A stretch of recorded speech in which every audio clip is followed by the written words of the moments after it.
Hello, good morning. This is Kenya News Alerts and this is Morning Tea Show with your host House of Zulfa. Alafu leo niwaletea mgeni. What I introduce? Hello, I'm Philip Lewis and I'm happy to be here with you today. Welcome. Relax. Just relax, yeah? Yeah. So Lewis, Yes. tuambie. Umesema aje Lewis? Yeah. Yeah. So Lewis, tell us about you kidogo. Okay. I'm a Christian. Today's on a Sunday, so that's one thing. I'm 21. Yeah, and I love being me. Okay. Firstly, Okay. Sawa. I don't know. Sawa. I've never been to a studio, so Okay. Sawa. Tuanze tena. Okay, so today, you're welcome. You're welcome here. thank you. It's my At K.N.A. News pleasure. Alerts TV. So today we're going to talk about the conflicts. Kuna kitu ambayo inajulikana mpaka mtoto akizaliwa leo atakuwa anajua. Sawa? It is the political issue, you know, between the Luo and the Kikuyus. You know, sio unajua hiyo kitu ambayo ilifanyika pia 07 tukapigana sana. I don't know kama si watu wa other tribes who are fighting ama just only these two tribes that were fighting, you know. What do you think about that? Why is it that everything that is political lazima ikuwe about the Luo and the Gikuyus? Okay, since independence, those two tribes are like they have been on a clash. It's like we have our own titans and Olympians in Kenya. Fighting. Yeah, they're always fighting. But one thing about our fighting is that this never end. Because I remember my history teacher in primary was like, there was this one time Jomo Kenyatta went to Kisumu, and he was thrown stones at. The stones was thrown. Even like the recent one, where the former president went to it happened. But this one was different because it is said that, I don't know if it is a conspiracy, I just heard that he ordered that all those men who did that to be circumcised, like by force. And that... Now who ordered? The president. The president and Jomo Kenyatta. And I was like, is that even possible? You know, by the way, you know, just risking it, yeah. Even my primary teacher, my social studies then, teacher was like, there was the way that now the Raila awongea, it is because something happened to him. I don't know if it's Moi or Jomo Kenyatta ordered the two, I don't know. Okay. But, you know, the thing is, there are other tribes. Tuko 42 tribes. 43. 43? Yeah. Because of the Indians now? No, kuna zingine ilitokea. The one from Congo. Yenye ilikujanga huku na ikaishi Mombasa. Yeah. Unaona update sasa. Kumbe your history is good. Yeah. So, there are other tribes. We are like 43. Yeah. So tukitoa wawili 41 of acha Waluo and the Luo and the Gikuyus, yeah. And we are here as Kenyan people, and it's like we have no voice when it comes to political issues. Only these two tribes talking. Mara ndako mulima, Murima wamesema aje na the lake people wamesema aje. Utasikia eti the eastern people wamesema aje, the Nile, the Masai, the Samburu people wamesema aje. You know, only late tumeanza kusikia. Okay, tumekuwa maybe 3 tribes kidogo because of the president wetu ni sai Ruto ni Mkale, the Kalenjin, you know. So it affects us as a people because they fight, and it's like sisi tumesimama hapo wengine hapo kando, let them talk, you know. Let them talk eti wamesema aje, tunaangalia mlima, tunaangalia maji, you know. And it is there have been a lot of bloodshed because of that. There have been a lot of things happening that are not good for the other tribes. And the question is, why doesn't other tribes now, other people talk about it? Ama want to get involved? Because ukisema, for example, Wakamba ni Kalonzo ni kama tu ako tu up, you know. It's like Raila, Uhuru, babake Jomo Kenyatta and Odinga, Kibaki, Raila. And Moi, Raila. Yeah, but then Raila was from time ya Moi, from time ya Kenyatta. Jomo. Yeah, na babake walonga time ya nini? Yeah. So what do you think about that? That is a question. As a citizen, as another tribe of this as another tribe of this loving country. Of this country, as a people, how, because these political issues, you know, why are there only two tribes talking? Why is that? Okay, the reason is because we are told with everything there must be a beginning.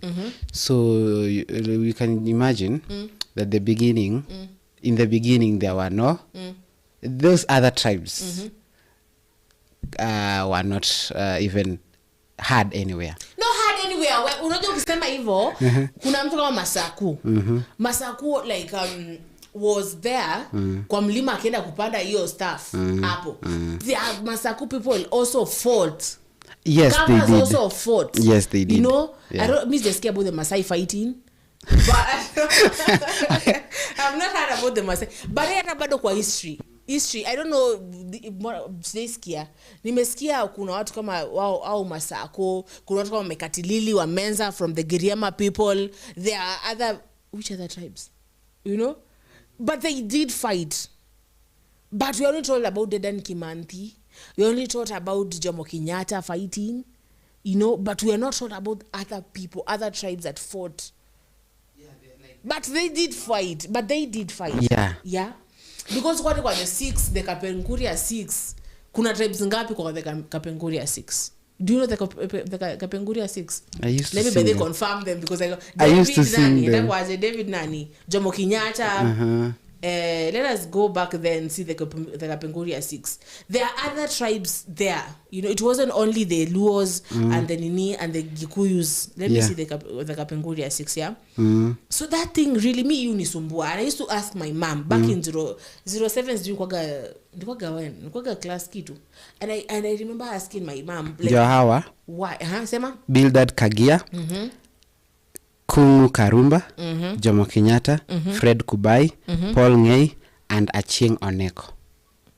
Now I'm searching how many tribes. The tribes. How many tribes are there in the Bildad Kagia ni?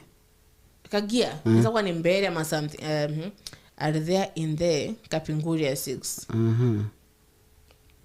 Because I was asking my mom, how is it that only 2 people, and my mom was like, atujui imekuwa tu hivyo tangu the beginning of Kenya, you know, sawa, and tumekuwa like, okay, sawa. Paul Ngei, is Ngei Kamba? Yeah. Sindio? Kubai? Okay. I think that is it a Luo or what?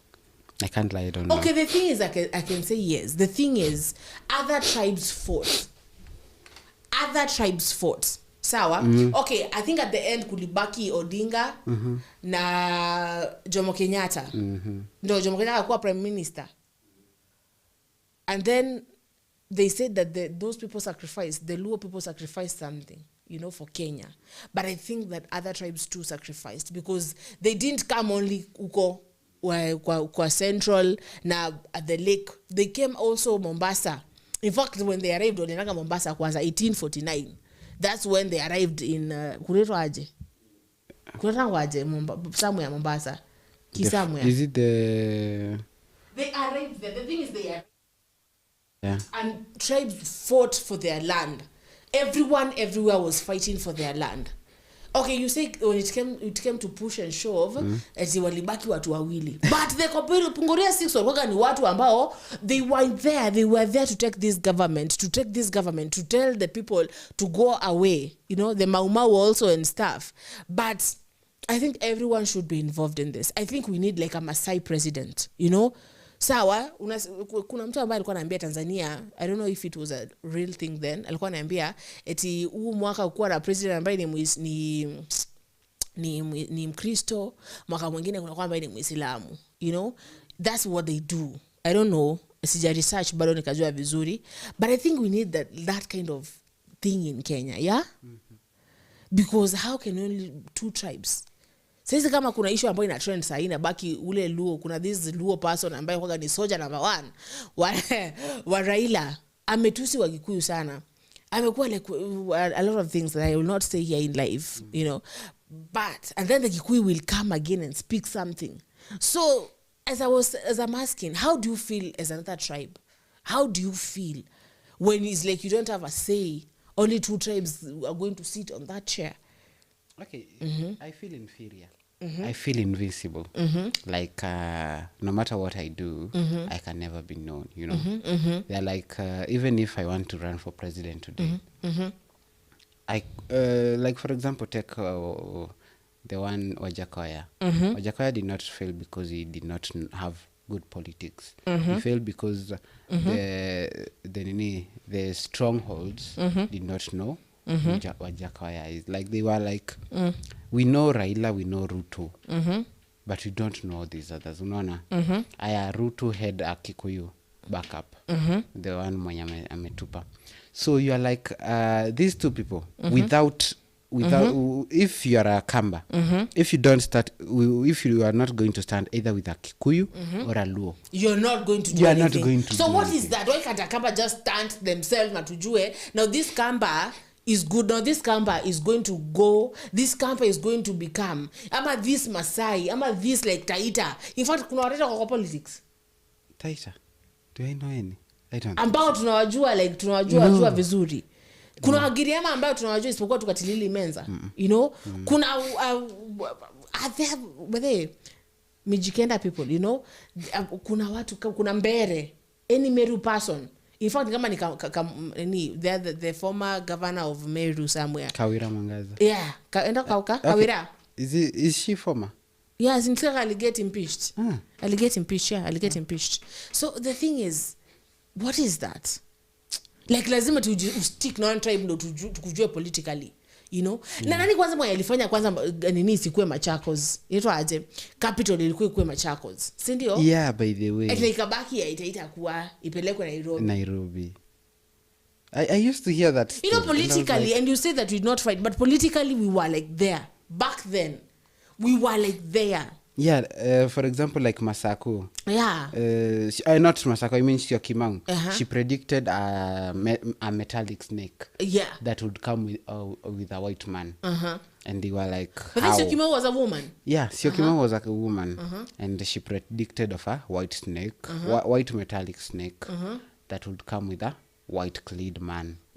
So the people were like, what? And then after the white man come the white man, come the snake, which is the tree. The tree, yeah. Yeah, so even like Mekatili or Menza said the same thing. Said something about snakes. I don't know, they didn't, but you know, hey, we should like really talk about this. Let's go back there in history and let us meet Syokimau.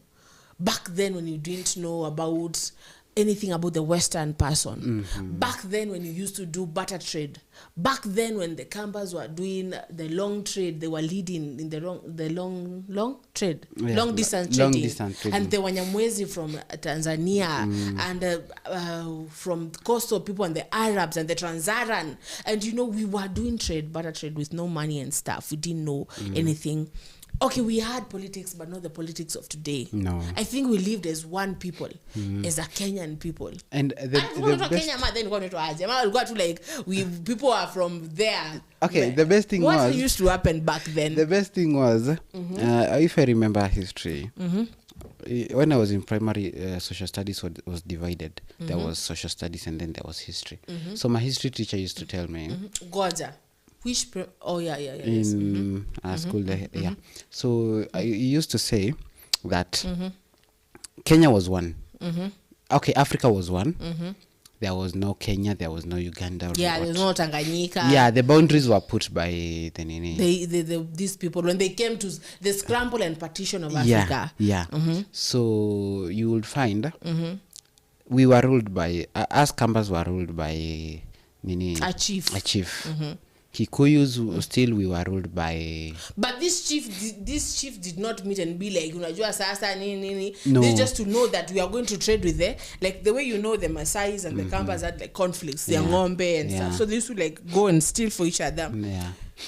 What did the Gikuyu do, by the way, then? The Kikuyus? I think Kikuyus were, that we don't know. This thing is so confusing because in the mention of these things, you don't know what the Gikuyus were doing. Yeah. You don't know what the Luos were doing. Luos were fishermen. Yeah, but were they like long distance trading? No. No, we don't know anything about them. They were fishermen. Yeah. We just know that they say the Kisii, like for example, the moment that you hear the Kisii people in being now like discussed, inaazanga tu like na vita. Unasikia the Kisii came and they dislocated the people of Shugwaya. Yeah. They came, they fought those people and those people are displaced. Alafu wakapita wakaenda huko. Unaona? So that's when you hear them and you don't know anything else about them. Unasikia? Yes. But there's mention of the Kamba people. There's mention of the Maasai people. There's mention of the Nandi people, the Giriama people, the Mijikenda, But then, I don't know where in history we went, and as a Kenyan people, tukafika pata other tribes to go to like Apo to go to Apo. What happened, though? We were swallowed. We were swallowed by the big fishes. But they did sell us out. Yeah, they did sell us out. Do you know, right now, Zulfa, I can tell you, name 10 of the 42 tribes. Unaweza name? No. Yesterday I was talking to my sister and we were like, so how many tribes are there? But we were talking about like marriage and stuff, and we were like, so we were like saying, let us write down which kind of person do you want to get married to. So like, tuandike chini. Let me tell you, I couldn't mention like 7 of them. Yeah, just like other tribes. But they, what other tribes? I don't know what the tribes in Zingani Gari. I was like the Gikuyu, the Kisii, the Luo, the Baluya, the Taita, the Kamba. Abagusi Mbere. Abagusi ni deshetama Abagusi wa kwanza. Ushasema? Yeah. Like, and then we were like, because wanafanya unataka like able to andike chini, who do you want to marry you, which tribe do you want to marry you, and we were like, so tukafika hapo like, and then basically, okay, other tribes because atukumbuki other tribes, and that is not okay. Do you know, speaking of marriage, there is this conspiracy that says if there are different types of women to marry. If you want to get rich, marry a Luo or a Kamba. A Luya or a Kamba. Yeah. Where? A Luya or a Kamba. If you want to come from being rich to poor, marry a Kikuyu. Why? But I think that because she will spend from you, but a Luo or a Kamba, a Luo will spend on you. Oh yeah. A Kamba will help you grow. Unaona? A Luya too will help you grow. And but a Kikuyu, I don't know why people get to be so too personal with the Gikuyus, and they're like don't marry a Gikuyu. But then there's this person was like, do not marry a Gikuyu woman because it is something, I don't know, but they were like they kill you. They organize something, they take the money. Yeah, when you become rich, they organize that you die. What they will tell you to buy land in their home, and then they. But is that true? Okay, partially, yeah. Because there is a story I used to hear when I was young that I don't know, he was a family friend that he married a Kikuyu. They sired. They sired, I think, 3 kids. And then once, the man relocated to the homeland of the lady. Because the lady was like, see, at home, my father's brothers are selling land. Instead of them selling to strangers, why don't we buy and relocate there? So the man was like, well, if that's what you want. So she said that behind every successful man. So the woman, there was like, okay, they went.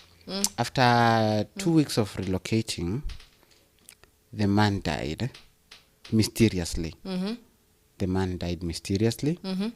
He was beaten at night. It is claimed.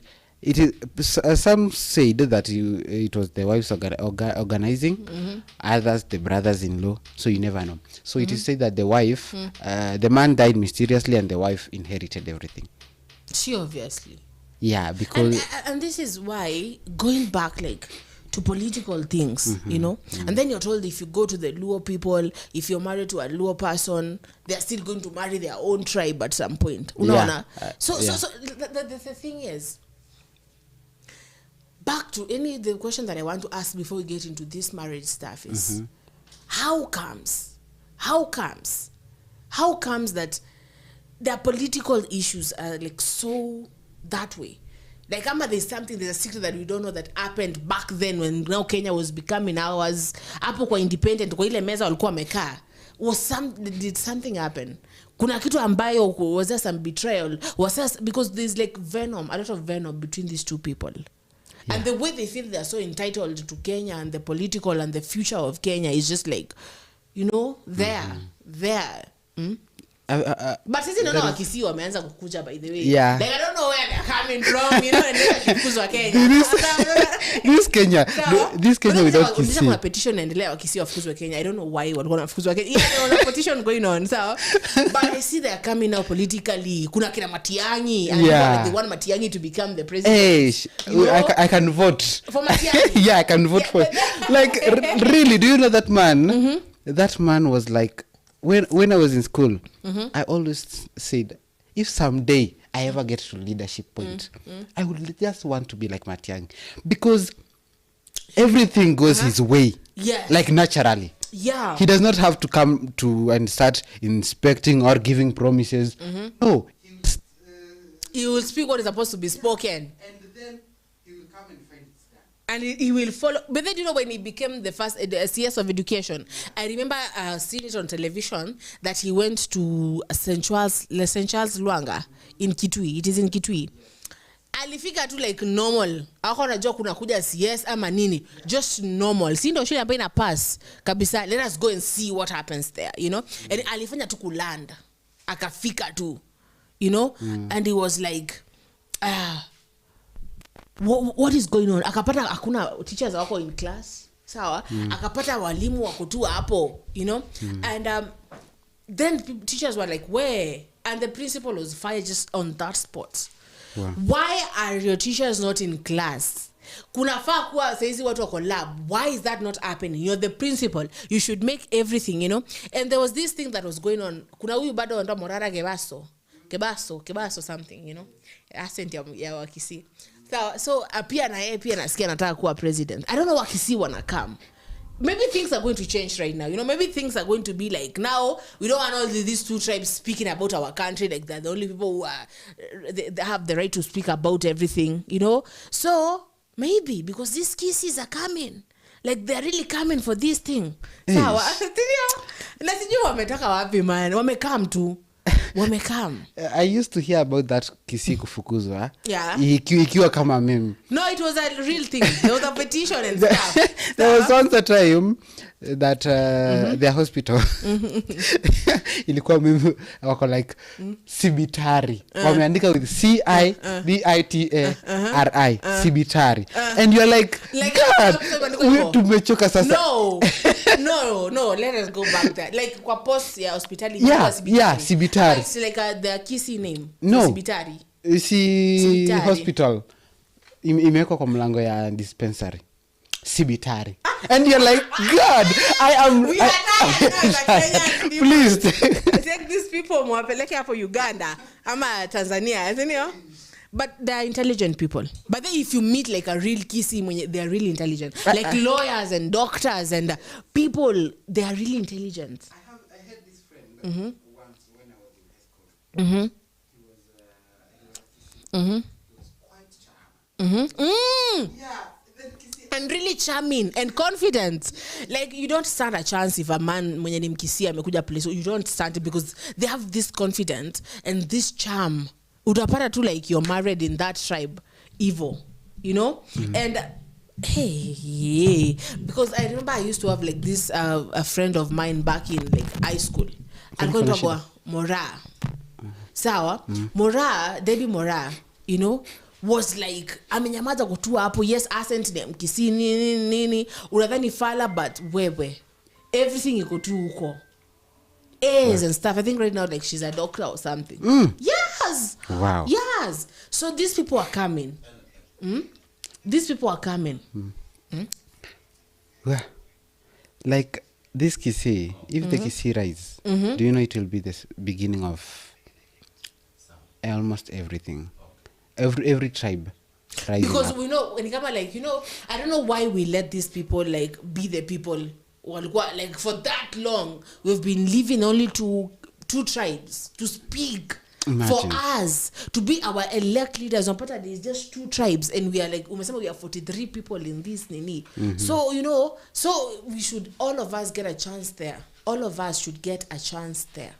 Unaona? So if now the Kisis are waking up, maybe now the Giriama will wake up, maybe now the Mbere people will wake up and be like, okay, now we want what is ours. We want to be able to eat that cake that is being eaten there. Okay? So as we go on, I want us to go like you know,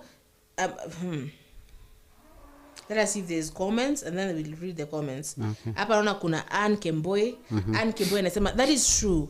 Like we have been only letting two people lead us. Si vizuri na Kenya kuna watu wengi. Wacha sasa Wakisi waamke tuendelee na hivyo na tribes zingine ziamke. Aha, naona kuna Kevin Nyasuje anasema yes. It is a very difficult thing and a very confusing thing. I grew up just knowing it's like only a Luo president should be or a Gikuyu president. Yes. And what is that? But the same. Just because they were there during the ruling. Were there. Yeah, I mean, just because they were the first one to rule doesn't mean that they should rule forever. For it's a like time. an hereditary thing now. No, it it's has become not hereditary right now. It has become like only, but I see after Uhuru ni nani? Mtoto wake? Yeah. After nani ni nani?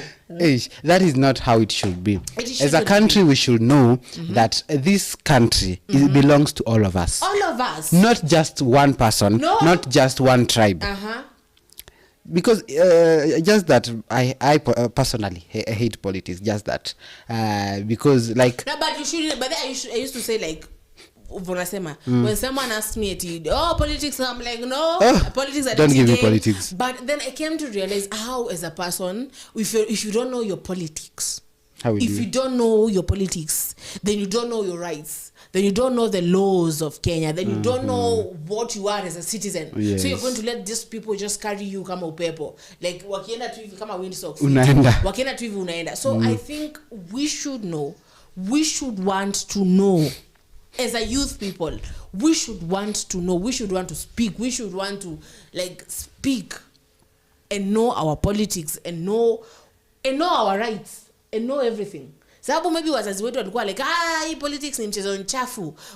Wajaka na wanachukua na Wagikuyu na wanachukua ni Mlima na Lake peke yake. And then see how it has affected us because we just electing the same people and as a Kenyan people, as a tribe, as a different tribe from those two main tribes that are there, you know. Unapata it is just we don't know what is going on. We don't know what is going on. And when you go back to history, go back to our people, we used to be like everyone used to stand up for their own thing. Yeah. I don't know where we stopped doing that. Ama tulizimiwa wapi, ama ilibaki wapi, ujishikanishe na huyu ama jishikanishe na tribe ndio win. You should be as your own tribe. Venye Wakisi, I think Wakisi wanakuja peke yao ama wanakuja na mtu. Wanakuja peke yao. Unaona sasa? Yeah. So we're going to go on a small break and then we're going to come back and we're going to talk about then can a Luo person get married to a Gikuyu person and then how does it work? Because even marriage is political. Okay? So let us go on that break. Okay.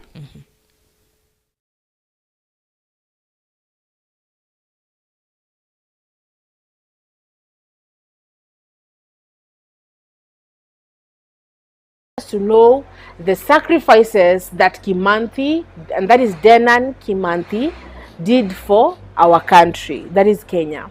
Okay, so welcome. So kujua mtu, unajua lazima ukitaka kujua mtu, okay, when you hear the name Dedan Kimathi, what do you think of? Ukiambiwa tu saa 6 usiku, Dedan Kimathi. Okay, when I hear about Dedan Kimathi, ongea ukishout. Ongea sana sababu kuna interference. Okay.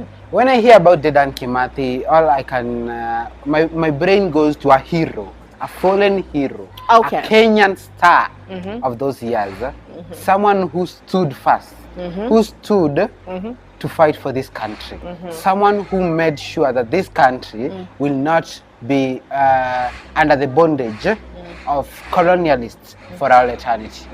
However, eternity is long. So when the name Dedan Kimathi is a hero to you, yeah, it's a hero. The moment our guest anasema, the moment the name Dedan Kimathi is said to him, anasema is a hero, and that is true. Now that we're going to go back and know who is this hero and how did he become a hero. So Kimathi was born in the Geje village, Tetu division, in today's county, in today's Nyeri county. That is today's, yani kitambo kutoka the Geje village, Tetu division, but leo inaitwa Nyeri county.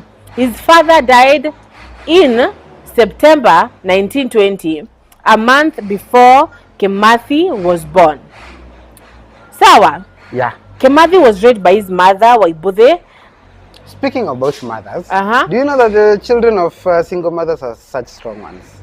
True. Very strong ones. Because ukisema because when you're raised by a mother alone, you see the strength of a woman. Yeah. You see the strength. How can because let me tell you, my dear. Jesus Christ. This is our small guest here, so don't be surprised, viewers. Yeah. Okay, we love children. Okay. So being raised by a single mother is the greatest flex of strength that you're going ever to see. Yeah. Like look, for example, our former president, Mr. Uhuru. Okay. When did Kenyatta die in? He died when he was already a grown up. Sorry. What? Sorry. I wanted to use a good example. So a good example. Yes. But sorry. Yes. If I use the current one, Ruto, that one has some mixed up. But let's say he's an hustler. He grew up well, and now he's a president. But in life, you've seen people. Yeah. Like Kimathi, he was raised by a single mother. Yeah. His mother's name was Waibuthe. Waibuthe. Yeah, Waibuthe seems like a very strong woman, though I don't know. Yeah, I don't see Gina Waibuthe. Yeah. Sawa, inakaa ni kama mtu wa the might of a mother. Wasiha na nini? Ufuta na siha. So Waibuthe, one of his father's 3 wives. So when he died, he left 3 single mothers. Wow. Down. So at least hapo ulikuwa na support system. Yeah. So ujinga upate mlikuwa mnachukia, but I think kitambo stepmothers didn't hate each other. No, they used to live and cohabitate really good. Okay, Jesus. Really good. Yeah. With each other, okay? Yeah. So he had 2 brothers, Waibararia and Wagura, and 2 sisters. At the age of 15, he enrolled at the local primary school. Yeah. Now that is what like used to happen. Yeah, kitambo watu walikuwa nasoma wakiwa wakubwa. Yeah. Because I remember my grandpa telling me, yeye alisoma akiwa around 9 hivi. Yeah, aliingia shule akiwa around 9, akiwa big boy. Yeah. And though even my grandma told me she went to school when she was 17 years. You see 17, and you're class 1, 17 years. You can imagine. Na sasa 17 siku hizi, huyo ni mtu atuseme ako high school. Yeah. And you're like, wow. Okay, so enrolled shule, Karuna Ini, where he perfected his English. Yeah. He continued his education in the secondary school Tumutumu CMS school. Yeah. He was a passionate writer and wrote extensively before and during the Mau Mau uprising.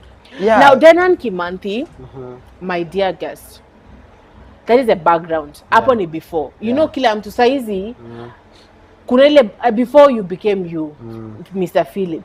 Before you, kuna ile history ya pale. Ulizaliwa lini? What is your background? Who is your mother? Who is your father? Yeah. Because yes, as a people tunaambiagwa, Dedan Kimanthi was a Mau Mau fighter. But do we know his mother?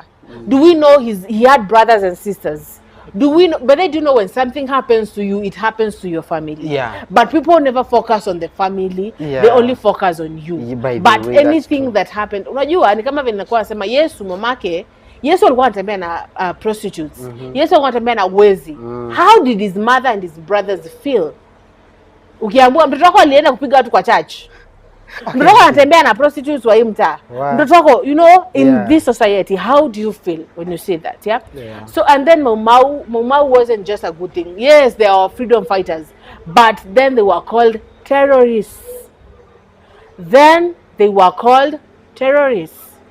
They were the people who wanted a new reformation country.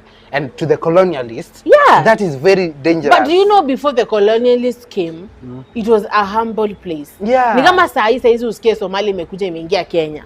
Na saizi lazima kila mtu avae dera, na ajifunge hijabu, na ajifunge ninja, na avae gloves na socks, we uslimike. You know, there are people obviously that will fight this. As for me, I will. You will fight, you know? You will fight. Yeah. So that is what, it is an invasion. Even an invasion in your own home. Kuna safe space. It was our safe space. Yeah. Kenya was our safe space. Africa was a safe space. Yeah. And then some white people came. And that wasn't really beautiful. There is this book I read. I think I was in high school. It's called We Come in Peace. So it's about a lady, a young girl, before and after the colonialists. It shows that before the colonialists, the village was very peaceful. It is in an Ukambani village. So the village was very, very peaceful. But one day, as their father was going for the long distance combat trade, he came back with those new people. He came back with Masai and all that. But during the night, they turned against him. Yeah, the Swahili turned against those their hosts, and they were like, they wanted to take over. So, yeah, that is where they started. Point of correction. We Come in Peace is about the Muslims, how the Arabs invaded. Mombasa. How the Arabs invaded that village, because we are told, because we see that lady, that young girl, she's separated from the mother, the father, and everyone, and then she goes to work to a Muslim guy, where the wife treats that girl terribly, and then the girl decides to beat her up. Yeah, then she beats her up, but the first maid who was there, who was old in that home, she's the one who defends her against, because beating beating your boss is very terrible. So the maid is the one who is beaten to death, but the girl escapes. So my point is, invasion is invasion. Have you ever read Captured? Captured? Not quite, but I'll look. Captured is just the same way. Captured is this little girl. She's with her father and her grandmother. You know, they say that kitambo ulikuwa unalala na shosho yako kama ni msichana. Yeah. Vijana walikuwa wanalala bila babu yao. Yeah. Because I don't think men used to sleep men and wife used to sleep in the same hut. So they're just peaceful. And then they're neighboring the Samburu. It's about the Samburu and the Massa. That's those people of Massa beat and Turkana. Yeah. You know, they are fighting for cattle and stuff. So they are peaceful, and then they're invaded at night, and her dad is killed and she's captured.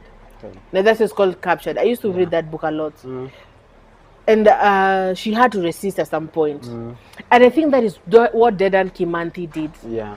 You grow up and you see how your people. You know, if you see those videos and how people, you know, I saw them and I cried. And I remember I was talking to the producer, Mr. Felix, and we were like, you know, these things is what our forefathers went through. Yeah. And it wasn't good. It was not so we were good. asking each other, what is the difference between Africa, and I'm not trying to minimalize what the Jews went through with Hitler, but as Africans too were kept in concentration camps, just as the same way as the Jews were kept in concentration camps by Hitler. Yeah.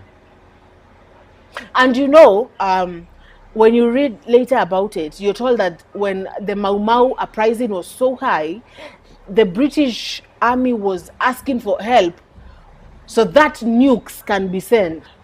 Walipue. Dear God. So it could have been something bigger. Yeah. It could have been like the Jews. It could have been. It was, but I'm not trying to compare it to the Jews, because the Jews thing is like, it's kando kidogo. Yeah. But as to, because when you look at the videos, you see that these people were kept in concentration camps. Yeah. And concentration camps are so bad. When you look at those videos, and you're going to see those videos, my dear listeners, they're so bad. Yeah. Our forefathers went through some nasty stuff, you know. Yeah. I'm going to give you this phone and you're going to see some things, okay? So, Dedan Kimanthi grew up and he found that they were already captured. There was already an invasion in his own country. Indeed. And he had to fight for it. Have you seen it? Yeah. Yeah.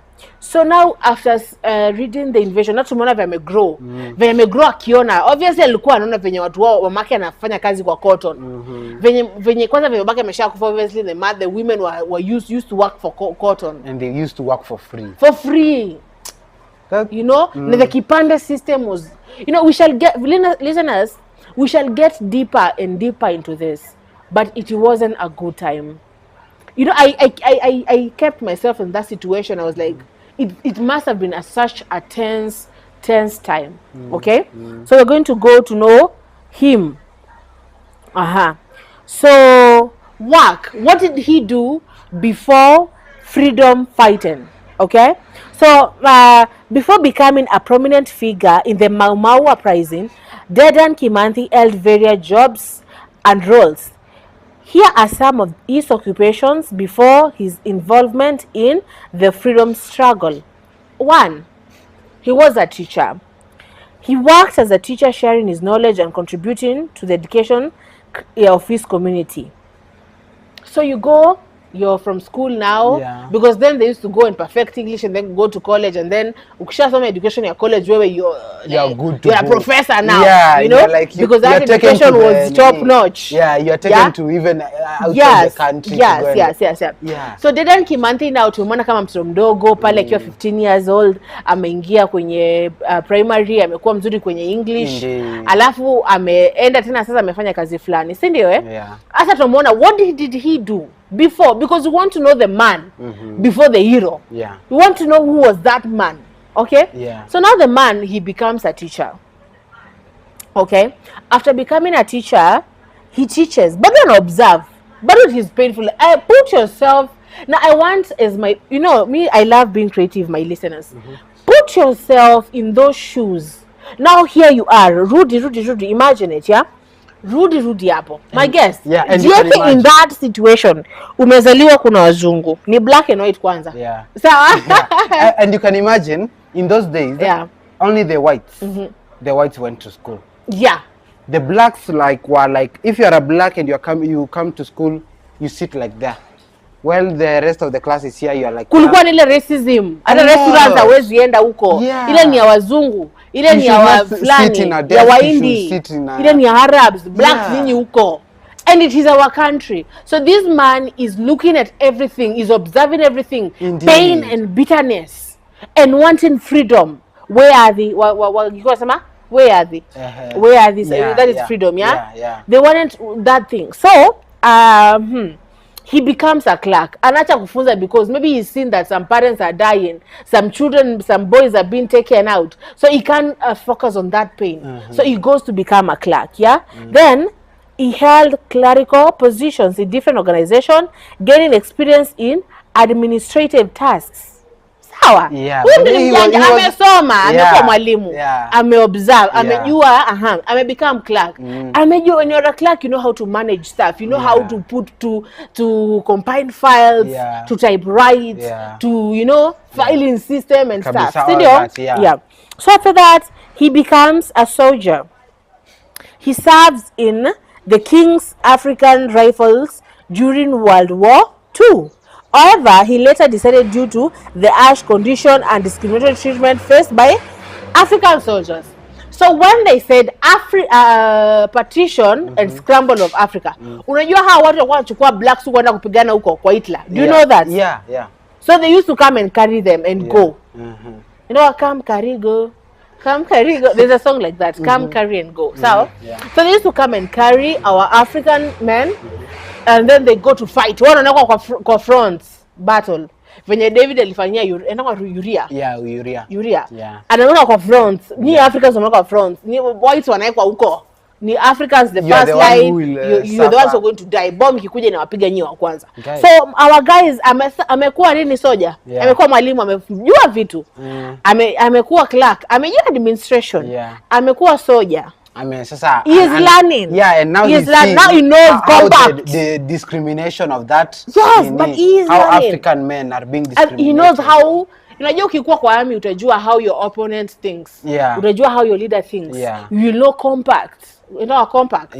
You know compact stuff. Unajua ni waeke pale to attack pale nini. So tell me, if you were Dedan Kimathi, being raised in such, going to become a teacher, seeing your students' parents dying and being overworked in concentration camps, then becoming a clerk and seeing how you're treated, even not paid sometimes, and then becoming a soldier, going to fight a war you don't even know. You don't even know why you're fighting. So how would you feel?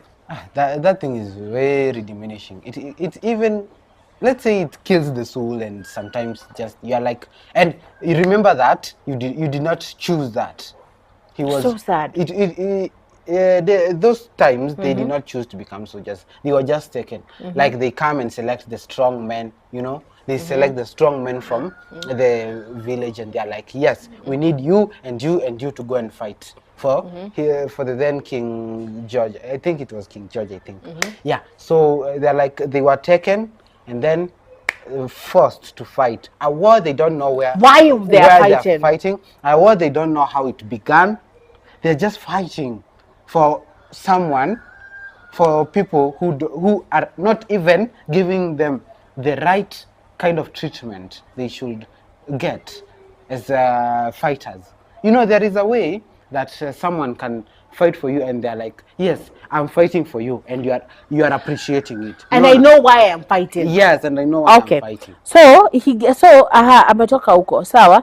So these experiences shaped Kimathi's understanding of social injustice and fueled his desire to fight for the rights of his people. His diverse background and exposure to different aspects of the society contributed to his leadership qualities and his ability to mobilize the Mau uprising and movement. By then he was like, you know, I've seen how this is going. I've seen how we're being treated. Yeah, and this is not fair. This is not how we should be treated in our own country. It's like he was backed up into a corner. Umeamka uko sawa pass, nimepata education. Nimepata job. Inafika a place they back you into a corner. Like nyinyi mmetuzoea sana. Yeah, and they are like, which is our country. Now you're taking it out of country to oppress. Now you're taking it out to kwenda to fight ambayo hatujui ni nini. Na hadi tukifight instead of nyinyi kuwa fair, you are like mnataka tukufe sisi wote. Na nyinyi ndio mbaki with the victory. And yet the victory should be for ours, because they are the one who are in the front line. And if we fight this war, but say that Asheni country to go free, because you have taken our men, because they used to take our men. Yes, indeed. I think that's why in the world hakuna a lot of men. Like now in Kenya, it's the ratio for men and women is 7 because they took our men, our brothers, our fathers, our husbands. Some things are so painful that even if I started imagining. After some moment, you shall play the videos of how people were kept in concentration camps, and you shall see. Pale enteleni ku comment, you know, enteleni kutuambia How do you think that these heroes fought for us? Yeah, and how do you And if they take hadn't them? be added, they hawangekuwa wamefight. Ni kama South Africa. Yeah. South African freedom yao imekuwa juzi na bado wazungu wamejaa huko. Yeah. It's like South Africa ni wazungu bado. And I still hear there is still racism and yeah, all that. Tena iko vibaya sana. Somebody once told me they would like me to go to South Africa, and I'm like, oh dear, I'm too black for that. I don't know. But then bado huko kuna hiyo shida. See, why can't they just get rid of them once and They for got all? rid of them late. In 2000. Yeah, around Huko. So our producer now is going to play those videos. The videos of Dedan Kimathi. The operation videos. Yes. Okay. So let us go and let us go now and know wife and family. So sasa ameshaanza kujoin Mau Mau. Ashaanza kuwa like sitaki, but bado you know the heart wants what it wants, yeah. The heart must want what it wants. Moyo ukipenda umependa. Umependa moyo. Moyo wake Dedan Kimathi ukampenda msichana mmoja anaitwa Mukami. So Dedan Kimathi was married to Mukami. Yeah. Together they had several children, including Waishuri Kimathi, Maina Kimathi, Nyampura Kimathi, Waisheke Kimathi, Wangeshi Kimathi, Nyakinyua, Nyamwera Kimathi. Yeah. Hey. But then people knew how to plan their lives. Children. Yeah, like beginning amesoma akiwa mkubwa akaenda after that akaoa and then no, you know, I want to unajua leo nataka to discuss. Hata leo sasa tuingie bado into the Mau Mau because these are topics that you're going to do today as our listeners and tomorrow.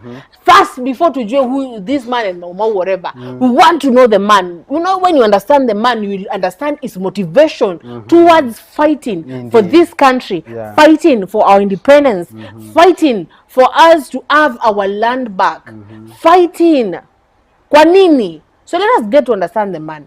Amesoma.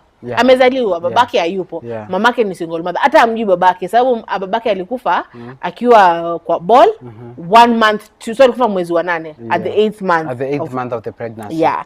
So now he's raised by a single mother. He sees his mother wake up. Listener. Yeke hapo. See your mother. You don't even know your father. You wake up. There's an invasion in your country. It's a state of emergency in your country. And you're seeing your mother wake up every morning to go to work, to prune cotton. A moment of silence. Imagine. And you're like, this is the life. This is the life I have to live. You have to live. This is the life that is waiting for you. For me, for my children. After like, let's say school and all that. This is the life. Right now in this era, you are like, you see, you have a choice. But then there was no choice for our black child. The life that you see your parents in is the life that you're going to live. Is the life that you are going to live. In that life is the life that your children will live and your children until I don't know God knows when. Until kingdom come. So he observes it. Yeah, and he's like, no. Anaipea a chance. Anaenda shule. Anasoma. Anakuwa mwalimu. Anafunza. Anakuwa clerk. Before. Have you seen the Sarafina movies? Sarafina? Yeah, South Africa. Oh yeah. Sarafina. Yeah. That one. Yeah. Have you seen that movie? I want you to look at that. That is the movie of Sarafina. Indeed, this is very, so very this man observes. Yeah. And he's giving it a chance, yeah? He's like, okay, let me learn. Maybe if I learn, these people will learn to treat me as their equal. Because I have learned, I can speak like them. Yeah. And you know, I heard that wamekataa languages, traditional languages. Like for they had to fight for the languages zetu ambazo tunazitumia saa hii zibaki. Tukikuwa zetu na languages, traditional languages, all of us tunaongea the same language. As this is what we are like blacks. You know, blacks and what the blacks American hawana language. Yeah. Wanaongea to the same language. The only language we know ingekuwa ni English. French. English. Latin. French. Spanish, because we are learning them. Yeah. You know? So sometimes this guy gives a chance. I don't know if the videos are ready so that you can see them. Okay. Okay. So we are going to play those videos tomorrow because we are introducing the man. We are introducing the man. Yeah. So anakuja anapenda. Mhm. Hata sikusoma watoto wote by the way. Alizaa watoto wangapi? We 1 2 3 4 5 6 7 8 9. 9 children, yeah. Wow. So Muthoni Kimathi, Wangoi Kimathi, Wanjugu Kimathi. It is important to note that the family of Dedan Kimathi has been actively involved in various activities to honor his legacy and to seek justice for the injustice suffered during the Mau Mau uprising. I don't want us to tuguse story ya Mau Mau bado. I just want to know the man today, and then tomorrow you can understand. Nimesema we are going from the man to the hero. Yeah. The man, the Now boy, it's the the boy, man. the Yeah. man. The hero The tomorrow. husband. The husband The now. father. The father, the brother. Yeah. The son. Because you're told you're a son, you are a son Before you are a brother. before you're a brother. Yeah, and you're a brother before you are a husband. you're a husband, Before you are a father. Yeah. and then you're a separate man. And then from a father, now You're you your own man now. Yeah. You So become what society tell wants me, to how see do you. you feel? What does this man, when you look at him, he was trying to live a normal life. Yeah, this is a man who was trying to make something for himself. A man who walked and was like, yeah, this is not the life I want. No, this is not a life that I will choose. You know, he was a father, and I am sure he did not want his children to live the life that he lived. He did not want his grandchildren or his great-grandchildren, or not just that, even his neighbors or friends' children to live that life. So he decided, I will be another kind of Let me man. ask you a question. Yes. If you went back in time right now and you found Dedan Kimathi, would you tell him that he's going to be shot and killed and hanged? Okay, it is said that if you went back in time, you should not interfere. But, yeah, I would interfere. But if I would tell him, Dedan, you're going to be shot. No, firstly, if you interfere, you just kind of tamper with the reality. But at the point of Dedan Kimathi, trust me, I would tell him, you know what, you are going to be betrayed, and this is going to happen. Because I had a question somewhere, and they were like, maybe Dedan Kimathi was the president that we never had. Yeah, I could say that too. Maybe. So would you interfere? Me, I would interfere. I would tell him, Dedan, my dear, you're going to be shot. Yeah. So avoid kwenda kukata zile miwa. Because apparently alikuwa nakata miwa. Alipo alishutiwa. But we shall get back to that tomorrow. Was he shot or hanged? Shot. It was shot first. Then he was apprehended. But we shall get back to that tomorrow. Tusiweze kuharibu spoilers. Za kesho. Spoilers alert. Sindio? Yeah. So Dedan Kimathi is there with his beautiful wife. Yeah. He loves, Yeah. he marries, and have you read the book? Is it The River in Between? Yeah, The River in Between. That kind of love story. Hey. That kind of love story. Yeah. Maybe him and Omboy and Mukami used to meet somewhere. And they would just in a river, and they just like share love and share stuff and be like, one day when we fight for this independence. No, maybe no. They were not like, let's fight for this. No. They were like, my love. Let me say, what is my love in Gikuyu? I'm trying to search that. Mwedwa wa goro. Mwedwa wa goro. Mwedwa wa goro yakwa. Huh? There will come a day when we will be good. Yeah. We should do these movies. Mbona tujafanya movie ya Dedan Kimathi? By the way, let us go back there. Let us see his love life. Let us see him as a man, not just as the freedom fighter. Him as a man and everything that pushed him. You're told that everything that you go through, every show is everything pushes you towards the person that you're going to become. Yeah. Maybe someday utaona Zulfa ameshakuwa Al-Shabaab. And I'm saying no. Please but why? Become that. But why? Ama siku moja nikuwe like, I have become a nun. Yeah. Why? Sababu development character huku nini nikole nimeacha basi acha niende ukienda kwa huyu ukienda kwa huyu heartbreak character development. So this man he was like, yeah, I have loved you, let's make babies. No, but we need a free country. Yeah. Now that. Now, no, I think before that, akimari udema kwa anafikiria kuhusu kupigana yeye. No. But the moment that you see your child, yeah, and you're like, no, what I went through, no, umezaa kijana, uko like, kidogo kijana kifia 15 years, anachukulia na kapigane war, and I will lose my child. No, my child will not live this life that I lived. You know, the moment, let me tell you, the moment that you become a parent, and you look at your child, and you're like, I want to give you better. Mamangu alikuwa anakaswa kunibaia nguo za Christine, ndakuwa nakubaia nguo 3 za Christine. Yeah. You know? Yeah. So Kimathi looks at Waichuri. Kimathi is the firstborn. Yeah. And it's like, Waichuri, you're not going to go through what I went through. Yeah. So pale kwa love life ako nafikiria hivyo until you have your own child, you're like, no.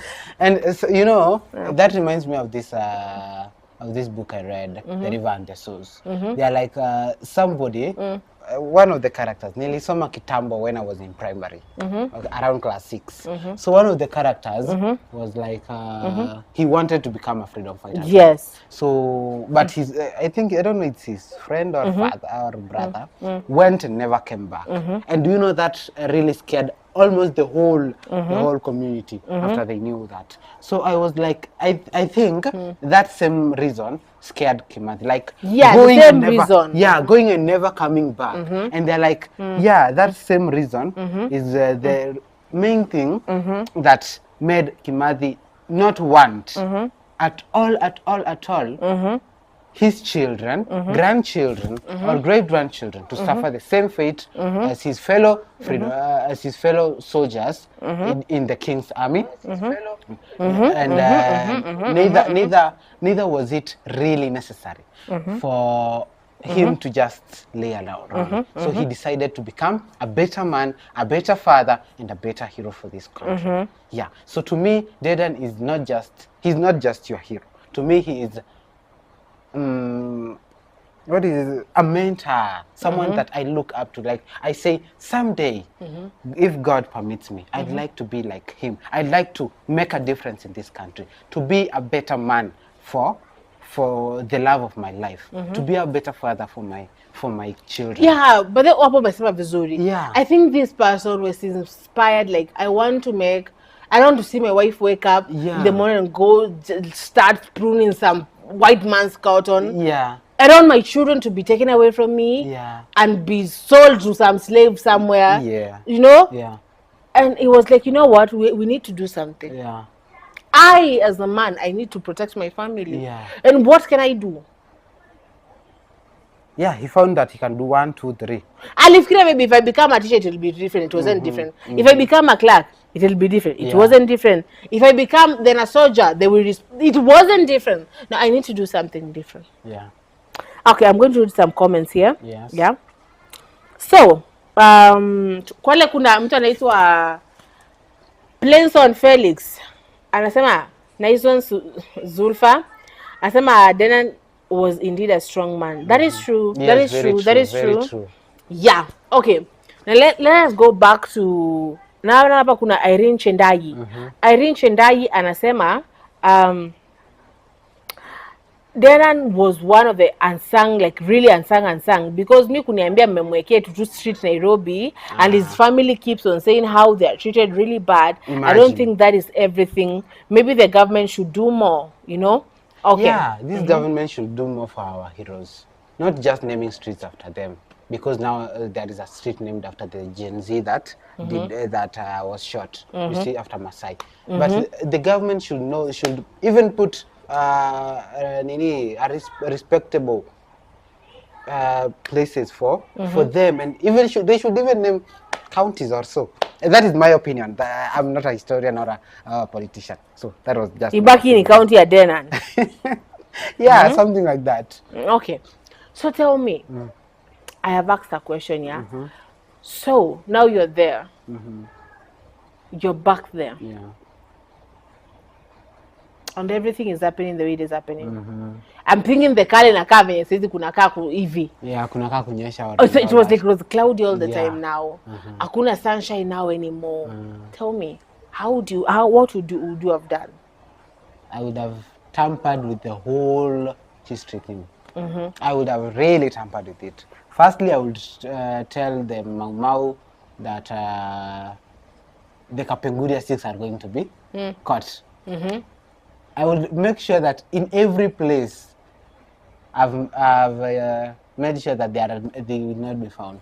Secondly, I will tell Didan that he should not, by any chance, go to the place he wants to go that day. Mwambie kaa kwa nyumba. Kaa kwa nyumba. Unasikia? But then no, hata spoil. We're not going to spoil for the people right now. We are not going to spoil for them right now, yeah? Because today tumesema tuongelee just the man. Just the man Denan. Yeah. Okay? Yeah. But then unajua Denan kwa dread kama hizi zangu. Dready. Yeah, what a dread. You know the moment that you decide kuanza kulea madread umeanza kuwa rebellious. Yeah. Sawa? Not all are rebellious. No, that's true. But then, let me tell you, okay, I think saizi wameanza because unaona saizi mashule wamekubali watoto wakuwe na manywele. Yeah. But kitambo because of the Mau Mau and everything being associated with the Mau Mau, Yeah. the moment umeshaanza kwa nywele karefu kidogo. Yeah, they are called unruly. Madread unruly, yeah. And you're told like, huyu ameshaanza kuwa sijui aje ameanza kuvuta bangi huyu. Yeah. You know? And today let's just know about the man and the woman. How they loved each other.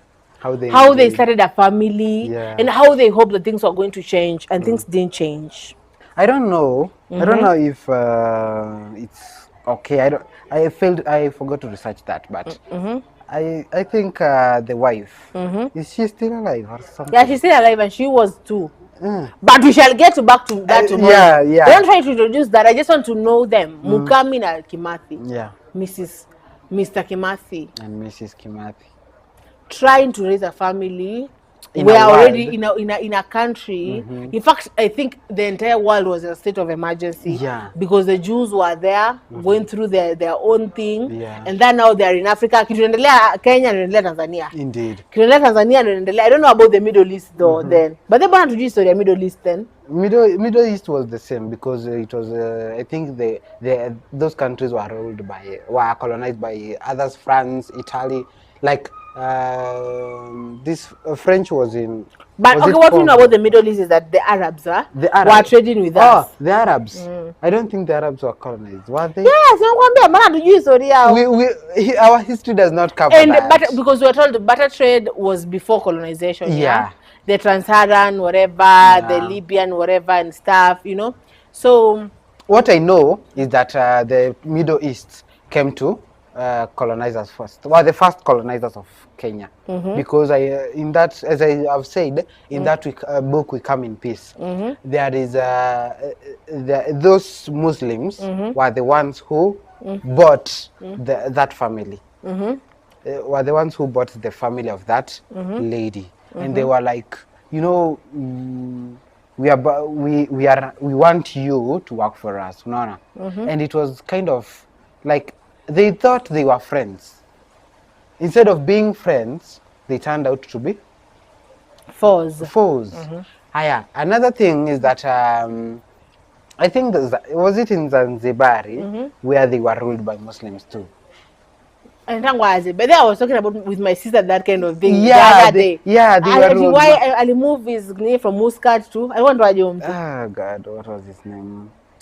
Sumhad something, it's a Muslim name, yeah? Yeah. So, what we are trying to, as we close up this show, yeah? Today we are learning about the man. And this is a new show, Upper Kenya News Alert. Inaitwa Government and History. Yeah. You know, tumeona venye watu wanaenda wajui their rights. Indeed. They don't know their government. They don't know their history. That's why vitatumika. Yeah. But let us go back there. Let us know when this country was fought for. What happened? Who are the people fighting for this country? And who are the people fighting for it now? So we're going to compare those people and right now and see where we went wrong as a people and as a country. Yeah. So today we're introducing the man. Tomorrow we shall be dealing with the Mau Mau now, the hero. The Mau Mau leader. Yeah. Okay? So thank you so much. This was my guest, Philip Lewis. And I am your host, House of Zulfa. Karibu and bye-bye. Ciao.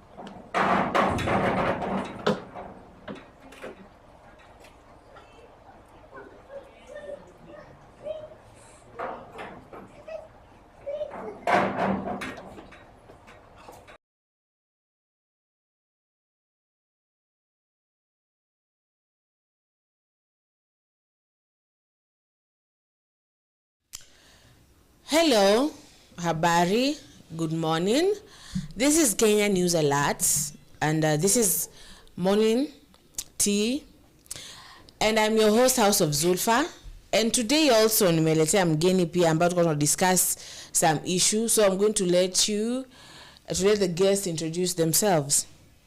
Hello everyone, I'm Lewis Philip, and I'm happy to be here with you. Welcome. Thank you. Karibu. Asante. So Kenya, ukoaje? Niko poa. Yeah, kupambana na hii life too. Una feel Kenya ikupeleka aje? Kenya is not everyone's cup of tea, so. So yeah, we just have to bear with it, yeah? To bear with it. Because it is our country. It is our country, it is our home. We can't. Because we love it. Yeah. Unajua unaambia ukipenda unakuwa fala. Unakuwa tu fala, unafunga tu macho to some things, yeah. You can't do anything about it. You can't do anything. You won't abandon it. You can't. Ukishapenda hata akue aje. Hata kufanyia. Now Kenya is our love, yeah? Our first love, by the way. Yeah. Hadi akitua to break, we are like, Tusha jitolea. No, like maybe hakuwa na intent. Yeah. Maybe ilikuwa mistake. Ilikuwa makosa. Maybe hakuwa najua ni mie na heart. You know, you give it excuses, yeah? When you love something. Indeed. And this is Kenya, it's our first love. Yeah. Because the moment you're born, you're Kenyan first. I think you're Kenyan first. Yeah, you're Kenyan before first. Before you're even your tribe, you're Kenyan first, yeah? Yeah. Before useme wewe ni Mkisi. Sindio? Yeah. Yes. So, welcome to our studios. Thank you. So good to have you here. My pleasure. Yeah. So, kuna kitu ambayo imehappen.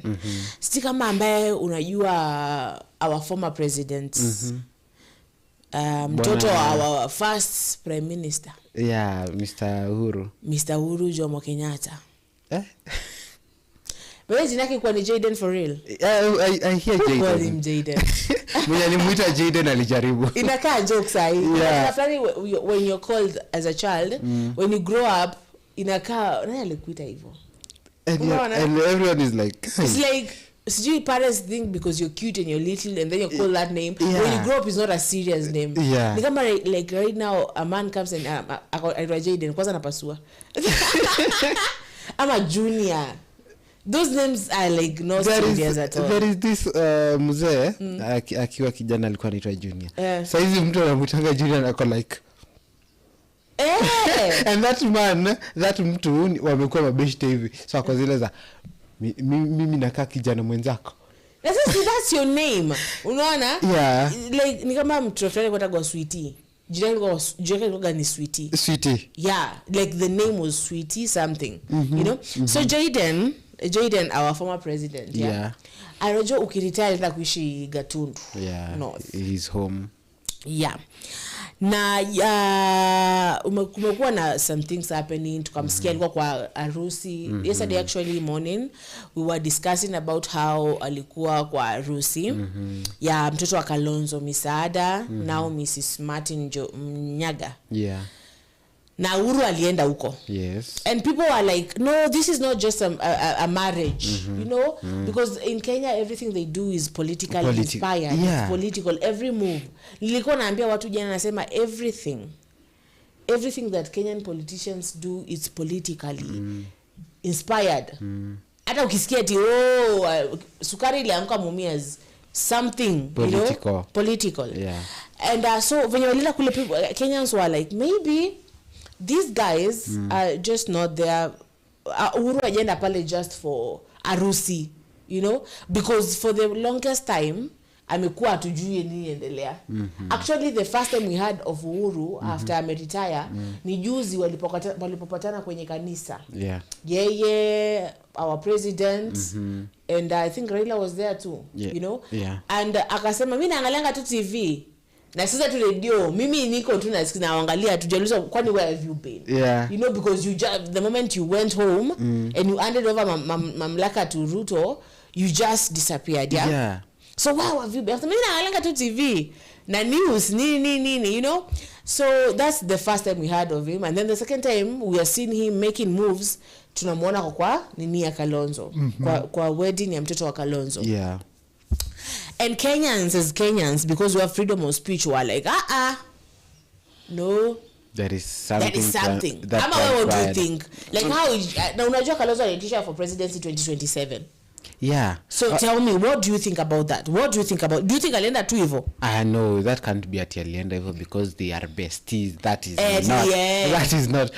is not possible because the same teacher I was told me that I was talking about the other day, told me that in politics there is no permanent friend or permanent enemy. Yes. So you can't tell me that Juzi Kalonzo was who was Raila's Korana was now is besties with the president. Okay. Ruto. That is not possible. Yes. So there must be something that transpired in between there. Politically, kabisa. You know? Yeah. And the funny thing was, and Kenyans really observed that, we didn't see the couple photos.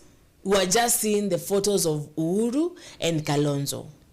So they were like, these people are just getting politically married, you know? Yeah. Yeah, because kama ni harusi unataka kuona picha maybe Uhuru apiga na the couple to be. Yeah, by the but way. Ilikuwa tu tunaona tu picha za Wamalwa, tunaona picha za Kalonzo, Mr. Kalonzo, picha za Mr. Uhuru, Mr. Jaden. Yeah. You seem to like that name. I love it's Jaden. Jaden. So, they were people were like no. Maybe sasa Kalonzo ameshikana na mlima. Unaona? Yeah. Now because and we talked about that. Yeah, we said why does it mean like every other tribe has to shikana with another tribe? But that was yesterday. Yeah. That was I'm just recapping it so that you may understand now. Yeah. That was a move ambayo tuliona. Uhuru ameshikana hapa. Unajua mlima is a big political thing.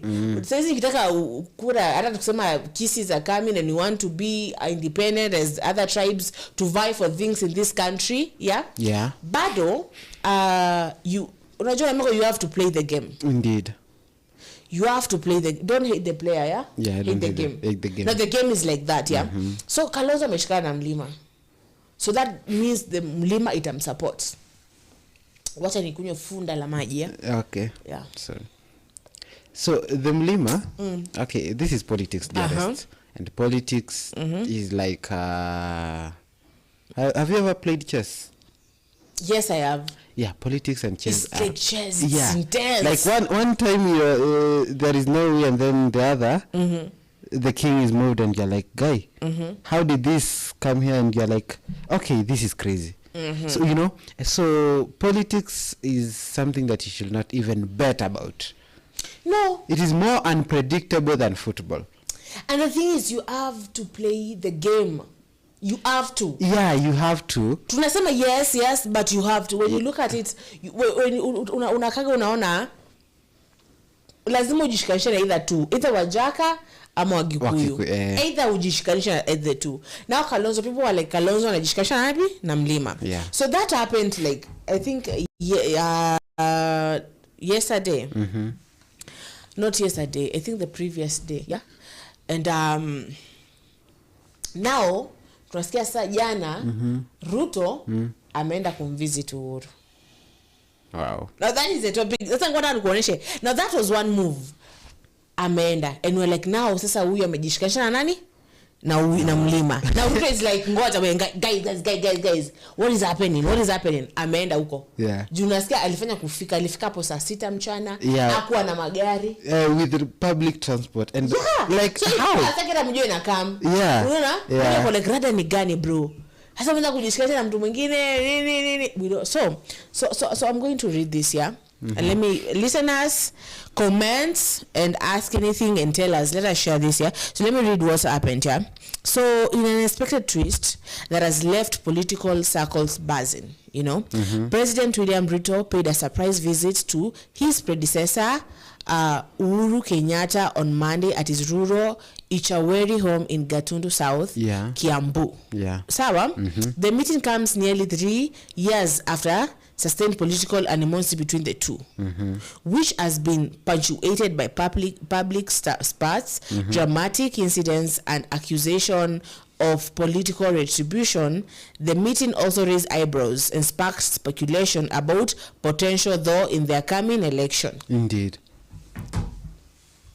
Niambie. Okay, this is Kenya. And in Kenya hakuna kitu inafanyikanga by chance. By chance, yeah. But especially when it is the politicians. Hapo huwezi pata ati you know they did this because of this and that. No, Ruto, I don't want to say he was scared, but maybe he is. Because anaona hapa Kalonzo might rise. And as I said, Kenyan politics is not something you can predict about. Because right now, Kalonzo is, let's say, with the mountain. Is with the Murima. So, maybe PK, do you remember PK? Yeah, PK might say, I too want the support of my people. Or even Gachagua. He's not that... he's but not you know the moment now, like Gachagua jasema and vie for anything. So when the Murima stands now, Murima is the entire Murima. Yeah. Murima ikwangi divided.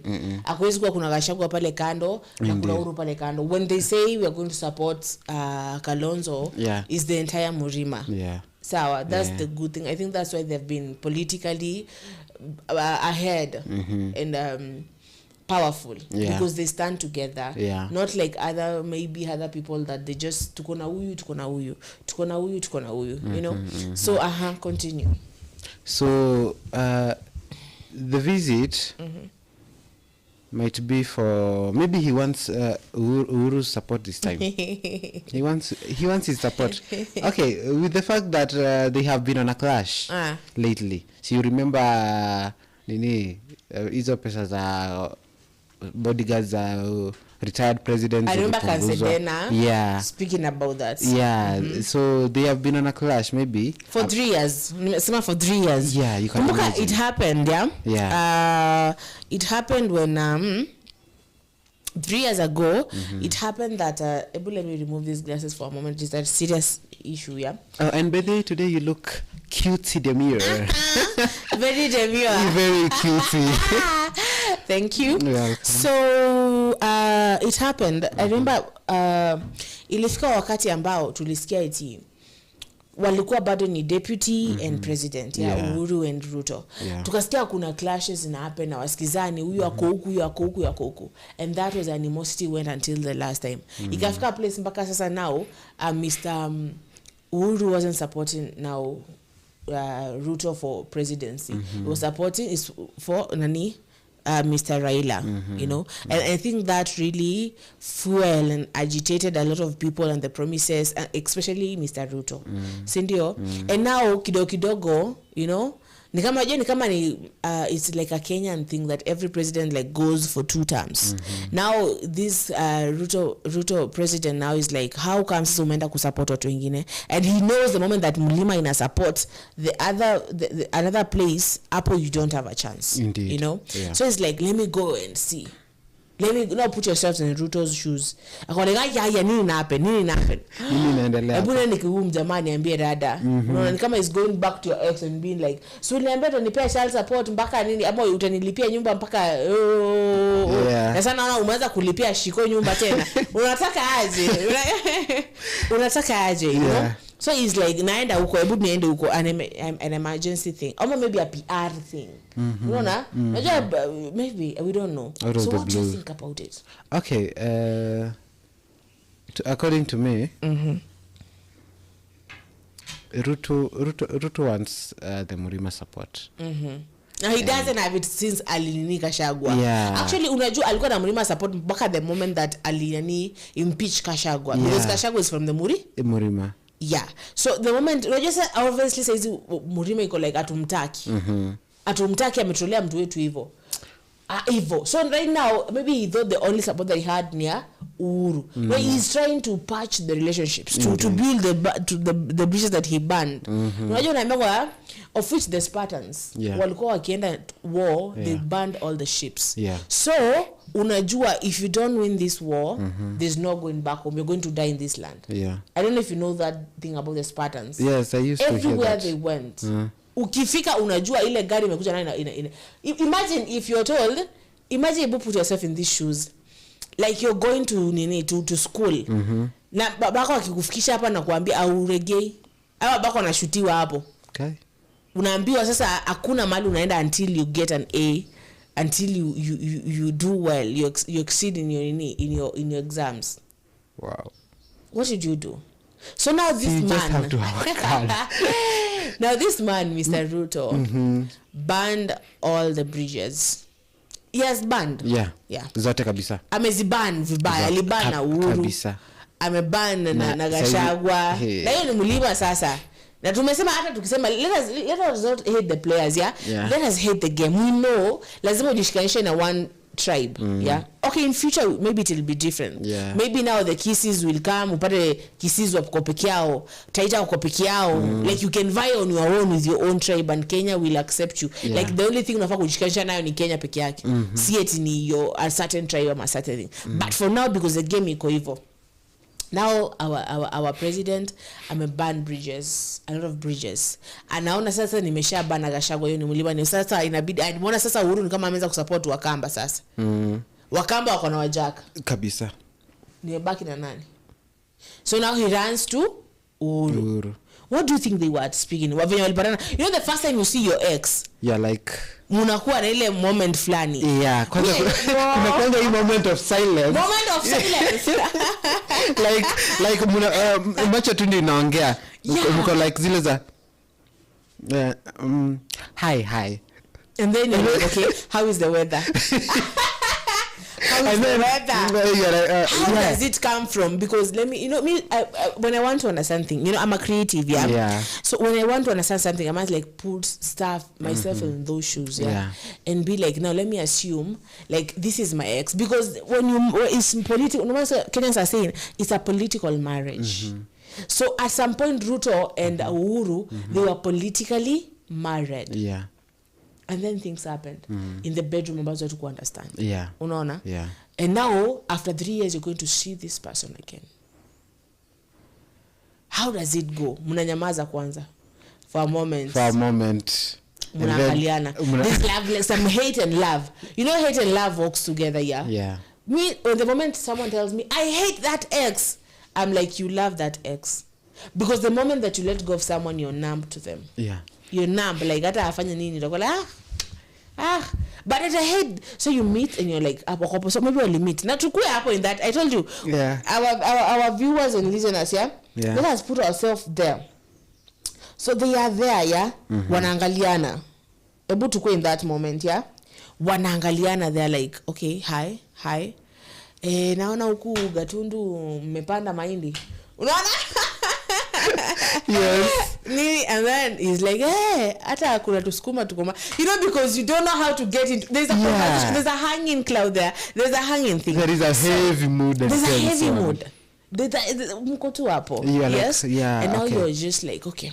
There is this. Speaking of ex, there is this friend of mine. Yes. She's actually my cousin, and she's like, leo unajua.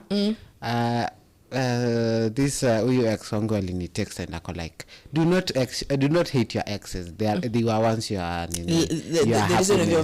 Yeah, and ako zile za I don't hate my exes, it's just you specifically. So I'm like, now with the Nani's situation, with Uhuru and Ruto's situation, I think Uhuru is like, I don't hate my exes. It's just you because you wanted to sabotage everything I stand for. You know. Like, okay, so how do you explain wanting to take away my security and my pension and reducing my pension and my bodyguards and being removed from me and my mother being harassed and my children being harassed. But then there was a tense situation after. I remember last year, in this same radio, we were discussing and we were like, there was a tense moment where his children were harassed. Wakati wa maandamano. Indeed. Unaona? So there's a tense moment ya me wewe ndo. So mnaanza accusation.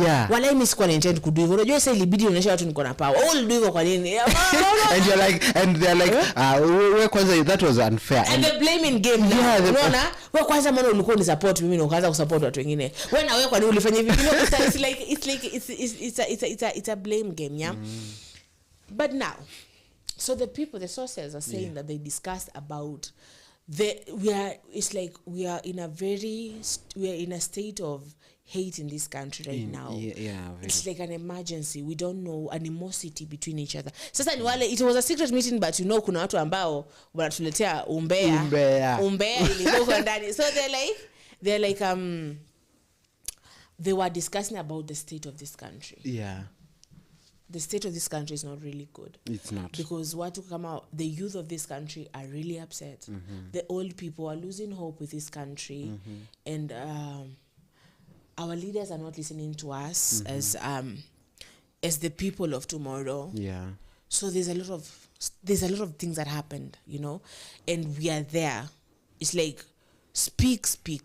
We're waiting for as the people of Kenya, we're waiting for the government to address the issues that happened during Maandamano, because we lost a lot of people. We are saying that we are not employed as the youth people, and the youths are the people of tomorrow. The youths were killed because of speaking, and we are speaking. We are saying there's issues going on, and the government isn't listening to us. So they are saying there's animosity. Because if you saw what happened with the Maandamano, the Gen Zs were really angry. Really angry. Unaona? With the government, you know? So, inasemekana kwamba jana walivokaa chini, waliongelelea kuhusu the state of this country. Na, let me ask you a question here. Ask. As a youth, are you happy? As a youth? Are you happy with the state of this country? I can't say I'm happy. Because firstly, life in this country is intoxicating. And it is becoming unbearable for the youth. Firstly, there are no jobs. Like, wizi imeongezeka to a point that a friend of mine said that beshte yake aliibiwa simu kwa tuk-tuk. Tuk-tuk. Hapo nyuma kwa watu wangapi? Na simu imeenda tu hivyo, and you'll not know who took it, and you'll not know how it went. Na wananyamaza. Na ni watu wangapi? And we were discussing, and I said, I can't blame people who are stealing right now. Why? These people went to school, because the government promised us, go to school, get a degree, you're going to get a good job. And then you go and your mother sells all the land and your father is sacrificing everything. You go do your engineer degree, you go do something, and then there's no jobs. And you are promised that if you focus on education, you're going to get everything. And now you don't get it.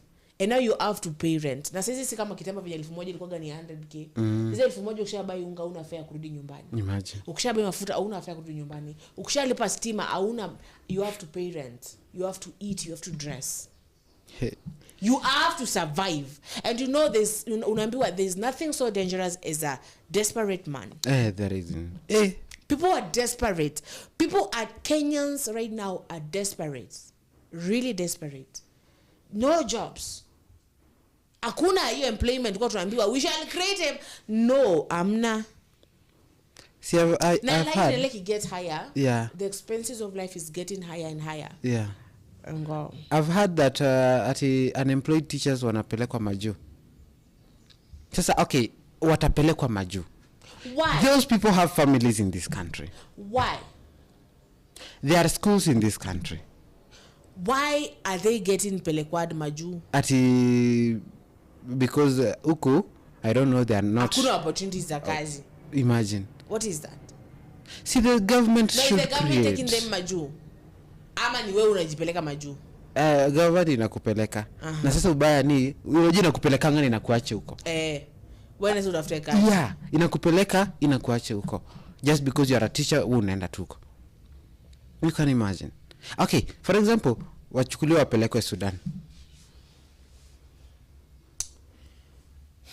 Like right now as a youth, and as a youth I can say that we just feel like we don't belong here anymore. Because how can we belong to a country? Do you know that where instead of the youth being given opportunities, old people are the one who are given the opportunities, and our watu wameishi miaka yao. That's why our youth are going back to drugs. Yeah, our watu wameishi miaka yao, hawa watu wako na pesa zao. We need that little amount because we have families out there. The things that we are doing, bangi si ati we just decide wacha leo niamke nikuwe mvuta bangi. No. Stress. I am in stress, I am in depression. To escape. Yeah, something hata kama ni 5 minutes, it will take my mind off things. And we are blaming them. And we said, achana mayus. So wao nikula tu madarati, wanatafuna mogoka, wanavuta bangi, wanalewa, wanajidunga, wanaiba, chafu. It's the state of this country. We are desperate as the youths of this country. So those are the kind of things that they were discussing back there, yeah? Yeah. So, wakasema bado, they were saying that the solution, the solution, which I will discuss after we come back from the break, you know, during the break, what I can tell my viewers is that continue on commenting, continue on viewing, continue on telling us how you feel about the state of this country, and tell us, do you think that Ruto going to visit Uhuru? What is it? Is that a political move? Are they genuinely concerned about the state of this country? You know? So let us go for that break and then we will be back shortly.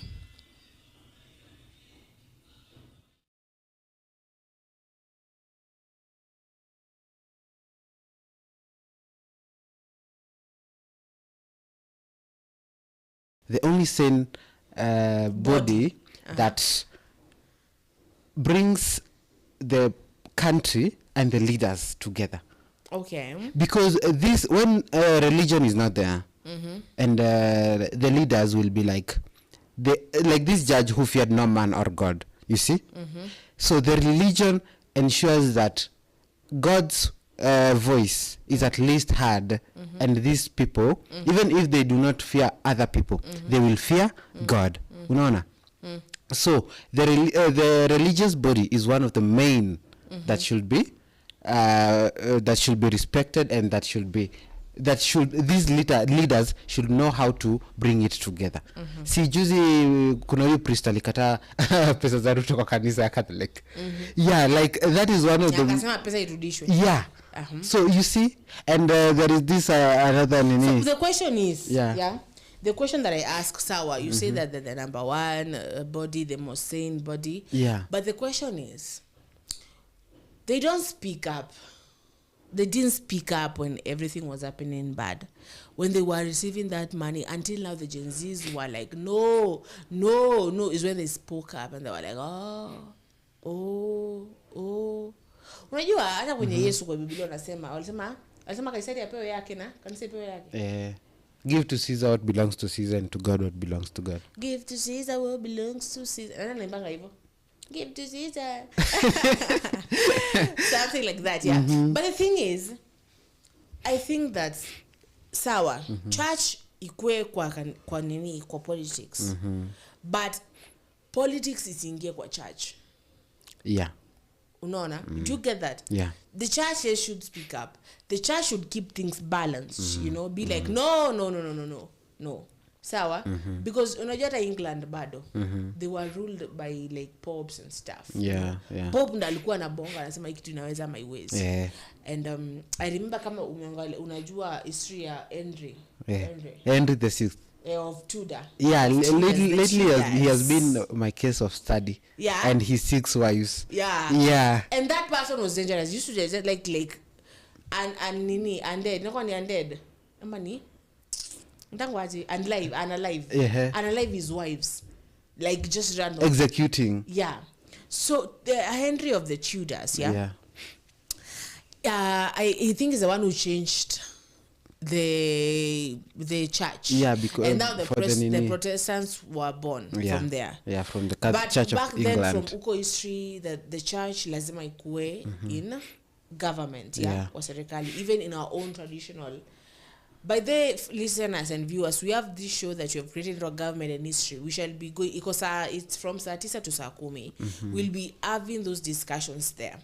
So now the church used to be, because wasikia hata chief aliwanda kusacrifice even then, sawa? Yeah. But umepata sana like ni kama church na government wameingiliana sana, unapata ni kama now the government is controlling the church. And church should be an independent body, not the religion, because kuna the Islamics, sawa? Yeah. Kuna Hindu. the Christians, the Hindus, yeah, you know? the Buddhist, yeah, Buddhist and all other things and all other whatever that imeshikana hapo kwa religion, si ndio?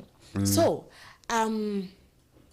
now when the government inakuja inakana kama ambaye ina control church, unapata we don't know as a people who can we trust, and we know who are these stakeholders, you know. I want to research who are these stakeholders ambao wanaongea kwa government, yeah, you know. Yeah. Now tu wakishikana, okay, that is a good advice from the former president.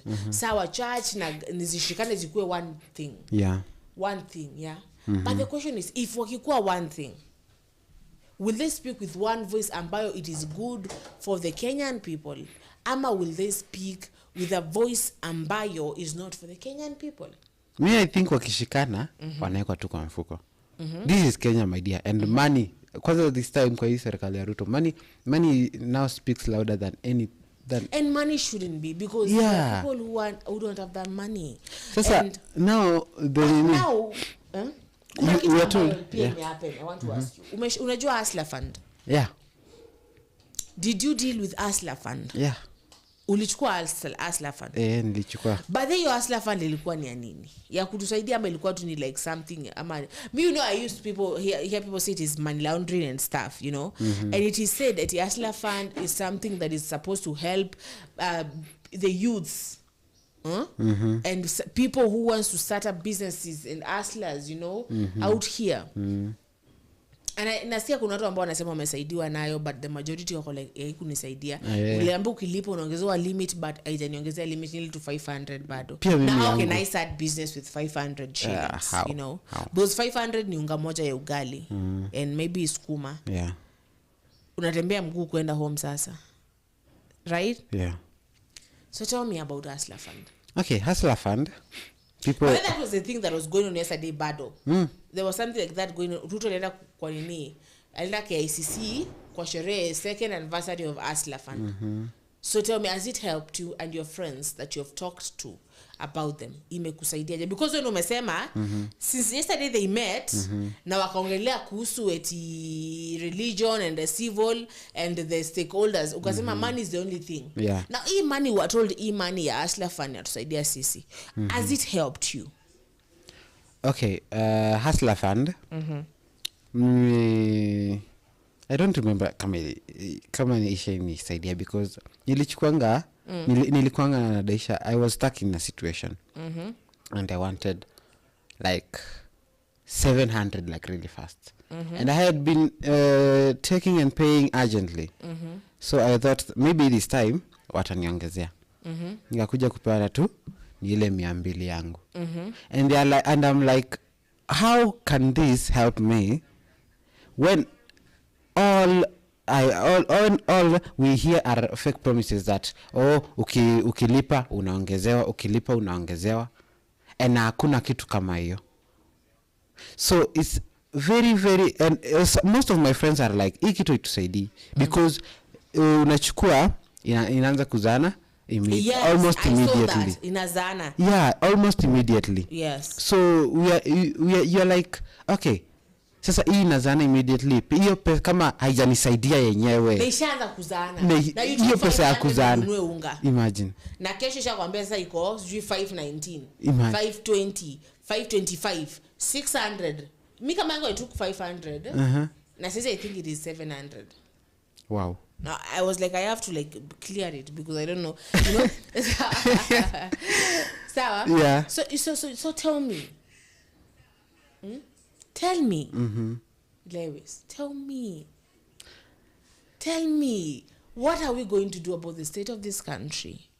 Because unafika place unaambiwa, I told you as we started this show, we were like, it's our love. Yeah. It's our love. And when it's your love, you don't give up on it. You don't give up on it at all. You know, because love doesn't give up. Love doesn't give up. Love lazima ikuwe phoenix. You rise from your ashes and go. Now we need to rise Kenya from its ashes. Someone once told me. So the question is, do you think that these meetings that they're doing, is it like, nilikuwa nasema ni kama these leaders do things for, like ni kama for example Kalonzo kuwa president, maybe ni bucket list, anataka ku like anisha kuwa president, unaona? But do they really care about Kenya? Because the moment that these people sit on that seat, I'm going to say sit on that throne, the moment they sit at that throne, it's like they forget, you know, they forget that these are the promises that I gave my people. These are the things that I said I'm gonna do. This is what I should do. Kenya ilikuwa hivi. Unajua ni kama mtu ama wanakuwaga ni kama venye ukiwa nje ya field, una venye field vitu zina happen, uko like angepiga hivi, angefanya hivi. You know, but when you get there, you sit on that system, umeenda umekalia ile kiti, you're the president now, you're the minister now, you're the deputy president now. Now it's like you forget. Ama what happens, you know, because atupo padli pazuri. Because ukiobserve vitu ambavyo vime happen in the 2 years, we are not happy as a Kenyan people.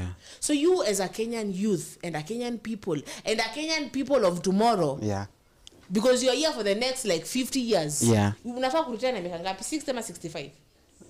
It's 65. 65. You are far from there, so you have like another 45 years of working. Sindio? How do you feel? Okay. Miaka inaenda mbio. Like it's like, I don't know, the earth is going at a higher speed around the sun that it used to than it used to. So right now I might be 21. But years are going at a rate that hadi mtu akiretire hata kuwa anasema, I did this in my youth. Your kids will ask you, Dad, Mom, what did you do at your 20s? Your country? Says we are owned by the Chinas.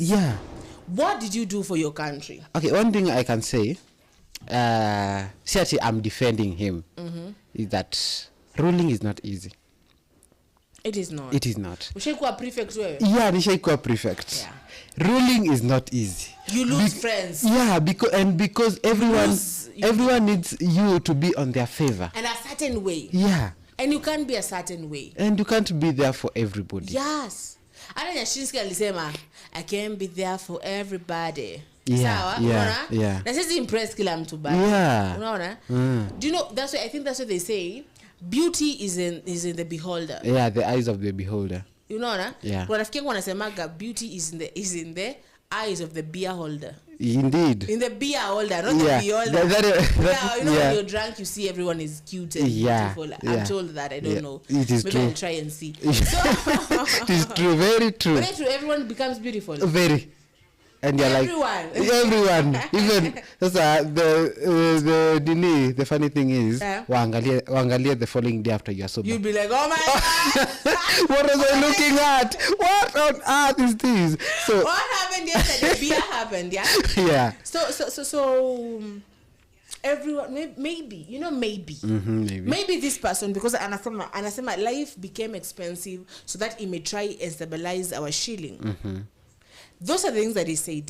He said that we have a lot of debts that we have to pay that our children shouldn't pay. That's why I am doing things to pay staff.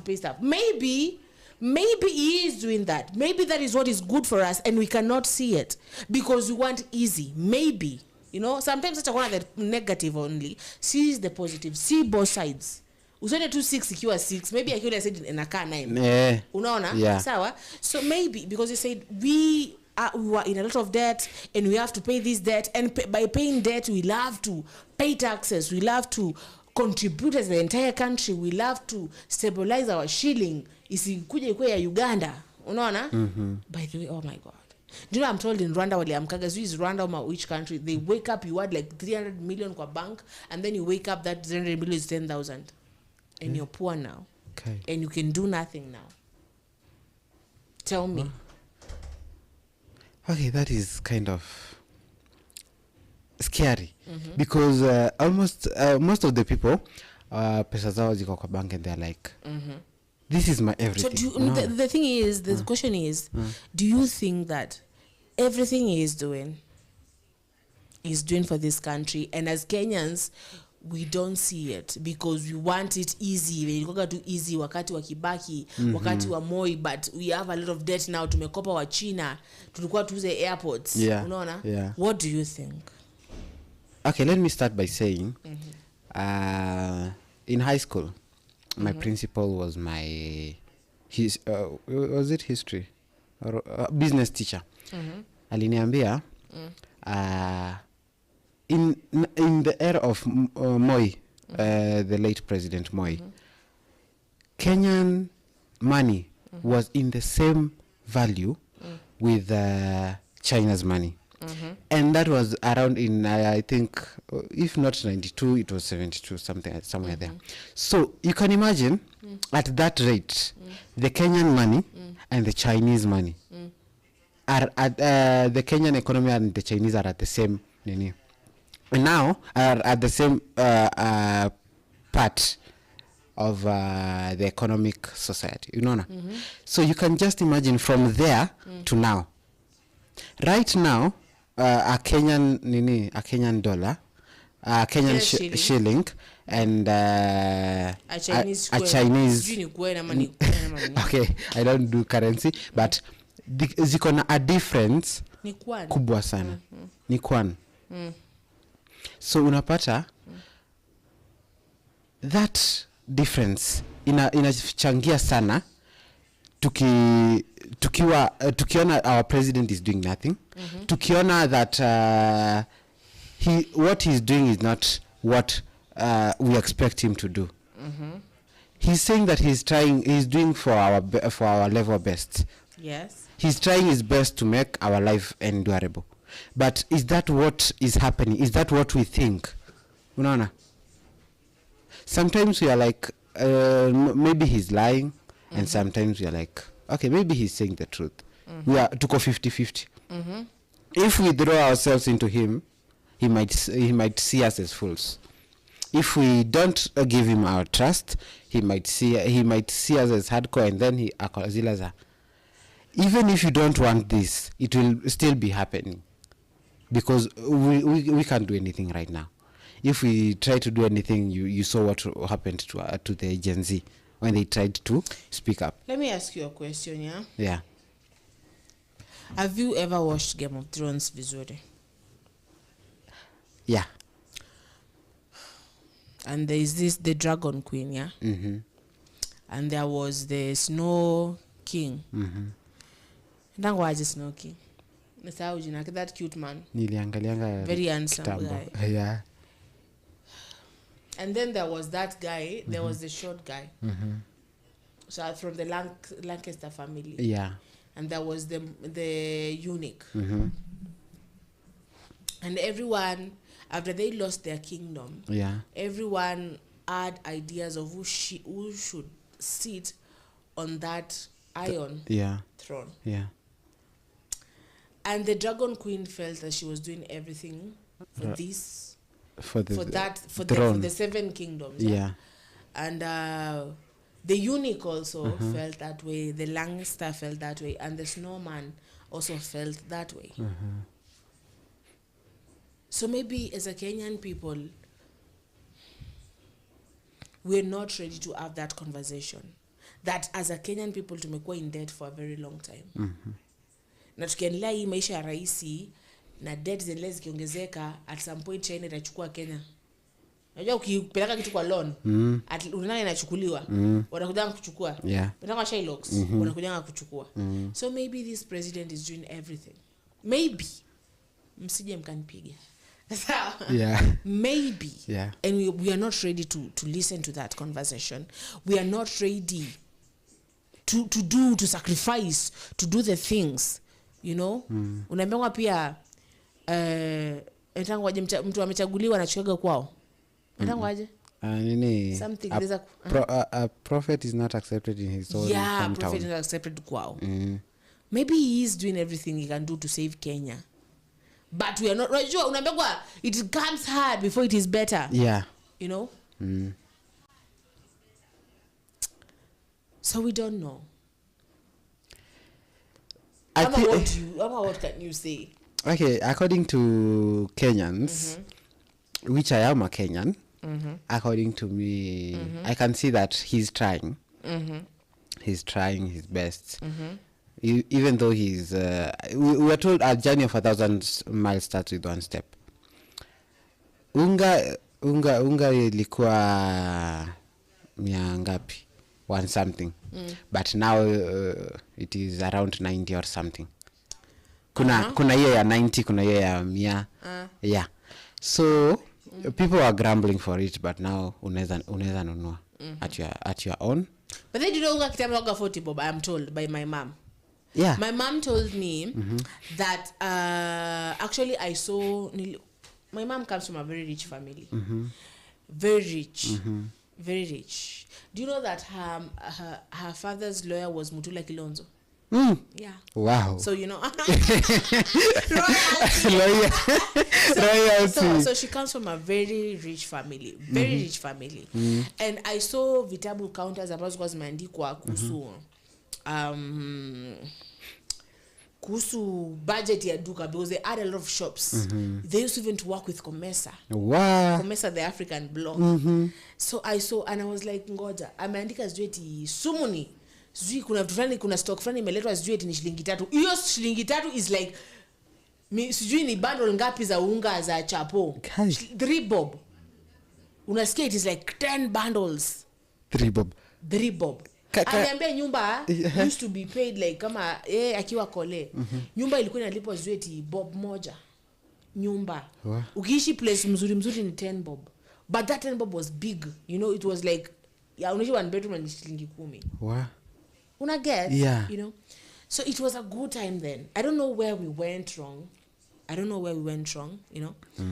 Now what we want to struggle kuhusu unga. That is what you were saying. Yeah. Yeah, they were struggling kupata unga. And you are like, sasa okay, utapata unga. Na mafuta je? Ya kupika, ya kukula. Si unakumbuka hii time yenye kulikuwa kwa mafuta ilikuwa imepotea. And it was like everyone is claiming that the president. Sometimes we should even look that we should even see that on that point, unasema hivyo. There's someone who asked me, maybe you are blaming the president, but maybe the president, unasema barabara fulani imeharibika, hospitali fulani haina pesa. Maybe the president anapeana hiyo pesa. But by the time inafika pale kwa MCA, wao ndo wanaharibu. Maybe yeye anapeana 10 billion ya kutengeneza barabara, because we are discussing about this person called Morara Kebaso, and we were discussing alino hospitali Taita, akaenda huko Taita akapata. Ukienda, I don't know if you ever gone to Coast. Ukienda Coast kuna barabara ambayo iko, there's a national park there. Name inaitwaje? Kwa national park pale kubwa sana. Is this Serengeti? I've never been to Coast. No, it's we know it. Hata kama hujaenda Coast, you know it because umeisoma. It contributes so much in the economy and the tax paying of this Masai country. Mara or something? No, Masai Mara iko place ingine. When you're going to Coast kuna nini hapo? I'm forgetting the name. Is it Serengeti? No. Kuna that place, yeah. And barabara iko vibaya sana. Hiyo barabara ngao the last imetengenezwa ni 2000. Na pesa inashinda kitolewa. Kumekuwa na magavana, kumekuwa na ministers, kumekuwa na nani, but mpaka sai na pesa inatolewa ya kutengeneza. So this person asked me, maybe you're blaming the president, but the president maybe anatoa pesa because inabaki ilitolewa. Yeah. Unaona? Pesa ilitolewa ya kutengeneza barabara, ya kuweka dawa kwenye hospitali, ya kulipa madaktari, but haijawafikia. So tell me. So, okay, hapo we should you blame the president alone? Ama tunafaa kusema president akwe kama anatangwaje? Huyu CS education kitambo. Matiang'I aende hapo in the ground. Ajue in the ground pesa nimepeana hapa, mbona barabara haijatengezwa? Wewe toka mwingine. Tukue kama alikuwa nitoaje? president alikufa Magufuli wa Tanzania. Magufuli anatoa huyo anaingiza huyo anakupiga. I heard there were teachers that alienda kuwapiga viboko. Yeah. The teachers in a school there in Tanzania, Dar es Salaam. Yeah. So guys, you are saying we shouldn't blame the president. Now tell me, as we close up the show, naona muda pale watupiga kisogo. So niambie, what do you think? I don't think the president is the only one who can be blamed. Pia watu wenye anapea hizi contract and all that. Pia wao wanatumia hizi pesa vibaya. When we start blaming the president, we should make sure that those people wenye pia sisi tunachagua apart from the tumechagua, they are trustworthy. And we should advise him. Si kuna hizi nini akienda public court Gatherings. Yeah. So tunafaa tumwambie kama ni kuchagua watu, achague mtu mwenye hata they will not squander the money. They will put the money in use. And even if he will have to use Matiang'I's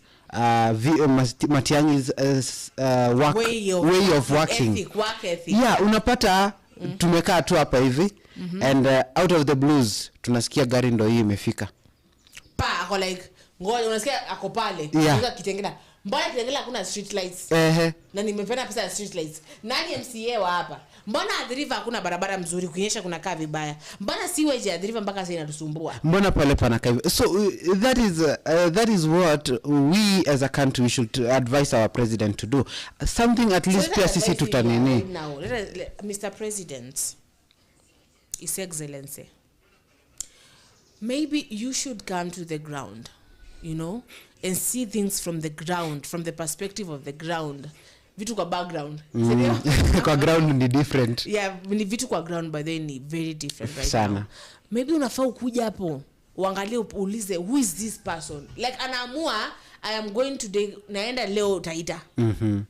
Hii barabara ngoja. Sasa kuna kila mtu wa kila department, sawa? Hii barabara nilipena pesa ngapi? The government allocated this kind of money. What happened?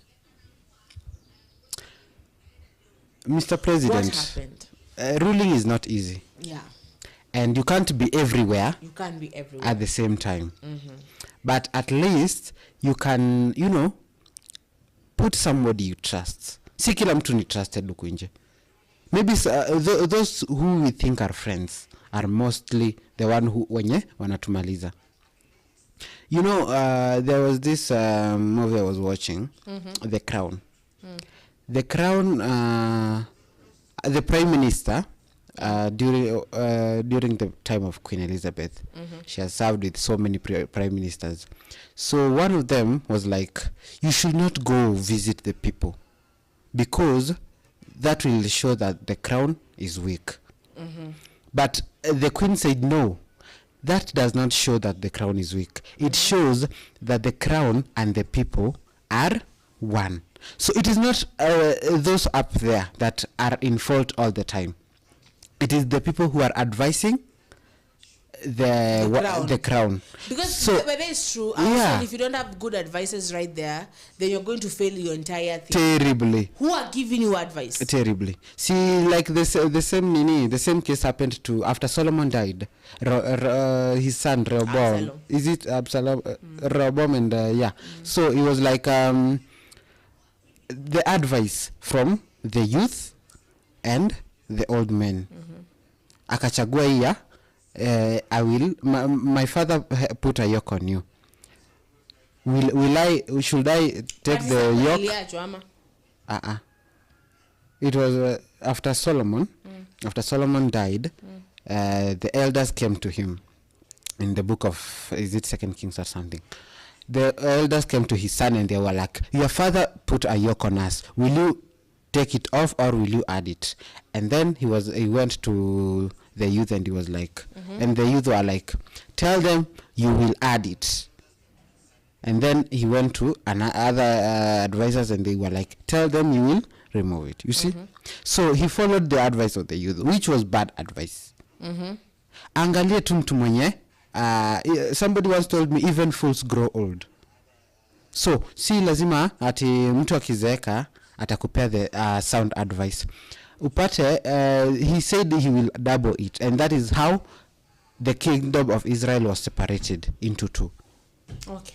So the advice given to the president should not be undermined by one person. It should not be at the interest of one person. It should be at the interest of all of us. And when the president takes all that advice, I kalie chini, I fikirie, I combine, and then akuje na the point yenye ame come up, yenye imekuja kwa akili yake, yenye yeye ameona this, I have taken and considered all your voice, and I have decided this and that. Unaona?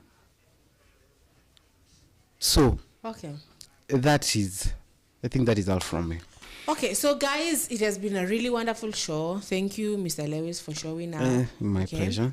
Thank you so much for for wale watazamaji wamekuwa nasi. Ni wapi? Sako kwa bako as the show went on, and tumekuwa na points pale. Yeah. And you can continue to comment because we are live. You can continue to share your opinions, yeah? Yeah. We love you so much. Let's continue to fight for our first love, that is Kenya, and maybe any other loves. And let's pray. Somebody once told me, may God save the king. Yeah, may God save the president. Yeah. So, when somebody once told me, if you start marrying someone, Zulfa, marry someone who will not. When you mekosana, they will not run to another dress. They will dress to you. They will run to God. Okay. So Kenya is our first love. Kenya is let's not run to another dress. Okay. And women, let's not run to another trouser. Okay. Let's run to God. Okay. Let's go and pray for this country. Okay. It needs prayers. Yeah, it does. It does. Very. The president needs prayers. Yeah, the he's human too. Prayers. Our leaders need prayers. Yeah. And our youth, we need prayers too. Everyone needs it. Goodbye. This has been Kenya News Alert Morning Tea Show. Asante sana kwa kuwa nasi. Tuonane kesho the same time. Bye bye. Adios.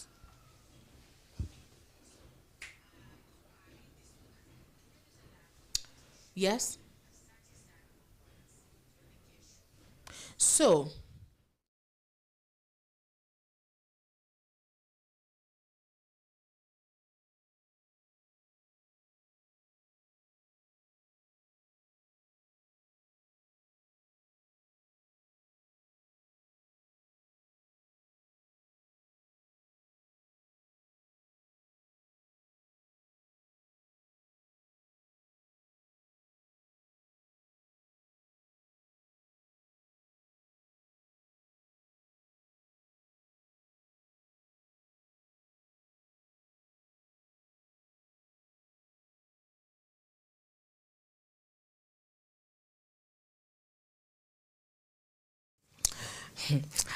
good morning. This is Kenya News Alert, and I am your host, House of Zulfa.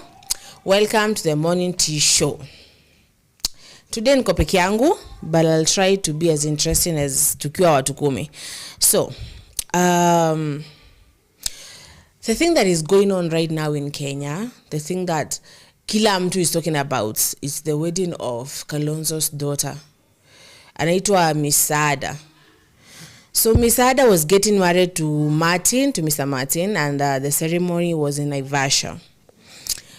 And we saw some really interesting people there, okay? So, tuliona Uru aliattend, Wamalwa, Wavinyandeti, that is the governor of Machakos, and it was a beautiful, beautiful ceremony. What you can say is congratulations to Misada. Now Mrs. Njogu. Mrs. Nyaga ama Njogu. Mrs. Nyaga. Martin Nyaga. So the thing that I want to ask my listeners today is, what does it mean for Uhuru to attend that wedding? What does it mean? You know, keeping in mind that everything that our leaders do is political or politically inspired. Sindio? So guys, comment pale, tuna comment live, tunauliza maswali, mniambie what do you think it means, you know, because Kalonzo anaitisha presidency for 2027, si ndio? Na pia pale obviously kulikuwa na Wamalwa pia ambaye pia anaitisha that presidency. And then now Uhuru is there. And we've been having issues with our current president and people saying that, oh, nini. And actually, back then when I had some course of mine here, tulikuwa tunauliza, can the president get impeached? Okay? Because we've had issues. Because after Gachagua went and after some issues as the Kenyan people have been facing, right now, ujua Kenya tuko aje. Because this president has been here for only 2 years, okay? And right now, instead of thinking about developments and thinking about the things that this president told us, well, that is Mr. Ruto. Alituambia atafanya vitu fulani, hata tumempa muda kweli wa kufanya hizi haya mambo ambayo alisema atafanya. I don't know, you know.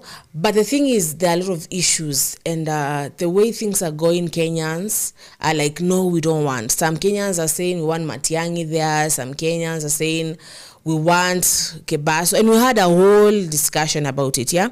So, tell me, what does it mean? So I went through some of the comments there. Kwa hiyo ceremony, after they posted it, I went through some of the nini, and I'm going to read it to them, to you.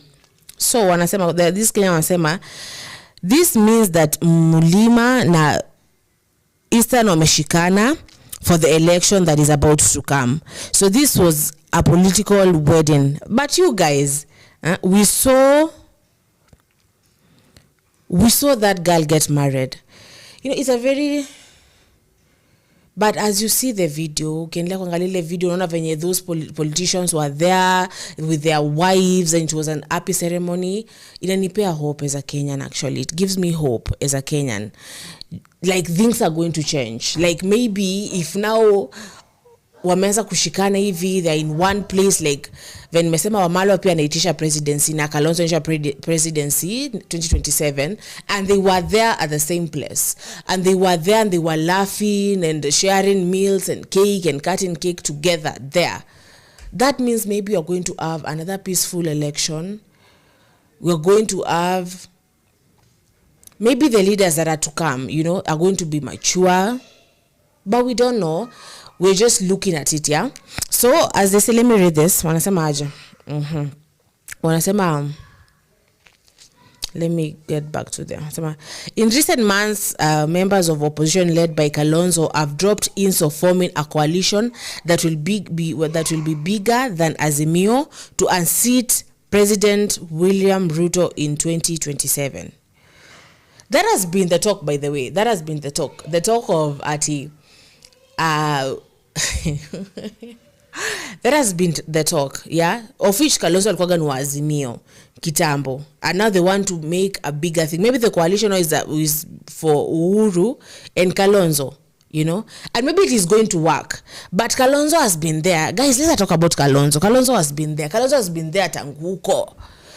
And all the time, lazima, I don't know why lazima ajishkanishage na mtu all the time. And he's already like a household name. We know him, amekuku tangu, zama. My parents found him there doing stuff, and he's still here, you know, asking for this presidency stuff. But lazima ajishkanisha, anajishkanisha, mara kwanza sijui ilikuwa amejishkanisha na Kibaki, mara ya pili amejishkanisha na Raila, wakaform sijui ni Orange. You want to go Orange or something, I don't remember, was a little girl then.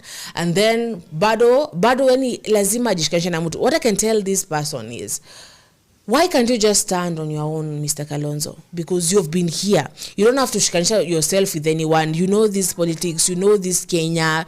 You were once our vice president. You were once our minister of something. You know this place. Then why do you have to always shikanisha with someone? You know? Hapo na mahali nafikiri nasema like politics is just like a dirty game. That you can't even understand. That you can't even sometimes but we shall continue to understand it, yeah? So, Uhuru attended that wedding, and people are not taking it just like a wedding. People are talking about different things. People are talking about this is just not a wedding, because hata ukiangalia kwa mtandao hata hakuna picha nyingi za hiyo harusi hamna. Picha ambazo zipo ni picha za nini, za Uhuru na Kalonzo wakiongea, you know. Those are the pictures that are there. So that really makes us think otherwise, you know. Are there like cardinals for nini? So wanasema aje, ngoja niangalie comment. Kuna comment hapo wanasema the couple in question aren't in pictures at all. The underpinning is that you, Kalonzo, and Uhuru are getting married politically. Yeah, and I can actually back that up, you know, because why? You know, why?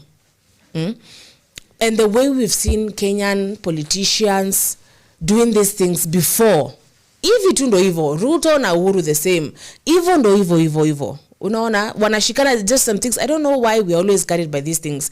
Na unapata kuna mtu ambaye sa even after what we've seen, and we are continuing to say, tumekuwa tukisema hapa kwenye studio, the mistakes that our parents did politically by electing leaders that hata tujui, man, leaders ambao hata wakishafika pale, you know, there is like just they play with their emotions, you know, wanabaki tumeokoka, ni Mungu ametupeleka hapa, and then when they get there at that seat, they're like, they don't keep their promises. They start doing things that they didn't even say. It's like now tukiongea hata wasikizi, and then now we fall for the same thing. Now tumeona Uhuru na Kalonzo ni hawa. I mean, how desperate as a people can we be? You know, tukiona kitu kama hii eti harusi au tumekuja tuko like, wameshikana basi, sijui nini. We shouldn't do the same mistakes that our parents did. Sawa? Wengine, man, these politicians. Okay, again kuna mwingine amesema you have seen all the signs now. Murima is with you now. Sawa? So hiyo nasema pia Kalonzo sasa na Murima, which is the Mount Kenya region, wameshikana sasa for 2027 elections, you know. So what I can say kwa comments pale, naomba muniulize maswali, munijibu pia mniambie, do you think this is just like something they are doing, you know, for the elections, ama they just went there innocently to support Uhuru? Alienda pale tu kusupport rafiki yake ambao wamefanya kazi na yeye, you know, wameenda tu pale kumsupport, ama mnadhani kuna kitu kingine ambacho kimewekwa? Okay, so naona pale kuna mtu anaitwa Masi amesema obviously it is in Kenya, and in Kenya even though vitu zina work. In Kenya even though vitu zina work. So true Mercy, by the in Kenya this is what they do things. Unaanza kujishikanisha na church, mwingine anajishikanisha sijui na nini, mwingine anajishikanisha sijui na nini, and we fall for it. Aya pale kuna Dena na anasema hello, this is a good show. Anasema this is just rules for politics. You know, politics is a game, and a very dirty game. Aki, true. You can never know what is true with these people. Aki, you never know what is true with these people. Okay, naona kuna planes on Felix anasema Zulfa, you're on point Zulfa. Thank you. It is true. You guys comment pale muulize, because me kwangu hata sometimes I don't understand these things. I don't understand how comes a wedding sasa ishakuwa something, ishakuwa not a wedding now, it's just something differently and totally different from that. And also there was this thing that was going on there, very cute actually. Kulikuwa na mabibi na mabwana, and they were doing these TikTok challenges. I don't know who got them to do that. Ile, I am not the bride, you're not the newlyweds and stuff, and they were kissing, and they were, sometimes you go and question yourself, like, is it like really genuine? Are they like doing this genuinely? Me, I never get anything with politics. You never get anything with politics. Pale namona pia anaitwa Ndizi anasema hello, it is true. Mimi hata I never believe anyone that is a politician, because it's like they are made of lies. But some maybe are honest. Yesterday I had a guest here and we were talking, and I remember he said there's this one politician, Matiangi, Mr. Matiangi. That guy always does what he says, what he's required to do. That guy, yani, whenever he's given a task, maybe if he becomes our president, you know, maybe we shall see something different, because he does. Maybe atakalio kiti alafu a change, you know. But that guy venye tumeona from akwe CS wa education, from akwe from in interior security, amekuwa tu like on point, amekuwa anafanya whatever is required of them. So maybe not all politicians are liars, you know. Maybe some, tuseme 90% of them, but maybe 10%. You know, we must have hope kama kuna mtu ambaye kama Matiang'i anafanya. Sawa? Okay, what else? The question that I'm asking is, was Uhuru attending that wedding just for political issues, just for PR and stuff, just for us as Kenyans to see it? Ona sasa hawa sababu tumeshinda tukilia sababu ya our current president, sasa hawa wameshikana, maybe it will be different. But these are the people that have been there, you know. These are I don't know, me as a person mwenyewe, let me say what I think, you know. Me as a person mwenyewe, we've seen these people do the same things. Na ndo maana ulipata, because we've seen the same things, and us as a youth, as a people, and the people of tomorrow, tulienda kuandamana pale. These people, Uhuru, Kalonzo, Raila, Ruto, Wamalwa, are people who have been here, are people who have been kuuza sera, wamekuwa akiuza tu sera. They have been here, you know. They have been doing these things that are doing right now. So was it genuine though? That is the question. Aya, namwana pale kuna anaitwa Adele Anyango, anasema no, maybe he just went for the wedding, but in Kenya you never know. True Adele, you never know. In Kenya you never know. That's why I think we really need to get to know our politics. We really need to get to know our rights. We really need to get to know the constitution. Because as ukiuliza, ni wangapi wanajua constitution? Ni wangapi wanajua their rights as a Kenyan people? Ni wangapi wanajua? How many Kenyans go to kwa bunge ya wananchi? And you should be there to know what is going on. How many Kenyans go? We don't go. We don't know what is what. Unaona? So, naona pia kuna mwingine anaitwa Kila anasema hello, me just think that ilikuwa tu ni harusi and those couples were really really beautiful. True. Actually, I never knew about Kalonzo's family. Okay, I have met his wife, but I've never sijaijua watoto wake ama nini, but I usually heard that akona mtoto ambaye ni DJ kijana, but I never knew about the daughter. Such a cute couple. Such a cute couple. Again, we congratulate anaitwa Saada, Miss Saada, but now is Mrs. Martin. But then does she keep her name? Does she keep her name, by the way? You know, if I was getting married and I'm from like a prominent family, I would keep my name. I would just remain like so and so Kalonzo. I would never change my name. I would keep it that way, but that's just me, yeah. So guys, commentini jamani pale, mkiniuliza, mkiniambia, was that just a genuine wedding that Uhuru attended, you know, ama ilikuwa ameenda for political, to get politically married to Kalonzo 2027 washikane? Sababu nimesoma Kalonzo amesema ana create a coalition that is even bigger than Azimio. And you know, Azimio has been the bigger coalition here, you know, in Kenya. So Kalonzo amesema, I'm going to create something that is bigger, and we are going to unseat. English imeanza kuenda unseat President William Ruto in 2027. So you guys commentini pale, tuna reply hizo comments live. Okay? Sawa. So namona pale kuna mtu anaitwa Ezra anasema, in Kenya politics is just like a game, and let them unite, because as a Kenyan people we are tired of these games.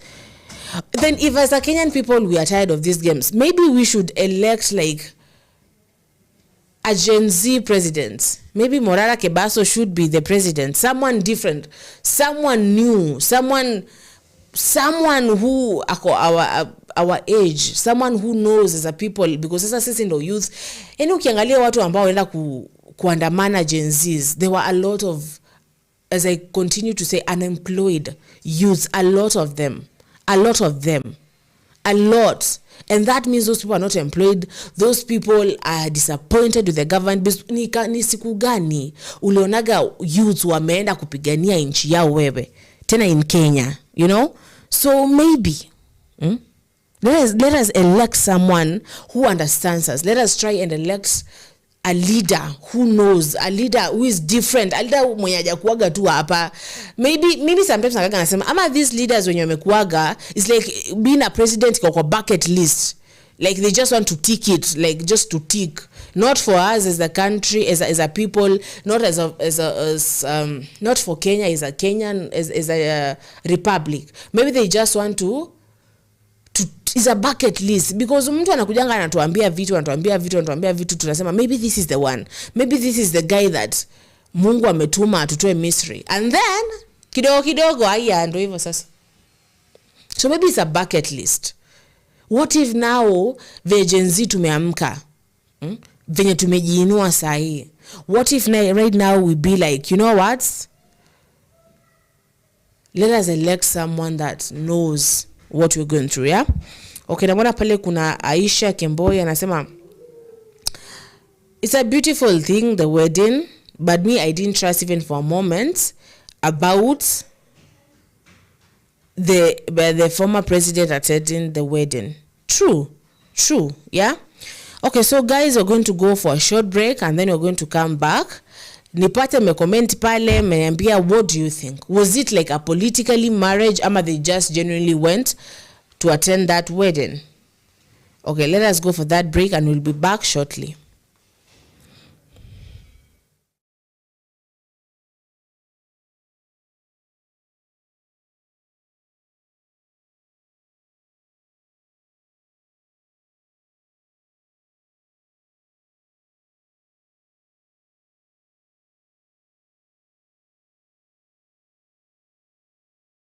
Family, and he had his beautiful 9 children. Yeah. So now we want to talk about K.N.A now As a hero. Yeah, as the freedom fighter, as the hero that we all know now, as the street of Nairobi. Sindio? Yeah. The street that was named after him. Yes. Yeah. So we have like roughly 30 minutes to discuss about this. Okay. So I want us to go and deeper on the points. Yeah. Sindio? Twende sasa. Who is K.N.A to you as a freedom fighter? To me, as a citizen, I'm not a freedom fighter. To me, K.N.A is a hero. To me, he's a change maker. He's a visionary. Someone who saw, who envisioned Kenya not as a country, but as a free nation. Not as a country which was under any bondage, but as a country that everyone had freedom of speech, had the freedom to correlate, had the freedom to travel without, and every child out there had the freedom to go to school, to learn. You know, my dear guest, Lewis, yes. It was a tense moment. Yeah. It was a very, very tense moment. Yeah. Imagine being born where you know hauwezi pita kwa ile njia. Na si eti hapo kuna umbwa, sababu you will be shot down. Yeah. Hauwezi ongea design fulani because you'll be taken to concentration camps. Yeah. And you're in that state. And now you're a grown man, you know, you've been living here for like 30 years and it is still the same. And now your children, you're like, okay, ndakufa hivi na watoto wangu watabaki into this. And if no one doesn't speak up, people are going to die. And my children might not even own this land. Because they say they were fighting for their land. And Wagikuyu, they say, Wayaki is freedom. Yeah. So Wiyaki. Yeah, freedom. Wiyaki. So they were fighting for their freedom. And now Yeah. Kimathi with Dwight Lokami, they sit down. Now, I'm thinking somewhere in the heart, Jioni and the fire is like there. And you're doing it in harsh voices because unajua then you couldn't just speak out. Yeah. So wako like, no, so they were the first freedom fighter. No. They were there, but wako wamejoin bado. So what do you think? Just kama sisi unajua kuna watu wanavuta bangi na unaanza kuvuta bangi. Yeah. What makes you mpaka ifike kwa like now let me go search them. Okay. Unajua kuna klabu nyingi but haijaingia kwa klabu. Yeah. Then one day unaenda kuingia kwa klabu. So now this is then and Kimathi and Lokami. Wakicha na kwa like walai. Maybe even their child was harassed, we don't know. Yeah. Unajua kwa kila creative thing is what if their child was harassed and they're like I know. Hii imefika mwisho. Imefika mwisho. So if we put it that way, that would also be I'm sorry. motivation. It's windy. Yeah, It's windy out here. We here. should get our ears flipped. I have to, but I don't have any. So that was the motivation. Yes. And we are told that anything can motivate you. Yes. And there is this movie I was watching that said everyone is a ticking bomb. You just have to know the right button to press.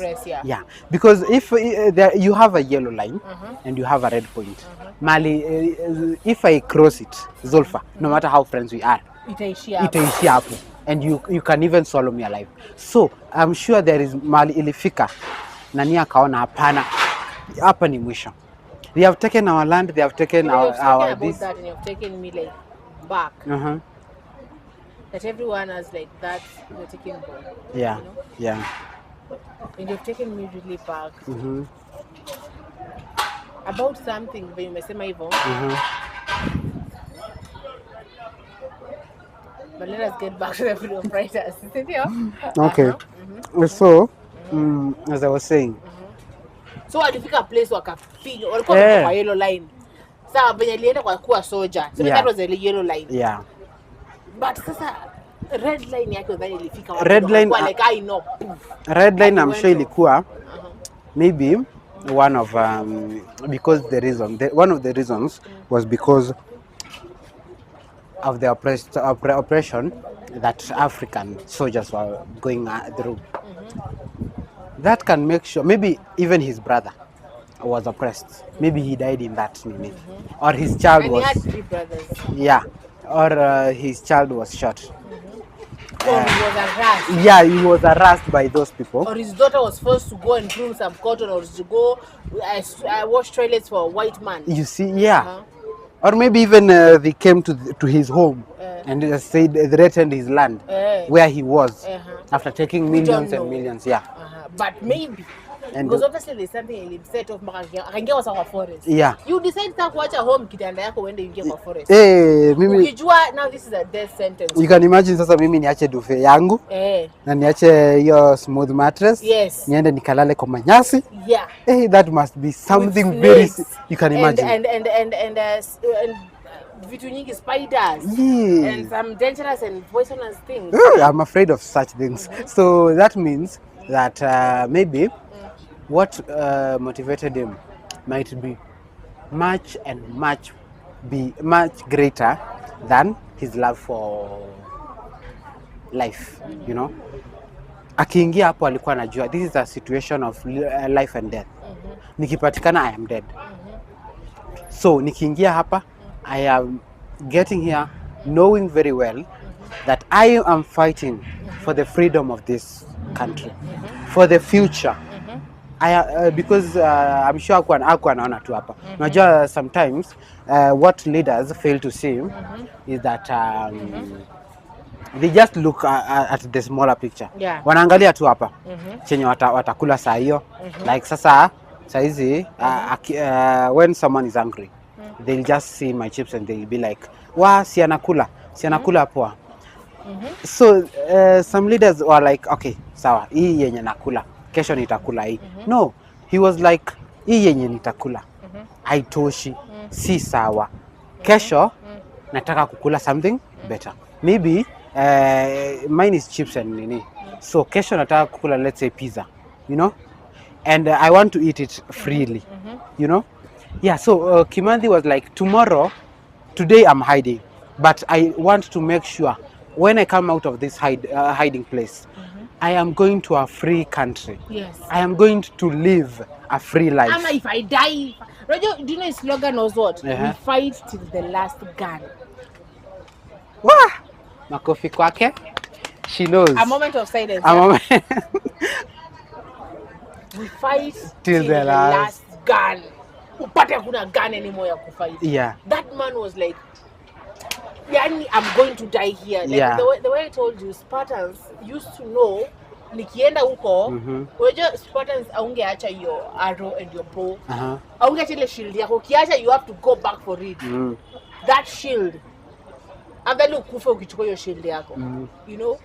And let us say, then K.N.A's shield was his country, his land, the freedom of Kenya, the freedom of Africa. Because now these aliens had come to Africa and they were scrambling and partitioning Africa, and it's like now our Africa wasn't our own.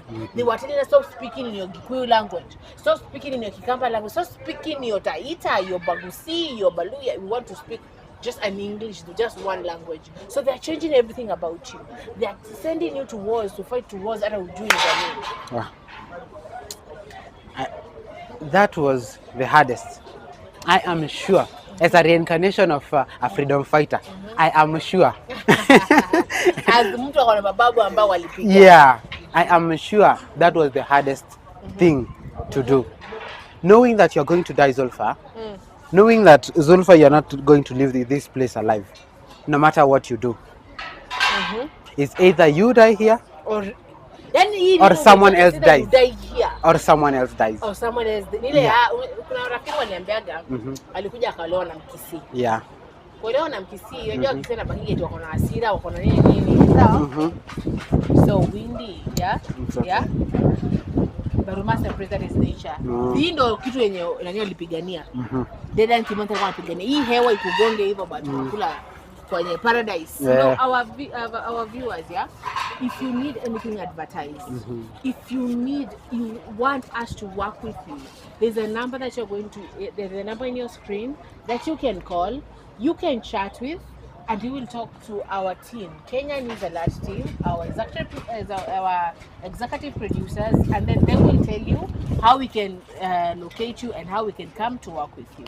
Because Dedan Kimanthi alipigania mpaka tufanye advertisements na wewe. Yeah, by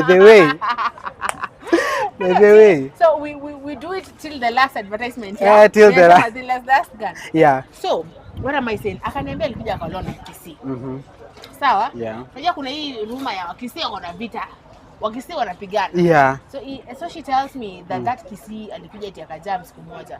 Na kapata amempiga mara 2-3. Mara 4 alifunga mlango. Okay.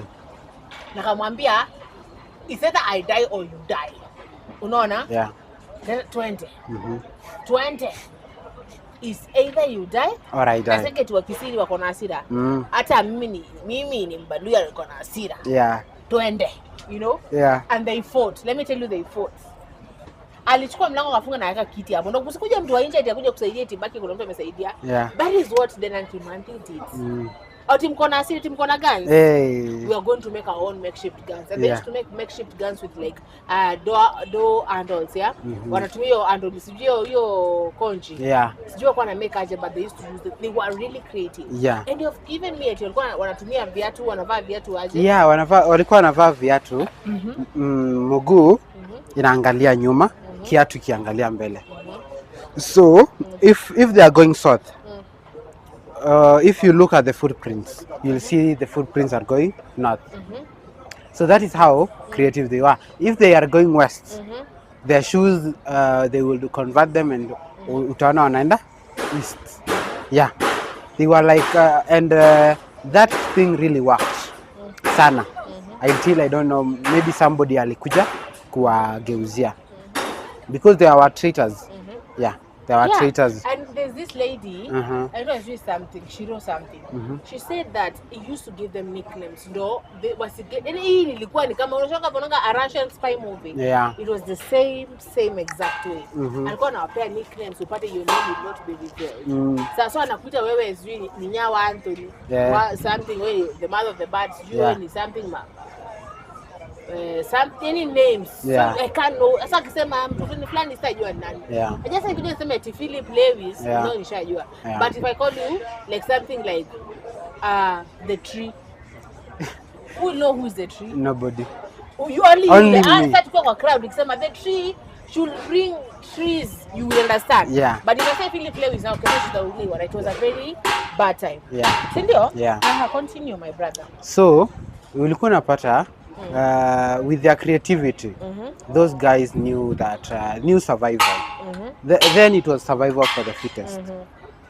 And it's at times like those that we as a country need to acknowledge the creativity of our leaders and the struggles of our independence. And we should also know that as a country, not only strength can win, Yes.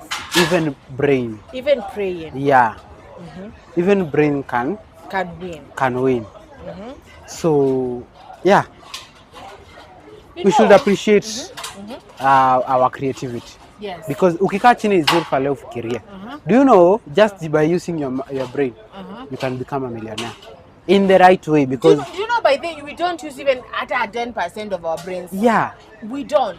But this Kimathi guy, when ukifuatilia, and I want to listeners, you know, and viewers, go back there. Enda uingie kwa blanketi, uchukue maji yako ukikunywa pale ama juisi lako, and I want you to see how Kimathi was doing things. Yeah, Kimathi was like a genius. And I've said there's this question they were asking: is Kimathi the president that Kenya will never have? Yeah. Same pekee alipigana. But he is the guy. So let us go. Tell me the days that yenye alishikwa. It was around 19, if I have the correct name. He was arrested at when he was yeah. He was captured. Yeah. And you know the he person that something aware alimshoot. Alimpata alikuwa anavuka. Anavuka valley. Yeah. Sawa? Na kwenye kuvuka ile valley, he shot him. Guy. Alimshoot. Alivomshoot, alimpata alikuwa ameshika miwa na panga. Unadhani alikuwa njaje naenda because yeye alishika alikuwa amekondeana sana. Yeah, you can see even his last picture. Akiwa uko where he is supposedly to be buried after his execution. You can see how venye alikuwa ameisha, you know. The food is taken, the land is taken. Sasa hapo ndio wanatoa chakula. And you can imagine kama hakuna chakula, there is like they are all hungry. Ni lazima aingie uko ndani kabisa, atafute miwa, the likes of miwa, the likes of the wild fruits even, you know. Okay. So let us read, yeah. Inasema Dedan Kimathi Washiore, born Kimathi Washiore 31st October 1920, was the leader of Kenya Land and Freedom Army during the Mamau uprising. Yeah. That was from 1952 to 1960. Against the British colonial rule in Kenya in the 1950s. He was captured by the British in 1956 and executed in 1957. Kenya gained independence in 1963. Ndio? Yeah. Okay. Kimathi is credited the leading efforts to create formal military structures within the Mau Mau and the governing and the convening a war council in 1953. Do you know there's something else? Do you know this person had built a parliament called Forest? Parliament? Yes. Elected, and the parliament was running. Like alikuwa sio kama soma kajua how they do it, the British. Yeah. Alikuwa the same way kwa Forest. Ako anafanya the bushy things. He also had kept a personal diary that he used to document kila kitu nani. Sawa eh? So this guy ako anafanya hivi kitu kiolela. Yani mtu kama I can say that God has anointed him. Huyu ni kama David Belko kwa kimbia na Saul. Huku kwa caves, yeah. Yani this guy we shall never know. And right now here mpaka saa hii familia yake bado iko injustices. Yeah. Mnasikia hata bones za baba mpaka hajasewa jipewa. The bones because he was married in Kamiti. Na mpaka alibariwa kama mfungo wa mikono. Na mpaka wa leo Kenya has never given them the bones, the remains of their father to bury him in a free land because Kamiti bado umeshikwa. Yeah. So sad. Very. So sad. You know, I usually say that history is missing some parts because you know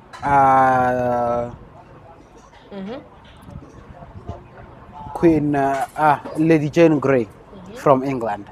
She's a queen that England never had. You know Paul Ngei, that is a president that Kenya never had. You know that Kimathi, Dedan Kimathi, is a president that Kenya never had. You know, those and history will always remain blank of their achievements, and as it remains blank, unless we say that in an alternate universe those people lived, Yani these people but what they could have done, their visions for their countries, just died with them. Lady Jane Grey was executed 9 days after his coronation. Her coronation. Yeah, sorry, Coronation, her coronation. Aya, Paul Gay was assassinated. Is it assassinated? He was Yeah. assassinated. So you can imagine. Aya, Kimathi, he was sold out By his own person. by his own people. For 60 shillings. No, 150 euros. That is 27k. But that was sugar ni kama Yesu mwenyewe alizwa na That, 30 bob. yeah, that is silver. Mbona tunashtuka either. But do you know this one haikuwa imefika at that point. Inafikanga at a point that you are like, yes, ikifika hapo, yeah, tunaweza expect. But haikuwa imefika hapo. Haikuwa imefika to a point that one of our own who understands us, who is born in our own area, you know, ingekuwa sasa ni mtu kutoka nje, yeah, na mnatumika vibaya. Tuseme mko mjengo mahali na mnatumika vibaya. Na tuseme for Manuel anatumia vibaya. But huyo mtu yeye ako willing kulipwa so tatu mjengo. Na nyinyi mkiongea enda kusema huko. So maybe that is the person. Si huyu mtu ambaye alimshoot alikuwa ni part of the guards. Na I heard that alinuaga basi ambayo ijetumika mpaka wa leo. And his children suffered the same fate of walikuwa Muririmo wa Kimathi. You know, the end of Kimathi. Yeah. You are the people who yani alikuwa hiyo kitu chochote akinunua akafungua restaurant inachorwa hivyo na watu Muririmo wa Kimathi. The end of Kimathi. The end of Kimathi. So K.N.A, guys, is one of the, we will never know. But at least we can have some clues when you look at him, when you look at his IQ, when you look at as the man he was, the way he made decisions, the way he executed his plans. Yeah. I think he was executed in 1957 and he was caught, captured in 1956 and died in 1956 by hanging. And his wife then alikuwa jela. Alikuwa jela pia. Alikuwa wanafanya pamoja. Yeah. Mbeke alikuwa jela then. Akaambiwa njoo uone watoto. But when she went there with watoto, akaja kuja ona bwanako the last time. When alifika hapa akapata bwanake ashahangiwa. Yani like they were playing psychological wars with the families of the people.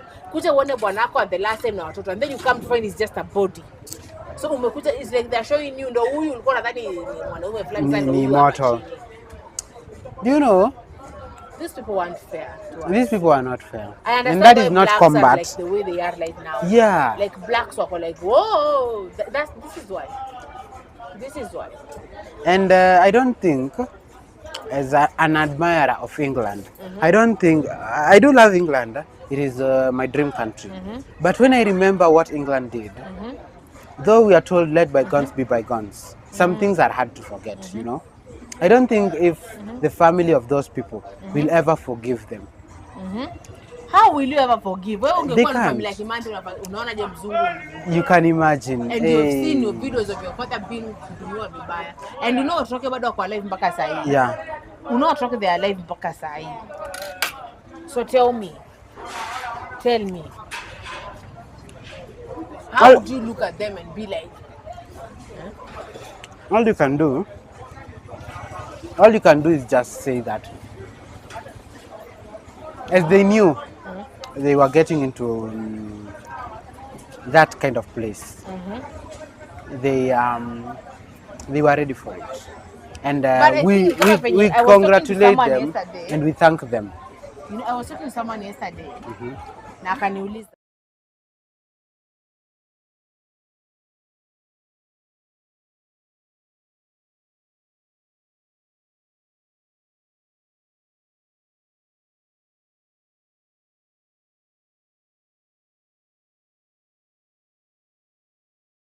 you know it can happen. Yeah. So psychologically, the fact we're prepared, something can happen, but you must be positive. So maybe at the moment that these people chose to go fight, Yeah. We are told, hope for the best, but expect the worst. So they were hoping for a free country, but expecting death, you know. And psychologically, I'm sure that even the wives, they knew how dangerous this was. it was, but they were willing because Yeah, because they love the country. yani hii ni kama kitendo venye wanawake wasipata walikuwa wanaacha bwana zao na kapigane. Yeah. And wanajua 90% will not come back, or even the whole army will not come back, you know. And it was sometimes it was unpleasant watching and knowing that Zulfa, I may not come back. you may not come back, and I might live a widower for the rest of my life, you know.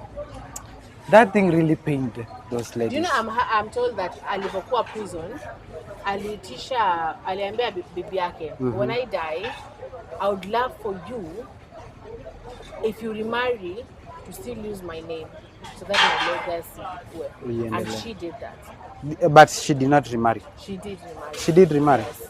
Oh. And when she remarried, she used his name to name those children. Yeah. Hata kama bwanake ameomoa sasa, unaweza kataa? Saizi? Unakuwa like, because for your country, some things you just ni patriotic. Yeah, patriotic. Yeah. So you are just like, yeah, I need to live with that, you know, as a father figure and as an understanding husband.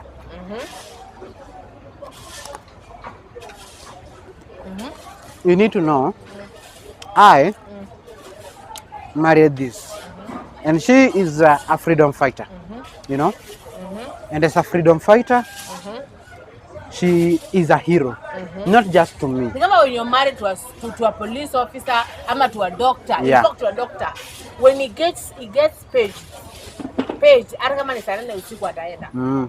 A police officer akiambiwa pale kumekuwa na shughuli fulani, mtu wa jeshi akiitwa kwenda, it's a thing you must be prepared. Mwizi. Mwizi. There was once a time I dated a doctor. And it was kitambo, nikiwa shule. And the only problem was one. Nataka attention yake 24/7. But ukiwa uni. Yeah. So I was like, nataka attention yake na nikimcall ako busy. Akichukua simu akisema hello, mlango inafunguliwa. Doctor, there is someone here, the patient wants to see you. And I was like, when will we ever talk like for 5 minutes? No. Kama hajaambiwa aende. Yeah. Na lazima aende because they are hypocritic or lazima aende, can't let anyone die. Hata kama ni nani for you. Sawa, unless ukifanya ni mgonjwa all the time. Unaona?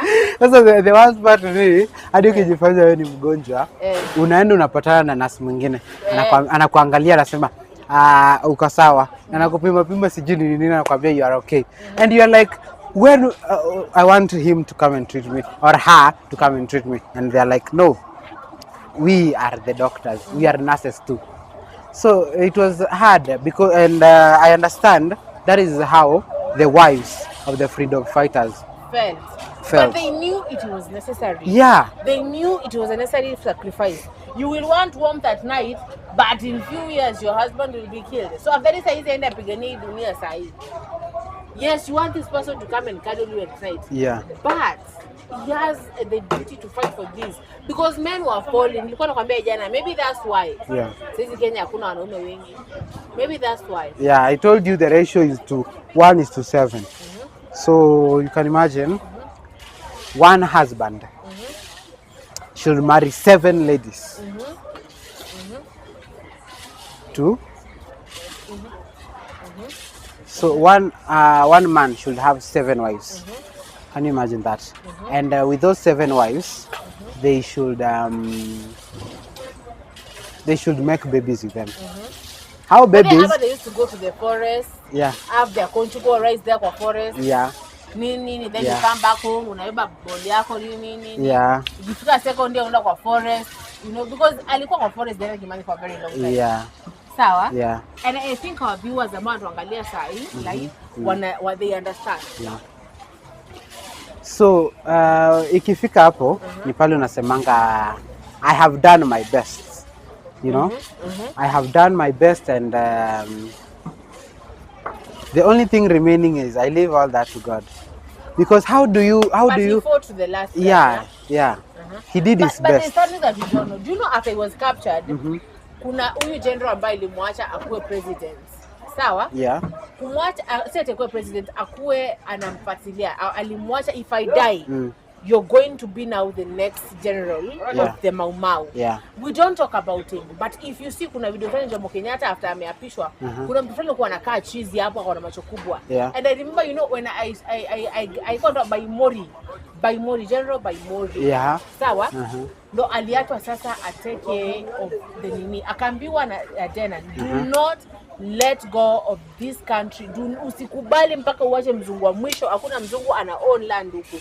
And Kenyans own their land. Yeah. Even after Kenyatta was installed as the president, akutoka kwa forest, he continued to fight. Yeah. Imagine that's something that will come to cash later on. Yeah. But we don't know about that person. So we are going to know about General Baimori later. Yes, Sawa? yes. So to give us our last, we have like 10 minutes remaining. Yeah. So give us our last remarks, you know, anything that you want to tell us about, whatever, and then we can close up the show.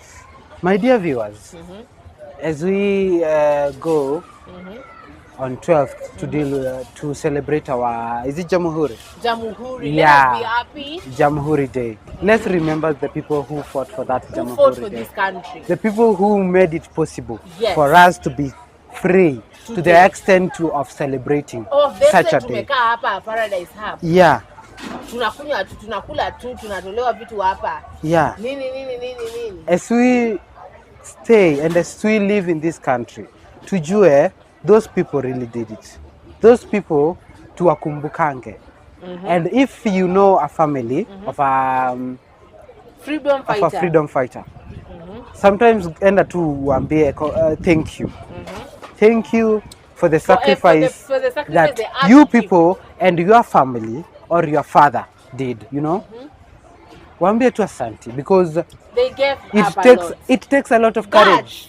And kahunes. Yes, and knowing that, yes, I'll start fighting you, and we will never see eye to eye. I'll go hide while you will be free. And hapa ni kwetu na najificha. Imagine kwetu. Imagine mtu akuja kwao ni vile anza kujificha. You know, it takes a lot of courage. Waanze kujificha. But you know it is necessary ujifiche ndio at least sufuria zako zibaki zako. Yeah. Imagine, like for example, let me tell you right now, as you know, right now I'm not living my own space. Yeah. Yeah. And I love it because I'm living with family. Yeah. You know, but sometimes you need your own space. Yeah, you need privacy, you know. Be naked in your own house and just be like, you know, wacha nikae hapa nimejifunika dress na watch Netflix. Yeah. Unaona, unatoka tu some kama unajua hii language. There are some language says musambale. Yeah. Sawa? Yes, that is so French. You just want to be like that, yeah? Musambale, yeah. Yeah. And now you can't do it. But hiyo ni nyumba tu. Now imagine your own country.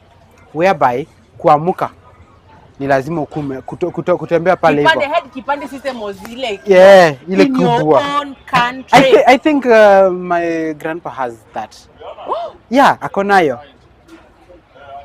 and he was like hii ndio tulikuwa tunavaa. Oh my God. Written the number. Oh my God, no. And I was like, how old are you? Like, were you born even in the 1800s? Because that thing looks old, and it's made of, is it wood? So ni kama like ukiongea shule ukiongea kikamba. Yeah, the monitor. The monitor. Yeah. In your own country, you're a grown up, and it is like nilisikia kusoma kitabu fulani inaitwa ya Muhammad Ali. Yeah. It was a very tense time. Kuna kitabu kama Muhammad Ali. Yeah. Let me look at the camera because this is a serious thing that I want to talk about. So anaona muda hapa natupa kisogo, tumekuwa hapa Paradise Hub. Na tunashinda tukisisitiza sisi kama news, Kenya News Alert, we are ready to advertise for you anything that you want us, wherever uko pande zote za Kenya. There's a number ambayo iko pale kwenye screen yako, text pale, piga pale, say what you want. We shall speak to our executive producer and our team will get back to you. Sindio? Yeah. So we were talking, this is another show, about tunaipa nini, and I see people are, but then people are loving it, people are loving it, you know? Government and ministry, we need everything that we're going through right now is because maybe our parents didn't take the time to know our history and our government and how they correlate and how they make us people, you know. So we are going to teach you. We are going to start by learning. Tukisoma leo kuhusu Jomo Kenyatta, kesho tunasoma kuhusu Ruto. We compare them. So yesterday and today we have tackled K.N.A is the man, the brother, the son, the brother, the husband, the friend, the teacher, the soldier, you know, the clerk. Until the moment ulifika mahali alifika akakuwa like na wacha niingie kwa msitu nipige hao wazungu. Mau inamaanisha nini? Mau. I can't lie around. Kwani? I forget, but I shall tell you tomorrow. But it's something about tokeni kwetu nendeni kwenu. Sawa? I remember my social study teacher told me that, but I'm forgetting. So my dear beautiful viewers of Kenya News Alert, you, a million of you, you know, thank you so much for subscribing, for sharing, for commenting. We have had a wonderful day eating and dining with the Paradise Hub. Tunasema kesho tupatane hapa wakati the same. Okay, tomorrow will be somewhere else, but wakati huo saa 9 to saa 10. Saa 9 to saa 10, but different venue. Leo kidogo muda tumesongeza, but ni pale tulikuwa tunajibamba tu nini. You know, and I will have to apologize for some technical errors that has happened. Unajua man is to error. So thank you. I've been your host, House of Zulfa. This is Government and History, and I've been your co-host, Lewis Philip. Thank you. See you tomorrow. Bye-bye. Ciao.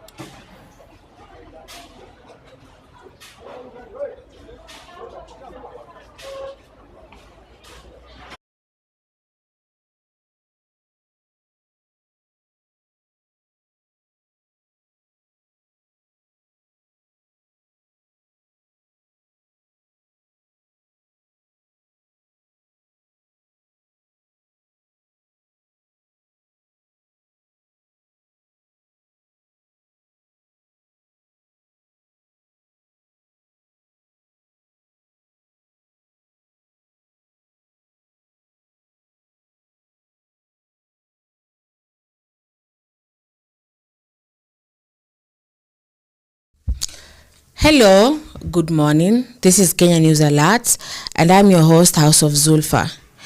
Karibu sana kwenye show yetu ya Morning Tea. Okay, so leo niko peke yangu. Kidogo guest leo amenipotea. Okay, so mtazamaji, tuko pale live YouTube and you can comment, you can subscribe, you can share. Okay, so I want this to be like a very engaging conversation. Sababu ile show ambao tunaongelelea vitu ambavyo vinadhiri saa hii, things that are happening right now. Okay, and we're going to start with kuchambua gazeti. Tutachambua gazeti, tutajua tuko na gazeti la kwanza ni Taifa Leo, and then the other one is The Standard. So let us see what are the headlines hapa. Okay, kusomea vidokezo. Magavana wasema wamelazimishwa vifaa vya matibabu vinavyomeza mabilioni ya SHIF. Alafu wanasema mwanachuo Mtanzania alijua Nairobi na kujirusha. Then kuna wataalamu wa ODM walioingia serikalini sasa waabudu Ruto, you know. But the headline yenye iko sana is Ruto and Uhuru are talking politics. Okay, so let us get into that right now and then tuendelee kudiscuss as you join. Let me open it.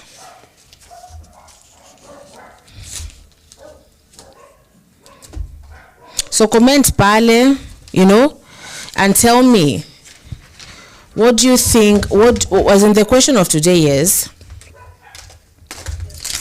what do you think is happening? Yes? What do you think is happening when Ruto and Uhuru wameamua kumit after all that time? Okay? Okay. So, inasema Uhuru meeting jolts political landscape fuels 2027 election talk. Sawa.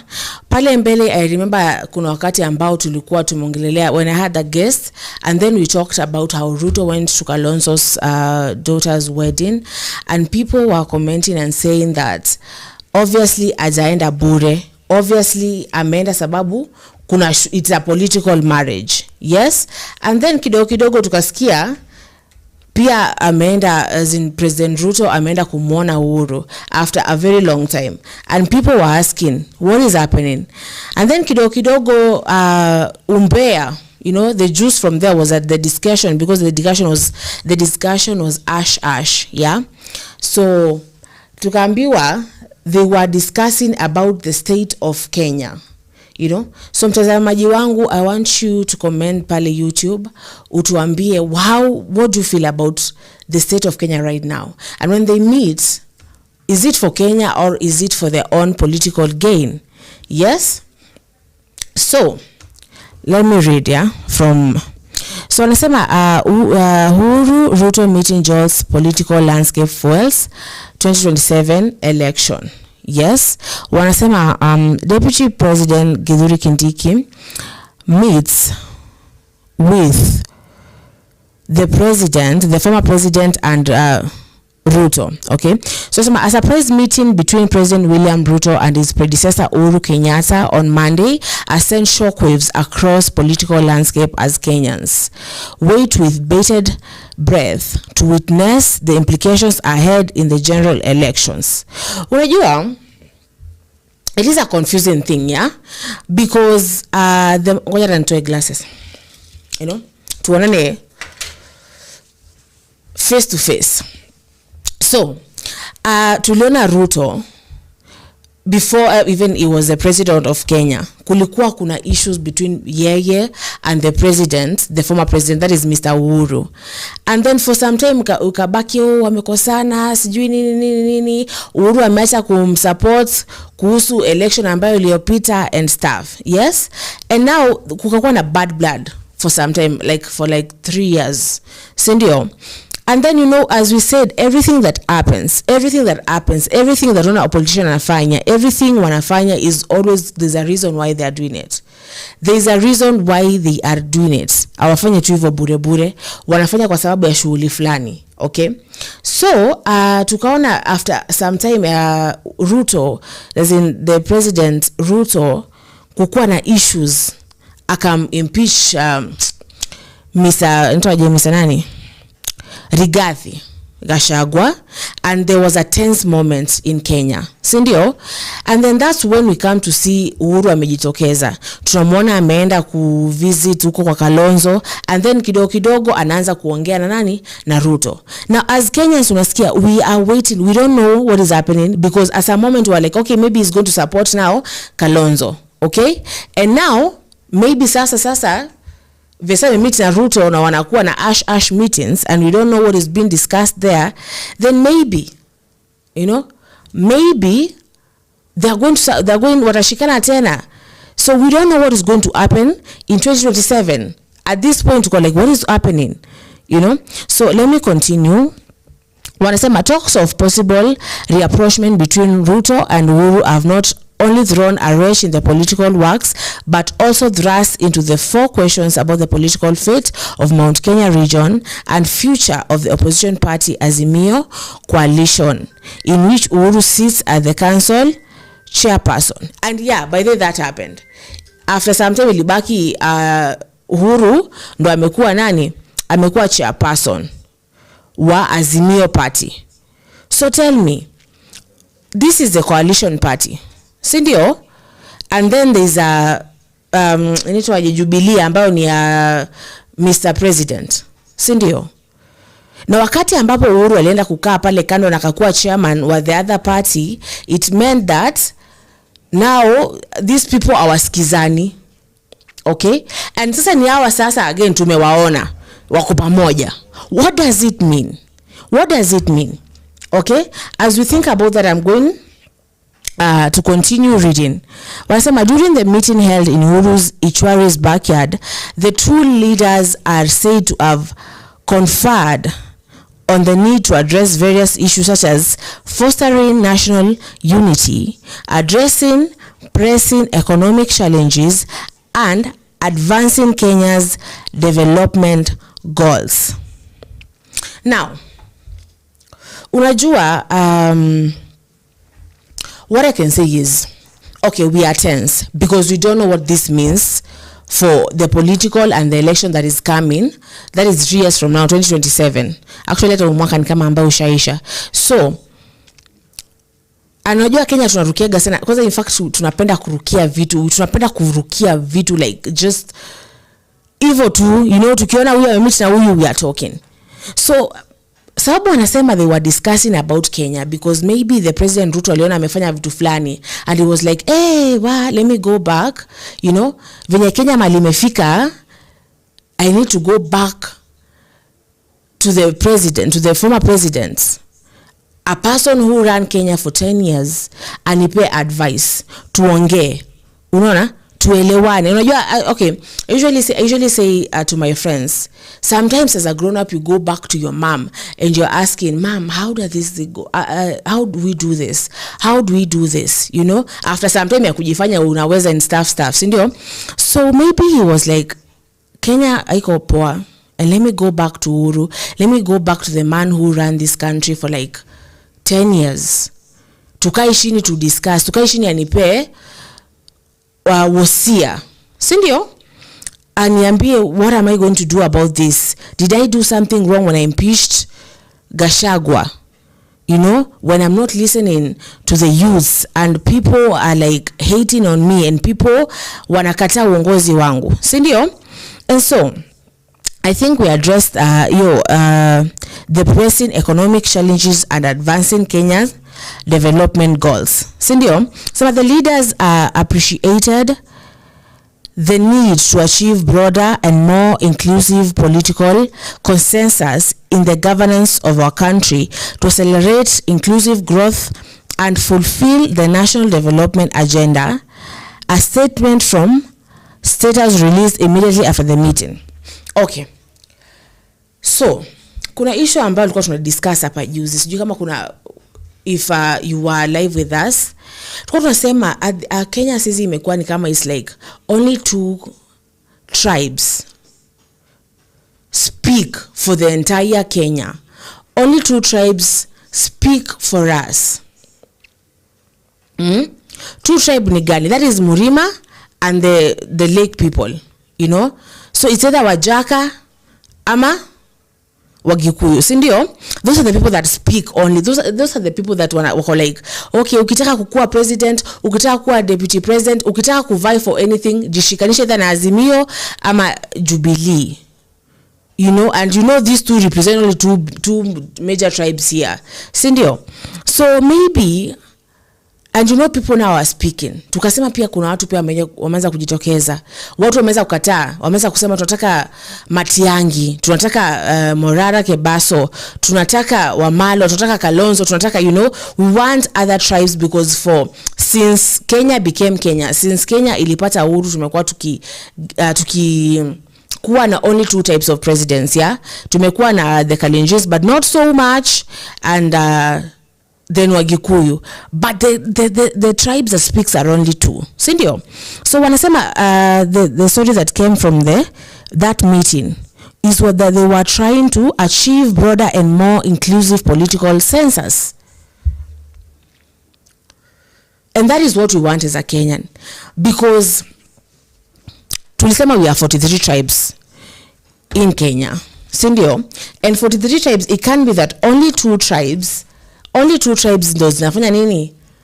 Zina to lead. Only 2 tribes ndo zinaongelea everything you know. So maybe they go sit down and they're like, okay, maybe it's now time hizo tribes zingine they wakule hiyo keki ambayo iko hapo, si ndio?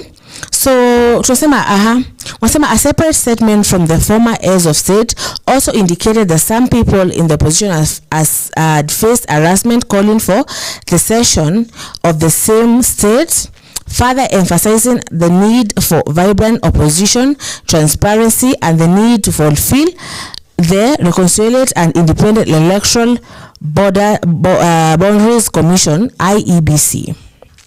On his part, Ruto agreed to engage all stakeholders to remove unnecessary tension and propose a reconciliatory way forward. Sawa.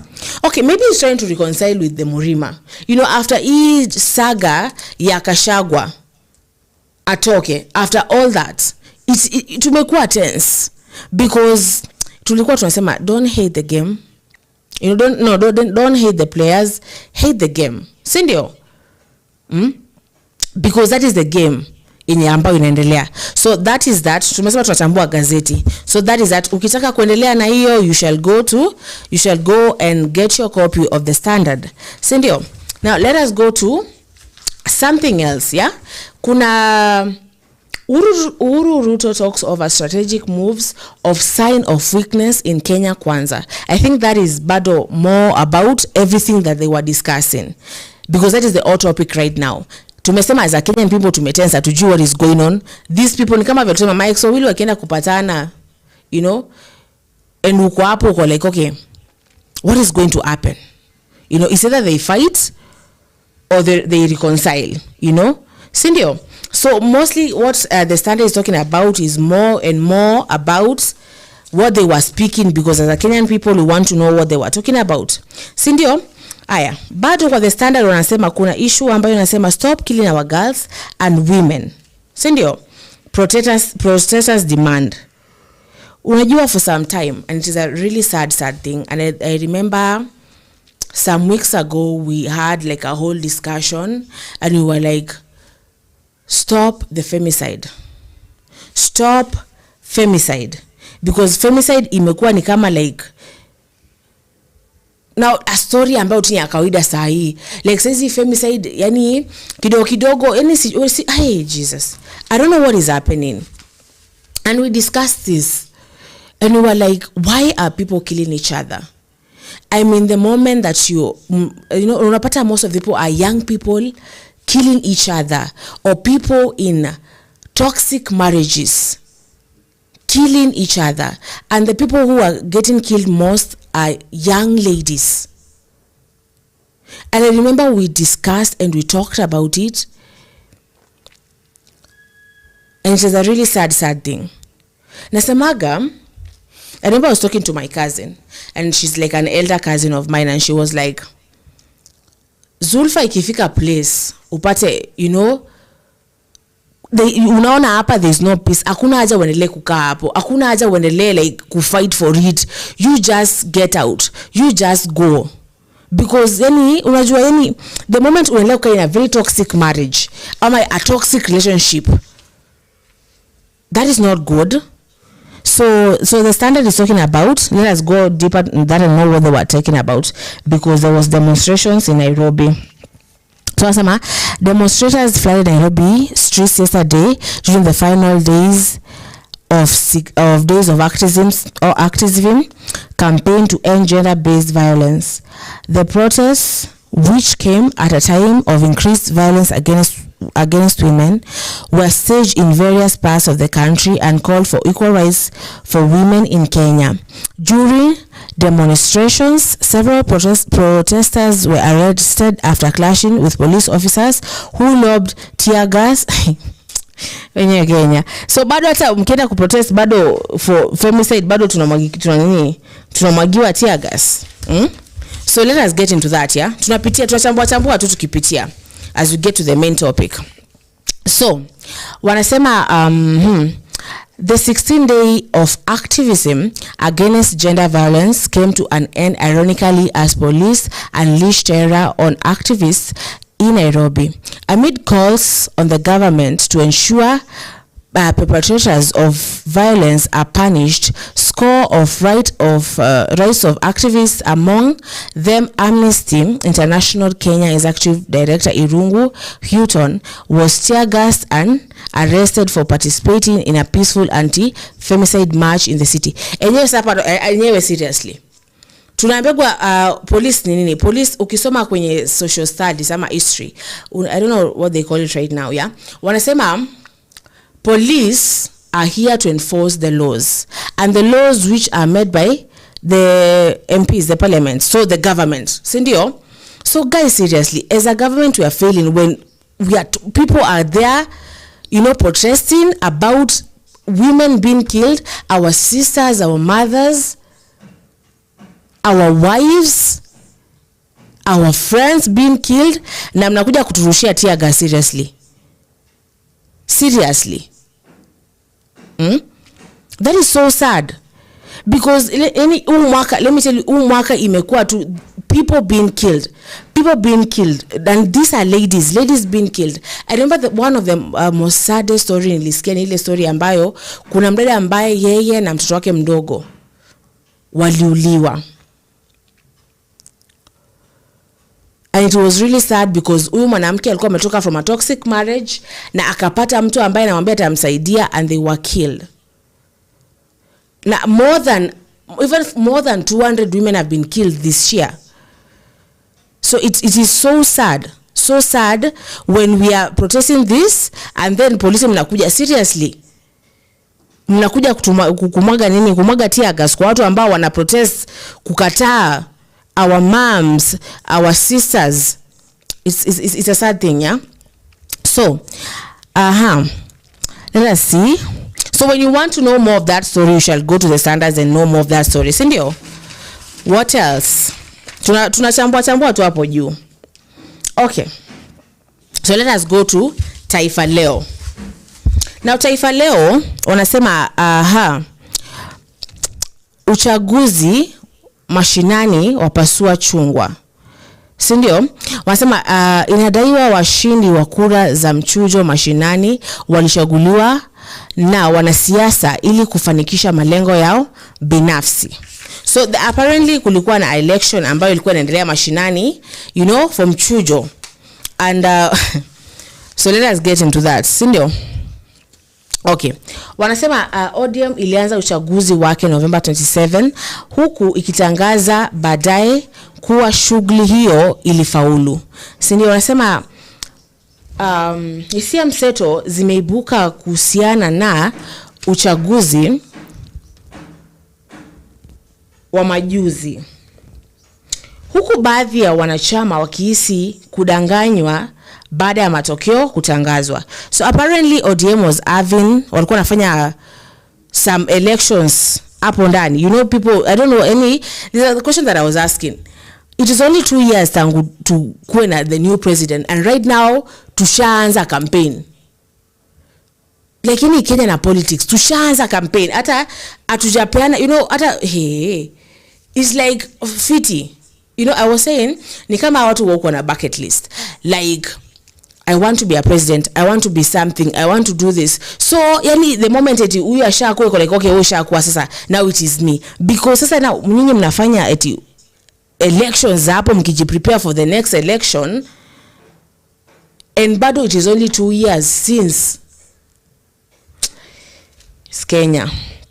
So nasema ingawa chama hicho kilitangaza kuwa shughuli hiyo ilifanikiwa, baadhi ya wanachama Homa Bay wana wasiwasi kuhusu matokeo. Inadaiwa washindi wa shughuli hiyo walichaguliwa na wanasiasa ili kutumiza maslahi yao. Everywhere is corruption. In Kenya, when it comes to politics, ni corruption too. Ni corruption. Unaeka mtu ambaye unajua kiingio ndani atafanya kitu yenye unataka, and then us as Kenyans tunabaki the same. Tunabaki majenzia tuna kazi, tunabaki hospitali zetu hazina madawa, tunabaki madaktari jalipwa, tunabaki I heard that pia eti teachers ambao wamesomea huku wanaambiwa watapelekwa kusomesha majuu. Tunabaki hakuna employments, because when we elect people, when these people are elect each other, wanaekana watu ambao wanajuana huko ndani. So sad. So wanasema Maafisa wa chama wakiongozwa na mwenyekiti wa Homa Bay Town Magharibi Bwana Orasha Ochuodo na mwenzake wa Homa Bay Town Mashariki Bwana William Oyongo wametoa wito kwa viongozi wa ODM kufutilia mbali matokeo ya uchaguzi huo, wakisema kuna maswali mengi kuhusu namna washindi walivyopata viti.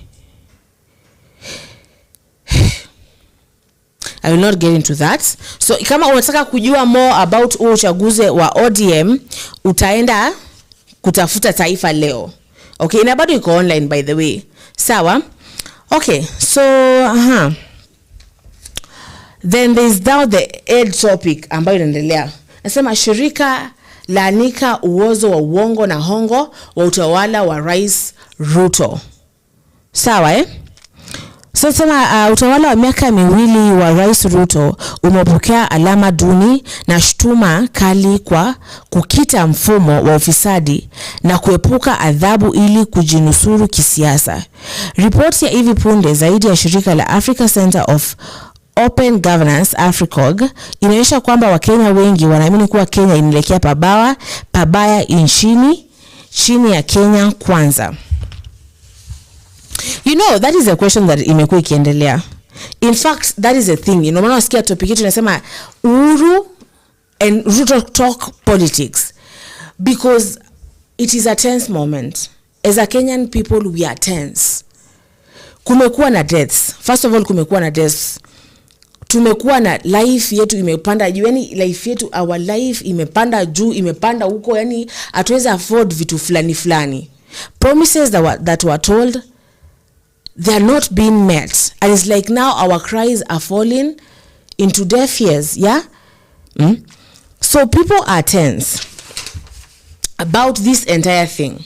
Sawa? So wataalamu wanaongea kwenye Taifa Leo wanasema ripoti ya AFRICOG yatoa taswira mbaya ya hali ya taifa na kushtumu serikali kwa kuwezesha mfumo unawafumainisha wachache. But that is true, because it's like now the government is for some people. Kuna watu ambao wanasema, the small group of people wanasema it is good, it is well, serikali inafanya everything, we are good. And then tunajiuliza, now those people ambao wanasema hivyo, and then we saw like where all those young people, all those Gen Zs ambao walienda kuandamana. Do you think, never in history we ever seen such young people wake up to go kuandamana hiyo design? Atujawai. And why are they doing that? And it is a topic that here in Kenya News Alert we have been talking about. We have been really talking about. Because as the tomorrow people, hatuna makazi. Life imekuwa ngumu, hatu afford. And the promise that we were told is go to school, study, earn your degree, kutakuwa na jobs. Mimi as William Ruto nita provide jobs. My government will do this. My government will do this. And now ni kama ushaona mtu anakuambia kitu alafu after some time na behave ni kama si alisema hiyo stuff. Unapata mtu ana behave ni kama ambaye si alisema stuff. Because ukiona mpaka AFRICOG, and AFRICOG is like a whole African thing. They are watching us. And they see that we are not okay. We are not okay. The government is for some people, and the rest nyinyi endeleeni tu kuongea. So Taifa Leo inaendelea kusemaje? Inasema utawala wa miaka miwili wa Rais William Ruto umepokea alama duni na shutuma kali kwa kukita mfumo wa ufisadi na kuepusha adhabu ili kujinusuru kisiasa. Ripoti ya hivi punde zaidi ya shirika la Africa Center Open Governance. Now this African Center Governance is like now all countries, kama you go there, you mnajisailisha huko, and then now they do a research in each and every country, see how you're governing. That's what it's called, governance. How are you governing your country? Sawa, umepewa mamlaka juzi, inaenda kuwa sawa ama iko sawa? Watu wako wako aje, you know, ama iko aje? And wameobserve, wameona Kenya iko poa. Kenya iko poa. Sawa. Wanasema wanasema wa Kenya wanaamini kuwa Kenya inaelekea pabaya chini ya serikali ya Dr. Ruto ya Kenya Kwanza.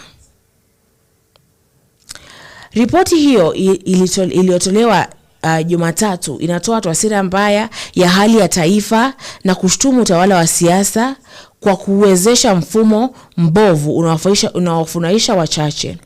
Ikifafanua tathmini yake mbaya, ripoti hiyo ilitaja kashfa kama vile mikataba ya mabilioni ya adani iliyofutwa, sakata ya ugizaji wa mafuta ya kupikia mchele na mbolea ya ruzuku kama baadhi ya sakata ambazo zimekuwa nembo ya utawala wa Kenya Kwanza. Ripoti hiyo inashtumu rais na kwa kuendeleza sio na siasa za kujikinga kupitia upendeleo, kandarasi za kutiliwa shaka na uteuzi. So these people have, unajua hawa watu when they start doing their thing, they go deep. They go deep. Wanakuja kwa ground pole pole, 2 years wana observe. 2 years wana observe tu pole pole. 2 years wana observe tu. And they come, they are like, you know what? This is not good. Kenya kilimo ilikuwa the first thing. Ilibaki because I remember they were saying tunapeana fertilizer ambazo ni free and sijui nini. And then aya fertilizer ikabaki, aya zimeanza kuuzwa. As youth hatuna kazi. Why is that? The government said that we are going to do this, we are going to do this, and they are not doing. And even outsiders are observing this. So I'm going to go, tutafika hapo alafu tutaingia kwenye kuangalia comments, and then we shall continue as we talk about this. So my viewers, what do you think about the state of Kenya right now? What do you think? Tunaelekea wapi? Tunafanya nini? And what can we do as the people of tomorrow? Because yesterday I was saying Kenya is our first love.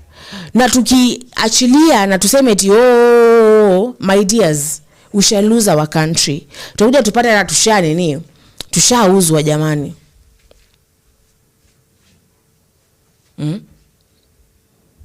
So you guys, anyone that is joining right now, welcome. We are going to go for a short break and then we are going to come back and continue to tackle, and I'll be reading your comments. So comment pale, like, subscribe. Sawa, we're going to go on a short break and we're going to come back.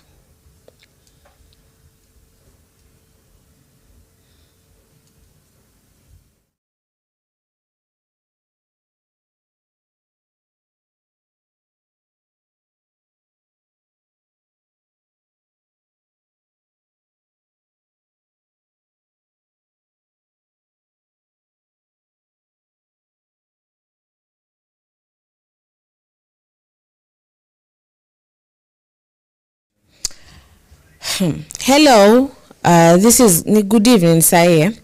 Habari ya jioni watazamaji wa Kenya News Alerts. This is House of Zulfa. Karibu kwenye Government and History. Kidogo mtutusamea leo tunaifanya mapema. We can't wait to do it with you. So of late tumekuwa tukidiscuss about Dedan Kimathi. Kwa wale hata niwapea recap kwa wale ambao hawajakuwa kwenye hizo live, si ndio? So we were discussing about Dedan Kimathi, and the first day we discussed about Dedan Kimathi as the man, as the son, as the brother, as the father, as a teacher. Okay? And after that we discussed Dedan Kimathi as the now the freedom fighter. We followed his entire journey. I had a guest kwa show. We followed his entire journey mpaka in every decision that he made mpaka afike kuwa freedom fighter. Even after his death, we even met his wife Mukami and his children. Sindio? So this show ambayo ni mpya ya government and history, takuwa tunaongelelea mambo ambayo yana affect things that happened in the past, heroes and people, and how they impacted our life now. Okay, so it's history and then the government. So how does that history affect us right now and affect the government right now? So tutaanza na history and then we shall compare it to now. So karibu, commenti, like, sawa, you subscribe and you share. Karibu. So today we are talking about this lady from Machakos. Her name was Syokimau. So let us go to Syokimau. Syokimau was a renowned Kamba medicine woman and prophetess who lived in the 1800s, long before Kenya was colonized. She was born in the Iveti Hills near present-day Machakos town. Her origins are shrouded in mystery, with some legends suggesting she appeared miraculously as no one knew her parents or relatives. So, we sijui kama nyi ambayo mmesoma history. Me, I did history in high school. And I remember my teacher talking about Syokimau, the likes of Syokimau, Mekatilili Wamenza. They were all like prophetess, and the things that they prophetized zili impact our lives. Sawa, we shall get started for now in Syokimau, but we shall get to Mekatilili. Sawa, so Syokimau, Iveti is somewhere down there in Machakos. Iveti Hills. Yes. Now it's a beautiful place, a really beautiful place with a lot of big stones, and kuna mandhari mazuri, by the way, actually. So alikuwa ametoka kule Syokimau, ametoka kule na hakuna mtu, but actually when you ask about Syokimau, unataka kujua ametoka wapi specifically, ametoka kwa nani specifically, who are the brothers, who are the sisters, who are the whatever. No one knows. No one knows. Okay? Maybe she just appeared. You know, let me tell you a story. Mikifika kwa history napiga story. So let me tell you a story about my grandmother told me a certain story. And she said that there was this I'm going to call it like a fairy, or like a watu ambao obsessed na vitu kama Disney and Marvel, you understand? Maybe a goddess. She was like a goddess. And my grandmother told me that there used to be different, I don't know, let me say fairies or goddesses for different things. And you used to see them. So she told me that there was this one in particular, alikuwa anaitwa Ndambi. And Ndambi used to be in the river. Such a beautiful girl. Ulikuwa unampata. She told me that ulikuwa unampata jioni. Msira mrembo kabisa, mweupe pepe, anaoga. Na alikuwa anaoga kwa, unajua, if you go to like a natural dam, utapata kuna like a circle ya maji safi, and then now kuna ka stream, and then utapata the entire dam. So she used to shower hapo kwa this clean, very clean water. Alikuwa anaitwa Ndambi. Why am I talking about Ndambi? I'm talking about Ndambi because people say they don't know where Syokimau came from. Sawa, they just hawezi kuambia eti wale ni watu wa Syokimau. You know, kama venye tuliongelea watu wa Dedan Kimanthi tukasema alikuwa na watoto, alikuwa na bibi, alikuwa na bwana. We know nothing about Syokimau, eti alitoka wapi, mamake ni nani, we know nothing. So maybe she was a goddess or a fairy or something. The god or the gods had sent here to come and warn people, you know, about wazungu ambao walikuwa wanakuja. So my grandmother tells me that these goddesses used to be there. Kulikuwaga ziu wakulima, kulikuwaga ziu wa ng'ombe, kulikuwaga, that is mifugo, kulikuwaga na uwe wa maji ambao kutoka Ndambi, and you were told you should not look at her while she's bathing, yeah? But ulikuwa unampata hapo. Now you imagine wewe ni kijana unapata dem super anaoga mahali, utakosa je kumwangalia. So tuachane na either way. Let's continue with Syokimau. So Syokimau's prophetic abilities were believed to have been granted by a benevolent spirit that visited her when she was a young girl. Ishaanza kwa saa movie ya Nigeria. So we know Syokimau existed. So there's no point of sahi kwanza kusema eti hii ni story ya jaba, eti kulikujaga mtu spirit ikampea powers nini, because we know that everything that she prophesied did come true. And we have named buildings after her, we've named places after her. So damn, those benevolent spirits should find me. Okay, so Syokimau, she became famous for her accurate predictions, including foreseeing attacks from neighboring communities like the Maasai and the Kikuyu, which allowed the Kamba warriors to prepare and defend themselves. By the way, I don't know, the Maasai na the Kamba walikuwa wanapigananga ng'ombe all the time. Like all the time. Alafu back then nile wakati ambao used to smoke signals. I was talking to someone the other day. Tulikuwa tunaongelea tunasema, now imagine dating in that time. Dating and the only signal, just because unatuma tu text ama unatuma pin and then whatever. Now imagine back then if you're dating a girl from the other village or a boy from the other village, na unabidi uwashe smoke. Inabidi like uwashe smoke na maybe your day mwendea kwa anaangalia hiyo side, alikuwa anaangalia side nyingine. How do you communicate? Like it must be a very very very difficult time for dating or doing anything. Hata acha hivyo, when those people are coming to attack na mtu amesema wacha niwashe smoke signals, unapata upepo inapiga side nyingine, hiyo upepo inaonyesha watu wengine wa maybe it is Machakos and Machakos is bigger and inakuja mpaka inaonyesha watu wa hii side hiyo smoke. So watu wa iveti wanadhani wao wana get attacked, na kumbe smoke ilikuwa huko mbali kabisa side ya Masi, na watu wa Masi wanakuja kuatakiwa, but because of upepo it might has been very, very hard. Yeah, smoke signals. Damn. So listeners, niambeni, what do you think about that? What do you think about the dating time ya huko? Alafu hizi smoke signals kweli zilikuwa za work all the time? Alafu ama ile walikuwa sema either ni smoke signals ama kupiga drum ama kutuma messenger. We should thank technology, yes. So Syokimau, she conducted prayers and made sacrifices under a designated tree known as the Idhembo, which served as a shrine. So wanasema Syokimau alikuwa anaenda kufanya, when you are a prophetess, kuna zile duties ambazo uko nazo. Tumeangalia movies za Nigeria enough. Tumeona Mama G akiwa prophetess. Tumeona hizi movies. Tumejua you must go there, wear like a red thing, a red cloth and be all weird and stuff, And then like ukwe na makuku huko na masanamu huko and stuff. So that is what Syokimau used to do. And I think that shrine is still here. Like if you're from another place, you can go to Iveti and you'll find the shrine of Syokimau.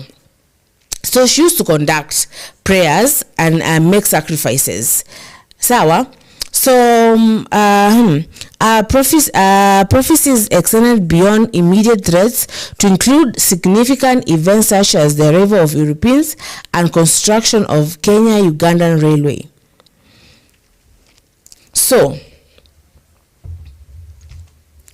when you're a prophet, I'm told that you sleep and you dream.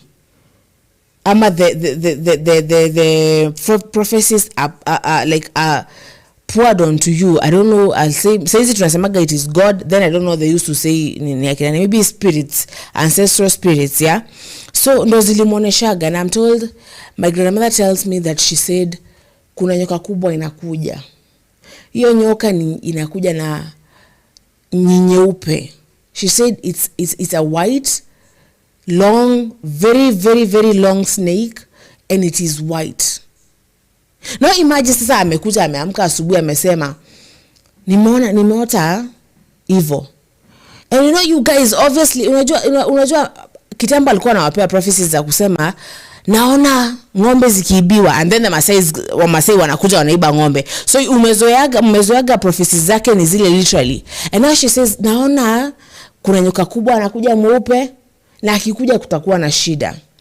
And things will change. Actually, we shall get to I shall mention some of our prophecies and how they came true and how they affected us and how they affected those past people and how people are colonized according to our prophecies. Yeah. So tujeke tena nasema let us imagine. Let us put ourselves up. I love putting myself kwa hiyo shoe. So this is Syokimau amekuja ameniambia Zulfa, naona kuna kuja nyoka mweupe mrefu tena sana na akija kutakuwa na shida. And now obviously mimi kama mimi I'll be like ndakuwa rada anywhere kuna tunyasi niko like alisema kuna nyoka anakuja, nyoka atakuwa mkubwa. So you know we don't think, you know, because unajua ni kitu we didn't know Europeans, we didn't know white people, we didn't know them, they didn't know us, we were all strangers to each other. Okay, so obviously hakuna mtu ambaye angefikiria kama the white snake inamaanisha really, sababu we used to do long distance trading ilikuwa ni mguu. Okay, so no one knows any technology, no one knows any kind of infrastructure, because we used to use like hizo forest, because wanasema tulikuwa tutubege hizo manjia za just za kufatanisha. Unasema Mombasa inaweza, ukiamua Mombasa ni huko chini, unafuata tu ukienda huko chini mpaka uende, and most people died. People died through those long distance traveling. So no one knew about what Syokimau was talking about. No one knew at all. So maybe they stayed wakakaa wakaona hiyo imeisha hakuna, you know. Then later let us continue. We shall get to the prophecies.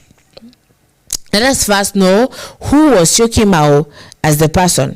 So anasema Syokimau's life and prophecies have left a lasting legacy among the Kamba people and in Kenyan history. Her name lives on in modern residential area of Syokimau, which is a testament to her enduring influence. Obviously everyone knows Syokimau ni wapi.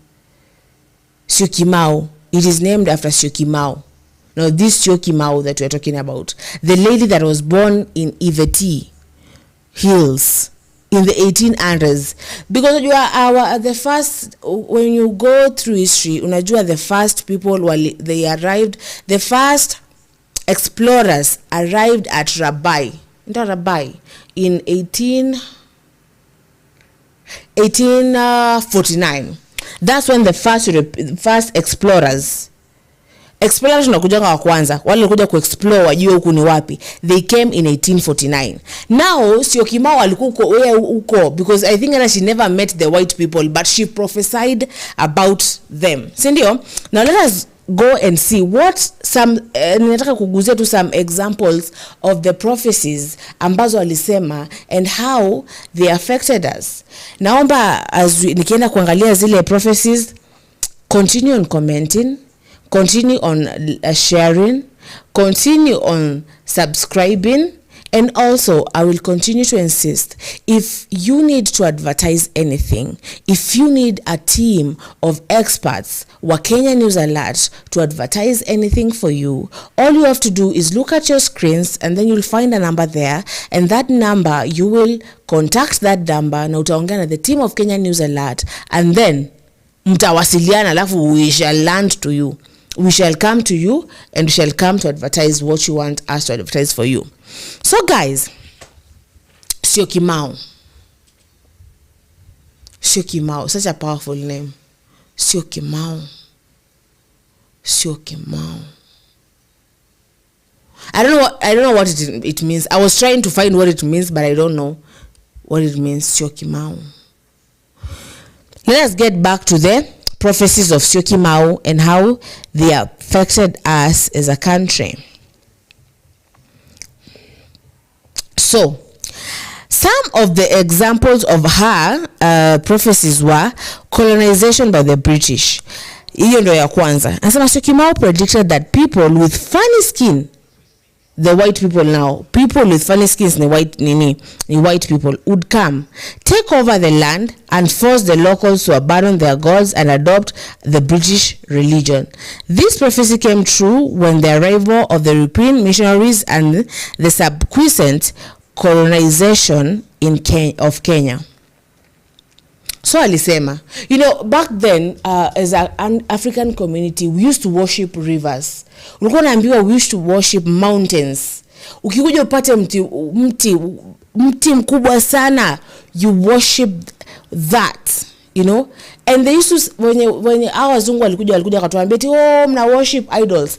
But when you think about it, our forefathers, our ancestors were not worshiping idols.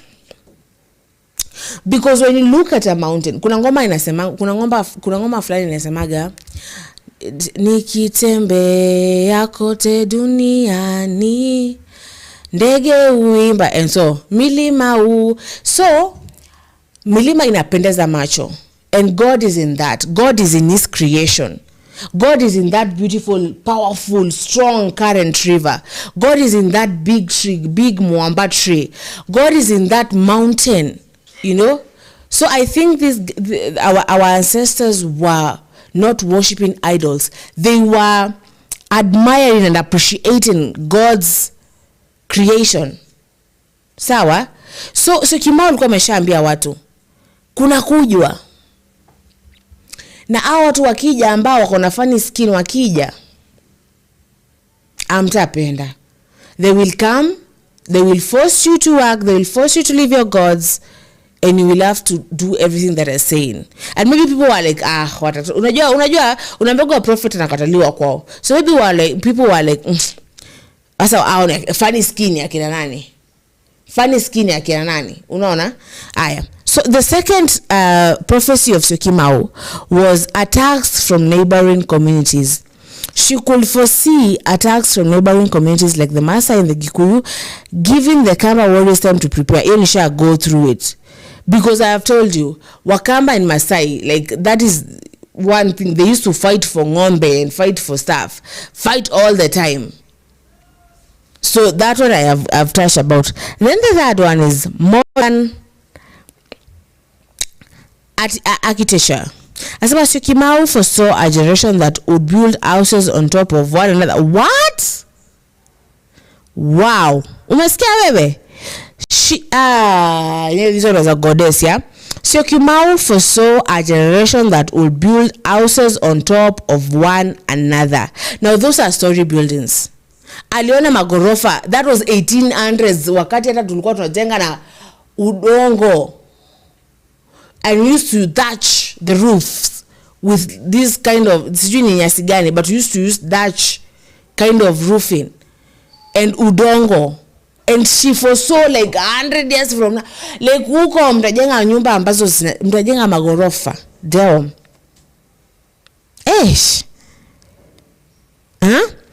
Which is interpreted as the construction of apartments and skyscrapers. She also mentioned that this generation would behave strangely, disrespect traditions and not fear taboos. And that is true.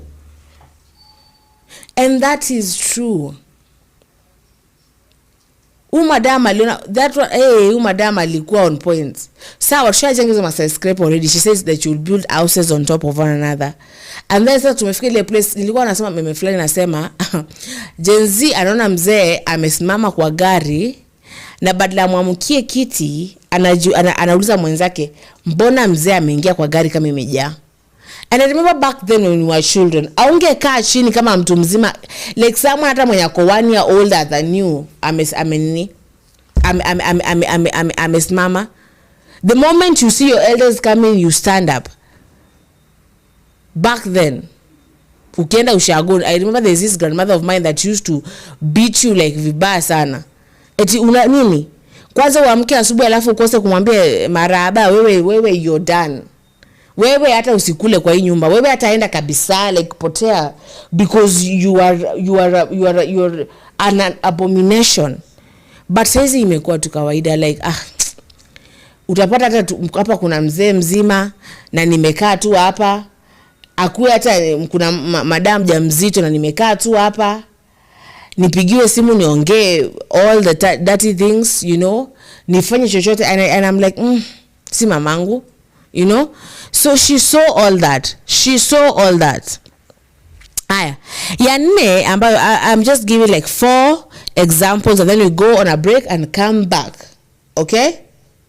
So wanasema strange behaviors of future generations. Strange behaviors of future generation. She predicted that future generation would claim to be wiser, disrespect elders, and disregard traditional customs. Kila mtu hapa kona tribe. Obviously, every one of my viewers, we are like 43 tribes in Kenya. So I know kila mtu ametoka from one of them. But right now unapata hata mtu ajui hata their traditional language, hata ajui their mother tongue. Mtu hata ajui what they used to do, ajui hata their traditional kind of clothing. I think it's like only the Maasais. Na siku hizi hata wameacha kuvaa kala, wanavaa Air Force na hizo maleso zao. So we are leaving it behind.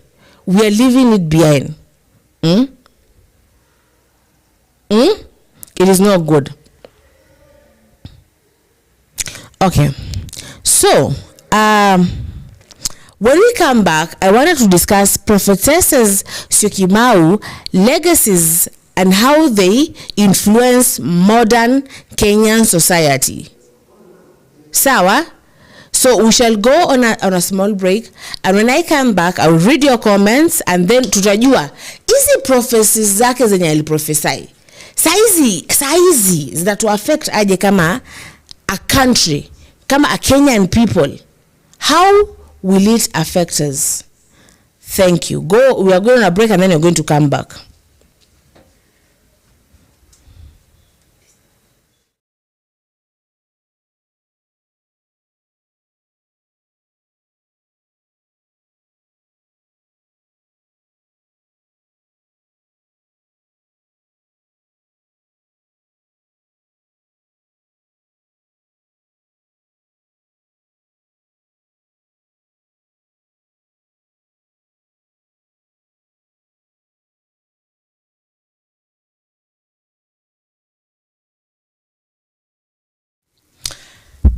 Hello, good morning. This is House of Zulfa. Karibu. And this is Kenya News Alerts. Tuko hapa na today we have a guest. Please introduce yourself. Hello and good morning. My name is Lewis Philip.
promise after promise. So what would I be going to do?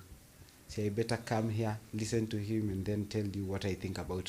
But remember, we said that if we give up on our first love, that is Kenya, ukisema saa watu wengine waende, wewe utaenda sasa, how will you solve those issues that you have? Mimi nikienda naenda kuwashikisha homa. Nikienda kuwashikisha homa. Okay. Yeah. So we will get back to Jamhuri. Yeah. Ataka tuchambue magazeti kwa Taifa Leo. Na pale kwenye Taifa Leo muktasari wa habari. Wasema kesi ya ufisadi wa shilingi milioni 357 ya Sonko ya fufuka. So this was a case that was going on. Sindio? But let us continue. We shall get back to that. Na kupa kwanza muktasari and then we continue. Wasema watalii wawili raia wa Uholanzi wafariki duniani katika ajali ya pwani. Then jinsi waandamanaji wasio na silaha walivyokutana na ukatili wa polisi. And that is that, yeah. Huo ndio muktasari wa leo. Yeah. Alafu kuna fulani ya Gachagua sema Gachagua amcheka Rais Ruto, anamwambia ya kwamba mlima hautamsupport hata ongee na Uhuru.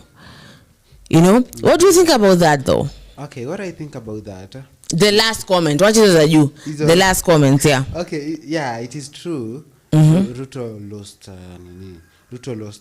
Murima. The mountain is so far away. Because you can't tell, you know, the mountain was like, because Nani is one of us, Gachagua is one of us. Let's just stick for the Kikuyus are one very united people. So they were like, he's one of us, we can't let him be, you know. So by letting go of him, that means they just left. They just decided, no, I will not. We as a community, one of us has gone, so all of us must follow. We said on our first, I don't know, first or second, we said that those are the tribes. Those tribes are the ones that are known. So if you let go of this one, and you don't have the Luo, my dear, you are lost.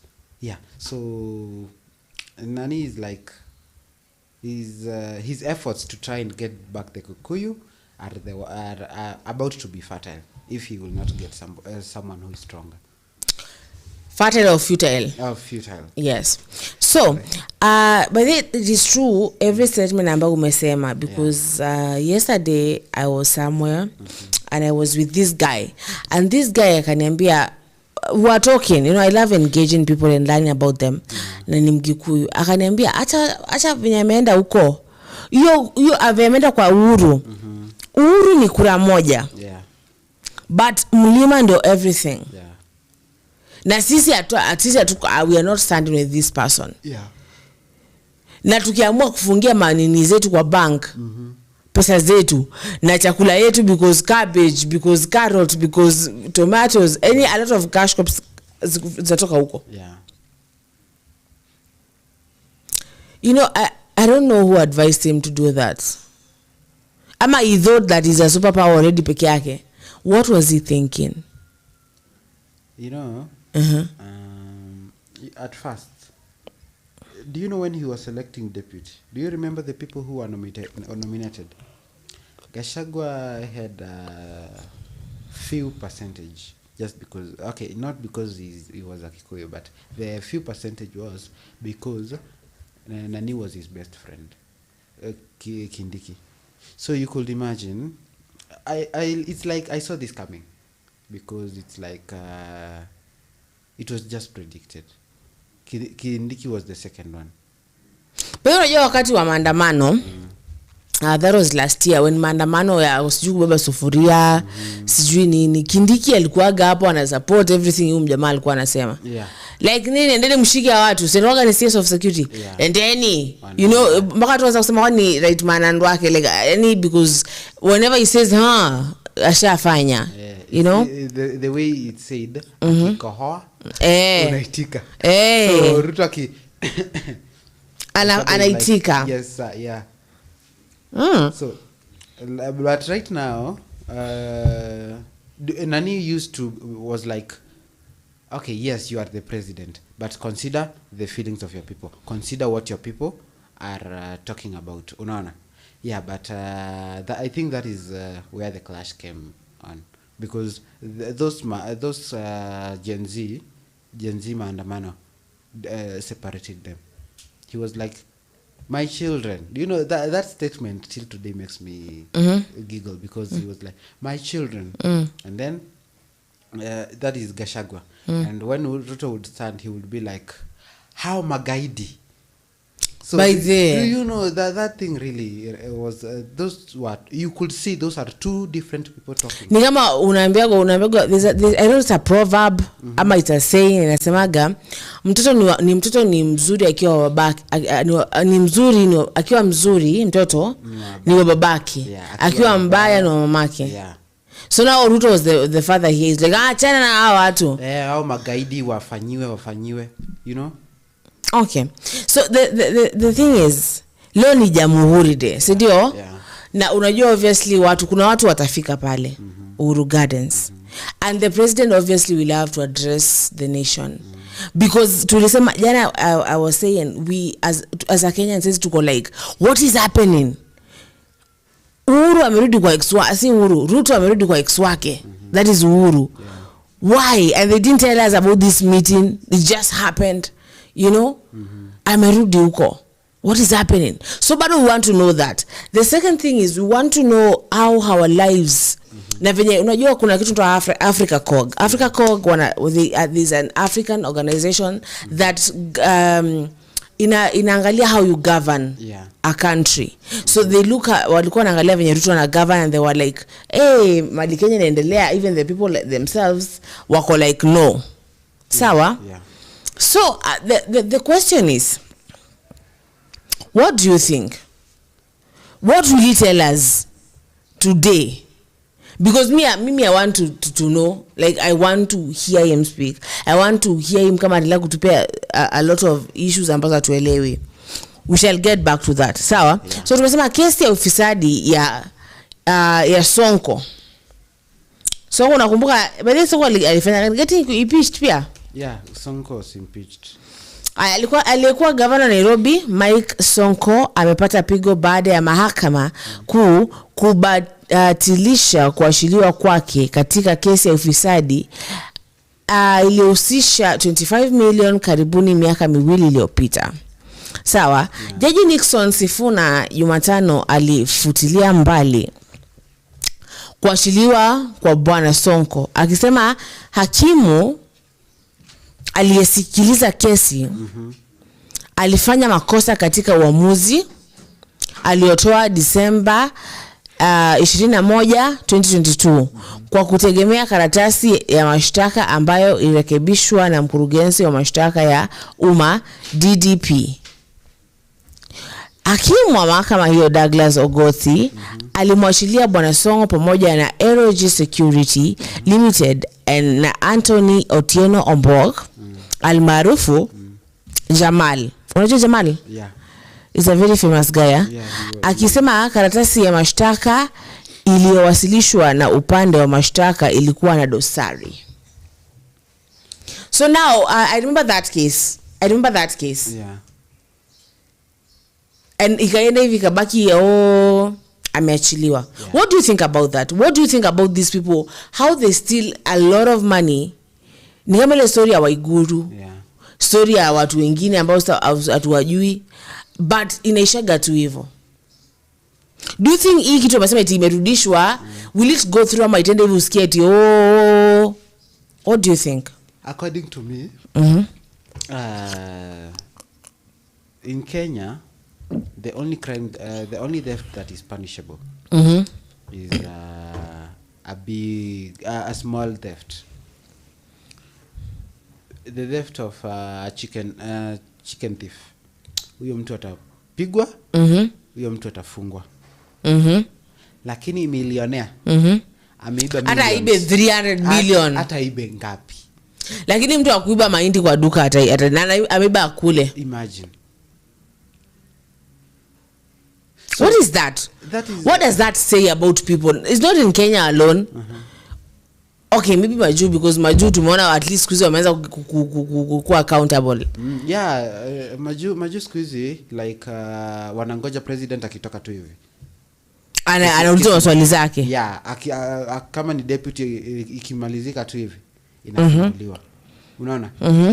So right now in Kenya that is very very not happening. The only one that just faced that was what was his name? Huyu mwenye alipatikana tu na nini? But right now unapata because anajulikana, ni famous and all that. Itaenda tu hivi hapa and then it will disappear. So we are not saying that it is good to steal a lot of money and you won't be arrested. That one we just want the corruption to stop.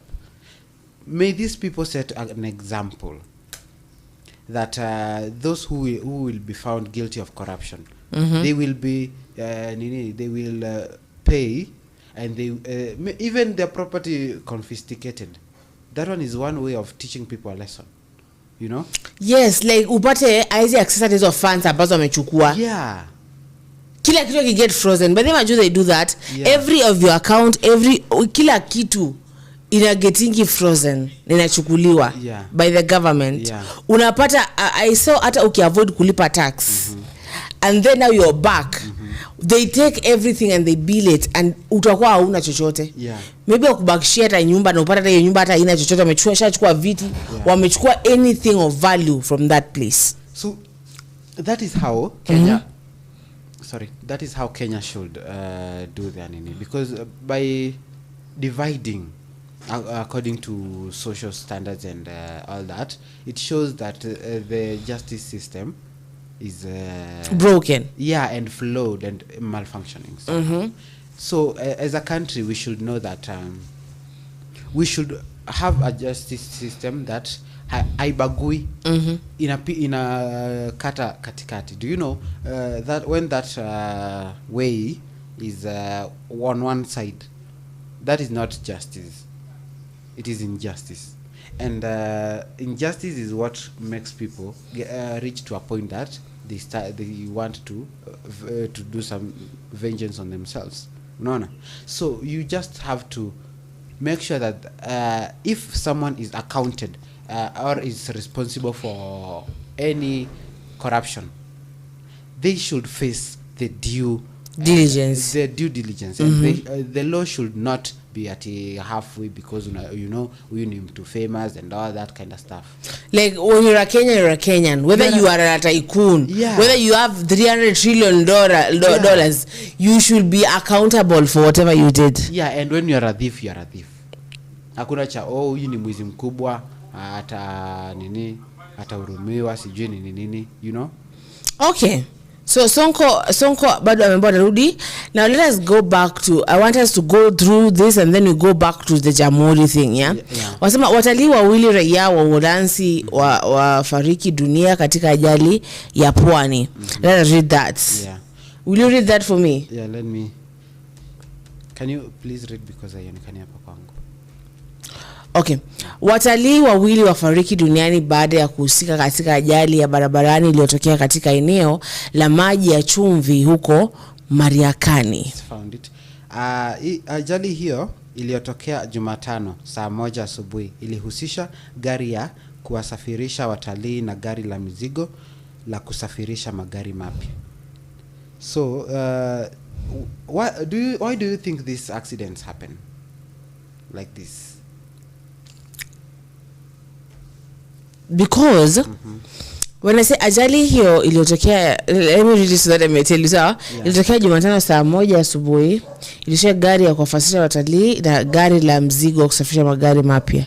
Now maybe okay, can you read it all ndo tujue ili happen aje? Maybe gari iliamka from juu, maybe waligongana head to head. So can you read it all ndo tujue how that happened? Okay. Kwa mujibu wa afisa mkuu wa trafiki ukanda wa Pwani George Kashmir, waliofariki ni raia wawili wa Uholanzi, wanaume waliokuwa wametoka Diani na wake zao. Ni ukweli, and I quote, ni ukweli kumetokea ajali ambayo imewaua wanaume wawili ambao walikuwa nchini kwa likizo. walikuwa na wake zao ambao walipata majeraha katika ajali hiyo. Aliyekuwa akiwaongoza wakati wa ziara hiyo hakuumia sana. Hayo ni maneno ya Bwana Kashmir. So dereva wa gari hilo, wanawake hao wawili na afisa wa kuwaongoza watalii aliye katika gari hiyo walikimbizwa katika hospitali ya Mariakani kupata matibabu. So ase na juju okay, but seriously, there are things that we call freak accidents. Yeah. Yani unavoidable things. Okay? So we just how it happened. Yeah. But pale unajua diani kama sisi huu msimu kuna wasatali wengi, and maybe this driver was tired, and maybe we don't know the full details about this thing, yeah? So tukikuwa tunajua what happened for real tunajua tu ni accident. We don't know who was wrong or who wasn't wrong. Sindio? But saizi what I know is watalii wamejaa Mombasa, diani wamejaa. Na obviously kama usoja wanakuja wanabook safari travels, wanabook whatever those places. They are tired, they are overworked. Yeah. Sawa? Sababu hao watalii ni wengi and you're taking them everywhere. Yeah. Sawa? So maybe this driver was tired. Ajala for some reason akasinzia kidogo and something happened. Aya yule pia wa gari wa kusafirisha magari maybe pia amechoka ama kuna stress. Nikwambia za Kenyan country tunangoja kusikiza venye jamhuri itakuwa, venye president atatu address, because tuko na stress. Maybe the driver alikuwa stressed. Yeah, by the way, that is true. That is this nini. So maybe the president should address us for real, because tuko na stress. That is true. And there is this I had posted another day saying sometimes you should just, if you are seated, just shake your head, because anything can happen in this country. Anything. Your brain can even go missing without you knowing. Yes. Like you're just there, you think you have a brain, but the country. But about that, umesema your brain can go. Let me tell you something. Yes. We used to have this genius shule. So back when I was in high school, and I tell you one day, alikuwa ni genius, but have you ever seen those geniuses mwenye hata I don't know, asomi ama anashikanisha kwa blackboard, I don't know. Yeah. And she used to be umbea, because I remember I used to go and sit na yeye, because I love umbea too. Unapata tukapo tukiandika mangoma, because we wanted to go to Laska projects. Yeah. And I was like a songwriter and she had the voice. But I was the one who was writing the songs for her. Yeah. And let me tell you, she laughed Evie in a moment. Yeah. And she was gone. And she was gone. She laughed and she was gone. Gone how? Mentally akachizi. Jesus. Akaanza kufanya ujinga, tukaona Yvonne, alikwenda kwa Yvonne. Yvonne ana joke, because she used to joke a lot, you know.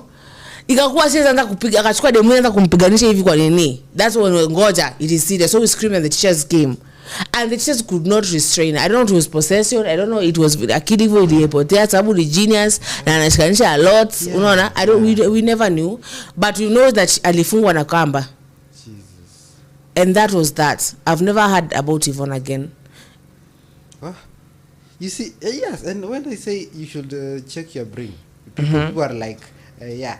So always Your mental health. Yeah, your mental health is very important. Like there is this friend I have. I think I'll tell her if we can host her sometime. She deals with that, and there was once when I had that mental issues. Not that I was mad. Mental breakdown. Yeah, like I was so stressed. Everyone depressed. does have that every time. So stressed, depressed, and I was like, I think this is the end of me, the suicidal thoughts and all that. So she was like, no, in every end there is a beginning. Live life at a new one. So at this point, and there's when ukishafika pale chini, the only way to go is up. Yeah. So at this time, what we know is that maybe we can just say maybe the drivers had either were tired, were stressed, or any of that. Or depression had kicked in or something, because you can't just say that Zolfa, this driver is okay, this driver is okay. Or because this kama huwa tourist ni mtu ambaye amekuwa akifanya hivyo. Yeah. For very long ajaanza jana. Na huyo wa gari pia. So tell me. We are stressed. Yeah. Before you become a truck driver, you must be a makanga for a while. Unaona? Ulan. Yeah, ulan everything. Every rope. Upate hiyo njia unaijua kabisa. Oh my God. Unajua? So this country we should really. Unajua, let me tell you something. Yeah. Tumemalizana na hayo. Yeah. Ya kuchambua magazeti. Yeah. And I want to ask you a question. Go on. Now you are Mr. William Ruto right now. Yeah. And you know that your people right now are not happy with you. Walikuwa wanauza juzi venye kama wanaweza kuimpeach. Wewe mwenyewe if they can impeach you. Okay. And then it's mandatory you have to address the nation on this Freedom Day. Yeah. Now you are Mr. William Ruto. What would you tell them? Okay, so far the country knows that these are not my words. These are the words of every Kenyan out there. The country knows that whatever is said is false promises. Promises which are made are just lies. It's like anakuja tu abonge. Nimesikia wanasema stories za jaba. Yeah. Anakuja tu apeane stories za jaba. But the stories za jaba humaanisha nini? Unajua mtu akiwa jaba and that the nini stimulates your mind that you are like unajua naona nikinunua gari na saa hizo hauna baiskeli, hauna nyumba, hauna anything. But that is but when you write composition, that's what you say. Yeah, I want to build composition. Hata saa hizi you'll tell me I want to buy a car. Do you have a bicycle right now? Yeah, I have a bicycle. I have a house I can rent and then usidanganye viewers. Nisiambia kama niende pale chini tafute hiyo stuff iko wapi. Niwaambie umekuja hapa na wheelbarrow. Unaona? So, but the thing is, okay, yeah. Sawa. So unataka kusema na right now but this has been politics tangu huko. Lakini okay. Politics imekuwa stories za jaba tangu huko. Unajua kuna politics and they are very very wide lies. Tell me, in politics we say nikiingia I will okay, mwenye anaingia sasa anasemanga nikiingia firstly my first work of order tuseme for example itakuwa ku make transportation easy for tuseme the place kuna place niliona mpaka wa leo 60 years they have been waiting for a road. Tuseme huyo mtu aingia na aseme ataanza na hiyo. Na akiingia it take a while, let's say around 1 year before aanze. Do you know that one is a promise, a political promise, but imeanza hata kama imechukua muda. I said the moment me sipendi kupenda but then that thing akuyo promise. I don't like giving out promises. Yeah, it's true. Like a promise ukisema hiyo imekutai. Like hata kama nimekwambia kununulia maembe. Imagine hiyo kupea power ya kuniaras. Kabisa. Sawa? But me, I think the president see about promises. It's your job. Yeah. It's the job as the Kenyan people who have employed you to do. Yeah. So you see about promises. It's about what you have to do. It's like we are giving you a chance. It's like, okay, hii ni kuku. Kuku unaweza ichemsha na mafuta, kuku unaweza ichemsha na maji na ukaange. Na wewe shika hii kuku sasa ipike. Sasa mwenye mmepea kuku, ako zile za nitawapikia kuku by the end of the day. Na apikia chicken curry. Tunangoja. Curry haijafika bado. Kitunguu ndo iko sijui. Unajua kitunguu nilipeana huko pesa na mpaka sasa haijakuja. Kuna watu wanakufa na njaa kule. Tunangoja. Wengine wameshaanza kuzeeka huko. Bado mpaka wa leo tunangoja kuku. Kuku tumempea. Everything. And this has have given you the kuku. Yeah. Si ilibidi to buy kuku. Ikubidi kwanza nunua Kenya hapana, ilikuwa like we are giving you Kenya now. Yeah. Now what can you do? Only promising, lying. But we just pray that maybe someday ataguzwa. Someday ni lini? What nimekuuliza, where is the president sahi? Sasa unajua you are going to address those people uko. In fact he is arriving there. Sawa? In some minutes. Sawa? Yeah. So tell me. Okay, ingekuwa ni mimi, I will not even give one promise.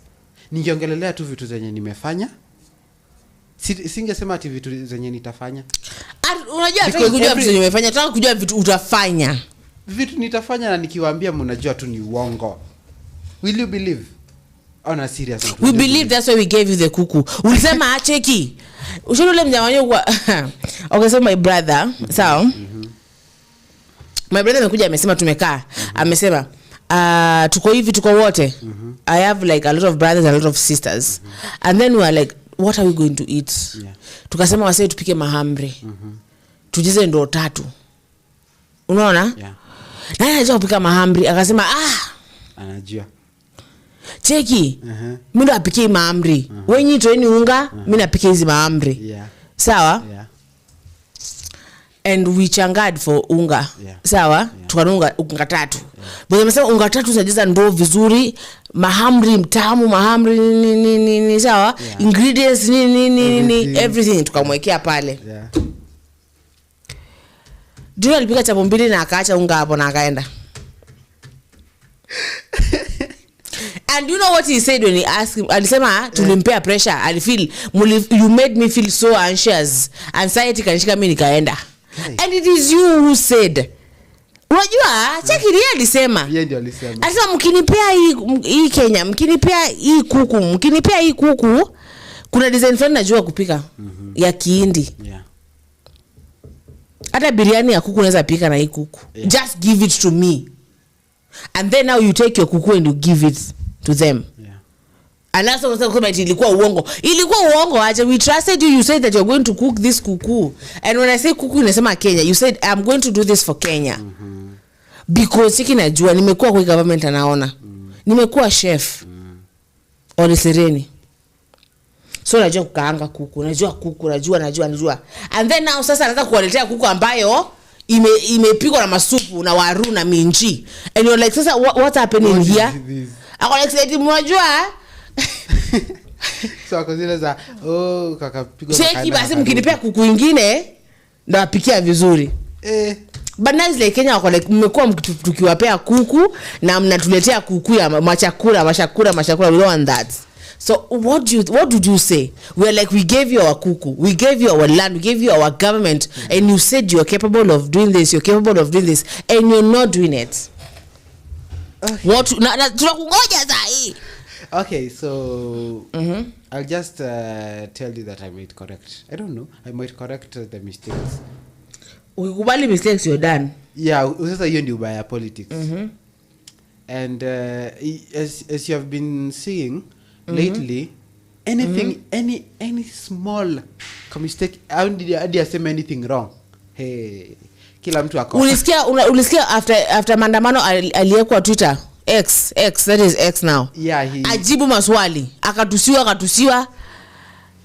And the Kenyans are like any Kenyans freedom of speech. Uko X. The way they chambua our presidents. What? I remember there's a day walikuwa wanachambua mpaka Putin anasema mwambie wa Kenya waache kuninini the president mpaka ali-address our president. Na president ndio akasema aje mimi mwenyewe alifanya nikatoka huko. What do you want me to tell them? Yaani mama akasema mimi mwenyewe sana namwambiaga anakataa. Wewe unaniambia sio unifanya nini? Unaona? So how will Ruto convince Mount Kenya people in this Jamhuri Day? In fact ni Mount Kenya people sasa. Because kama Mount Kenya people wanashikilia Kenya actually. Wao wakidecide who is the president? Ngama on the stakeholders. But I ask you, who are the stakeholders? I think those are the stakeholders. Yeah, now we're starting to get some of our stakeholders. So it is funny because if the president is like, I will not, if the people will be like, sinana fenyoli mtusi. Hatuwezi anza kusema, I will arrest all of you. You can't follow more than almost 100 people. Not even 100, 2 million people. Ati you have an account on X, sasa wewe ulitusi rais twende. Unaona? So what I think should be done right now is that kama Ruto is going to start promising people something else, ikue ni promise iko on the way, ni kitu imeanza, not ati kitu nitafanya, kitu already nimeanza, nikimaliza hiyo then ndio niwaambie what next, because nikisema ati nitafanya and you already know I lie. So if I tell you after lunch si twende nikubaie kuku, na jana nilikuwa nimekuambia Zulfa si after lunch twende nikubaie after hapa twende nikubaie ice cream, will you believe me kweli? No.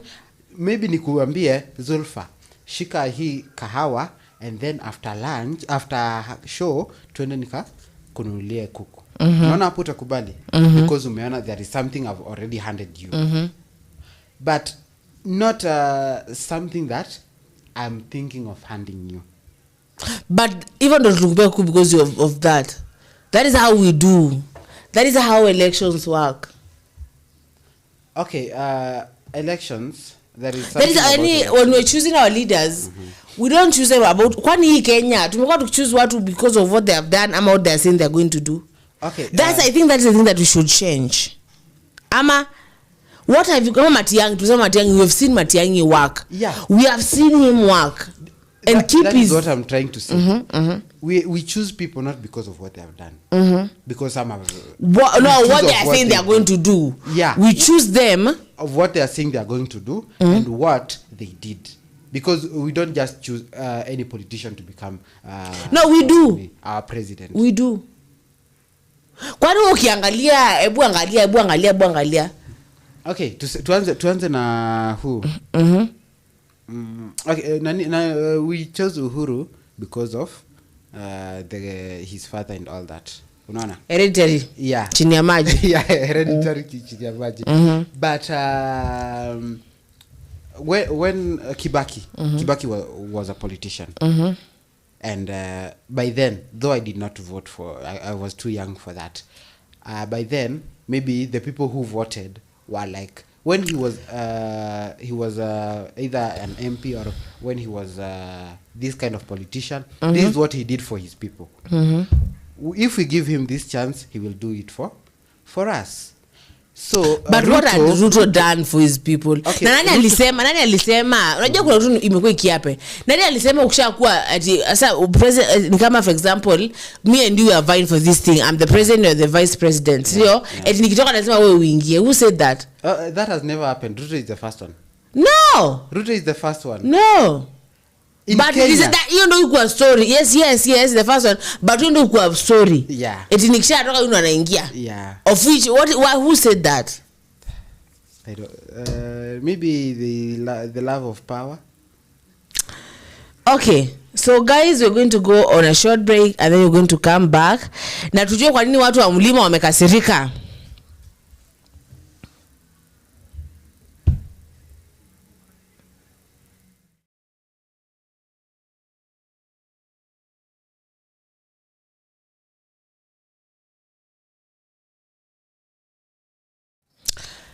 And we are back.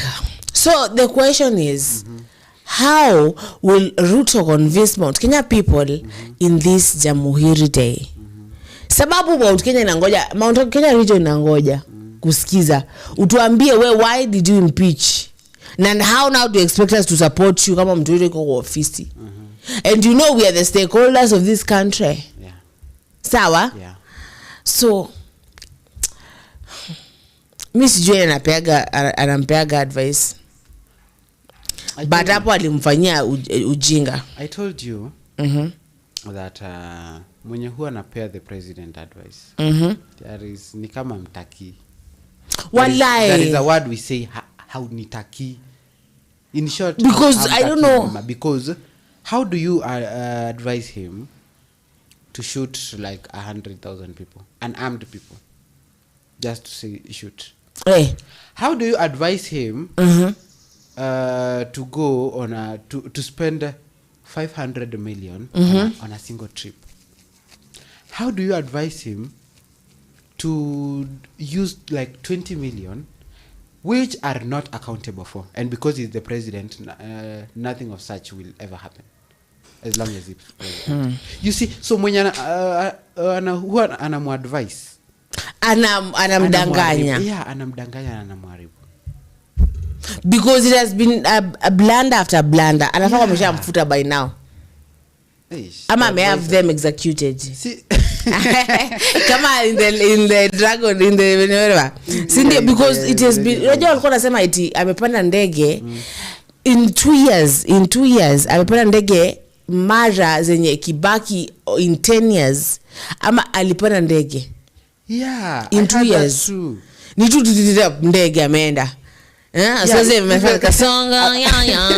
even a certain journalist said if he's not traveling, if he's not on a flight, he's thinking of a flight. Yes, like kama hayuko kwa ndege anafikiria venye ataingia kwa ndege. And one thing about presidential transportation is that sisi ndio tunagharamia, taxpayers, as the taxpayers. And you can imagine hiyo pesa yote yenye inaenda, hatuna madawa kwa hospitali, hatuna, lakini hiyo taxpayer money dime, it is called taxpayer dime, yeah, inatumika kupanda ndege kwenda wapi? By the way, wanaenda wapi? There is this day alikuwa ameenda, was it in America, just to go and shake hands with Steve Harvey. Umesikia like, story ya Grammy huku? Sinasikia ati Grammy will be like to use our money 500 million. Why? You're making me now shout. Because why? Hiyo 500 million na barabara ya kwenda our national reserve haiko vibaya. Yeah. Unaenda huku unapata wajia watu hawana maji, wanachota maji huko wakikuliwa na fisi. What is happening? Ama mtu akishakuwa president Kenya inakuwa yake. Like yake kama venye ukilipa nyumba inakuwa yako. There is someone who said siko baya, I am a Christian, and there is someone who said Kibaki alikuwa anakunywa, Uhuru alikuwa mlevi, and I think Moi too was alikuwa mlevi, I don't know. And those people worked. But when we come to the children of God, see Jesus Christ who sits on the velvet throne on heaven, please have mercy on us. But it's true. Yeah, like hao watu wenye walikuwa wanakunywa, walikuwa wavuta bangi, those are the people who can say they did better, you know, than the child of God. Yeah. You know, but let me tell you something, Philip, yeah? Lucky, yes. Me, the moment, like me, you will never, Mimi, catch me with a person and I'm in your church. It's those brothers from church. Hey. Never. In fact, the moment that you tell me that, I'm like, where were you? Friend zone. Kabisa. Because they have this like principles ambazo ni unafiki. And I'm not saying everyone. Yeah. You know? Yeah. And they feel like that, the chosen people. That I am right, you're wrong. And they don't listen to anyone else. Whatever you do. Uhuru alikuwa anakuja tunamwambia anasikiza anakuwa like okay fiti tufanye hayo. Yeah. You know, but this person we have been talking and I quite like God, but you're not listening to us. In fact, that person who made that and it's true. Yeah. Because you're told as a person you should have a vice. Yeah. Kuna mtu aliniambiaga hivi, and that person ni a whole professor of psychology. Alisema ukipata a person that doesn't use drugs. Drugs, hardcore drugs, because unajua mama anakunywaga chai na kwa addicted na chai, so anapenda nini? Caffeine. That is a drug. So at least unako hapo, unapata kwa hapo. At least ni vice yake. Ukipata mtu ambaye ana vice, for example, ni mwanaume avuti bangi, hakunywi, hakuli jaba, akuli cocaine, aendi hata klabu, ako tu, fear that person. Ukipata mwanamke hata apendi chai, apendi moshene na si wa kanisa, una get si ile chama kanisa bado, because chama kanisa moshene bado place wa mwaka unaona uliona ule venye alikuwa amevaa bibi hapa. Yes huyo ni serial killer. There's something wrong, because God has built us atusikue perfect. Hakuna mtu ambaye ni perfect. And then when you see someone is trying to be so perfect, what are you trying to hide? Ni kama, have you seen the original series? Originals? bado namalizia ingine hapa. Yes. Now ukiendelea the original series utapata kuna unajua Elijah. Elijah is always dressed like a gentleman. Akona kitampa all the time akiuma mtu anampanguza hivi. Do you know why he dresses that way? Officially spoiler wewe na kuharibia, but acha nikwambie because I'm trying to make a point here. It is because he's the most dangerous vampire. The most dangerous, the most powerful, hata kushinda brother yake Klaus. Sawa? Na kuna wakati alaka kufanya akaua a whole village of innocent people, and because the mother is a witch, alimuonesha when you wear that suit and you carry that handkerchief, you're good. So it covers that darkness in you. In his soul. Unaona? So when you see what I'm trying to see, when you see someone is trying to be so good, what are you trying to cover? Unaona? Una get? So our presidents ni wa church. Aka promise Gachagua we shall work together mpaka 2027. Kidogo Gachagua amekuwa like no, watoto wangu wanawatumia vibaya. Toka bro. Acha niingize bro ambaye tunasikizana. Sisi as Kenyans unajua aliingia hiyo live ya X akakaa akatusiza tukimtusi. Na it's like bongeni tu. Unaona? Mdadu amwezi ni impeach. Na ni impeach but in law yes the president can get impeached. But lazima majority wa parliament wakue wanakubali. That's already ana own. He owns almost 90%. So what can we do? So kwa lakini bongeni mtadu. Bado majenzi mnapata amerusha huku kwa masites. Do you know it reached a point God said no to soul. Mungu God rejected soul. Yes. He went to that lady, that gypsy lady. Medium, the medium. So at this point, I think it's either us who have been rejected or the rejected one is trying to take us with him. Aki. The rejected one is trying to take us with him. Mimi niko na maswali nyingi, niko na swali kama, but I will not talk about that right now. Itakuwa ni story fulani different. Me I just want to know these stories are majuu sana. You know we still are a Britain colony. Do you know that? Still we are because of the Commonwealth. Yes, we are still under them. So but we are still their colony. Sawa? Americans walikuwa colonies wa wapi? Britain still. Or Britain. Si ndio? But right now they are trying to PR that nini. In fact they hate the royal family. Now mbona ashina K.N.A maju? Okay, I can tell you pia mimi wacha pia mimi nijiweke hapo. Zulfa today nikiomoka kidogo nipate a chance ya kupanda ndege. Like almost every day. You know I'll grab it. Now that is what is happening to our president. Amepata ako ka chance ka kupanda ndege to go and meet when he went to meet Steve Harvey. That is in my heart I knew that is a dream come true. You know? I'm sure he once said one day I will go and meet Steve Harvey. And him being the president, now he got the chance.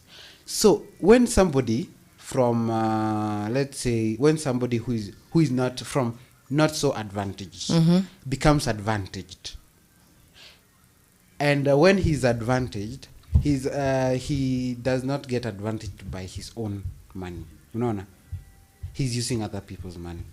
He does not know the pain. He just squanders it. It's true. Let me tell you, it's true. Pesa ambayo hujafanyia kazi unaikula vibaya sana.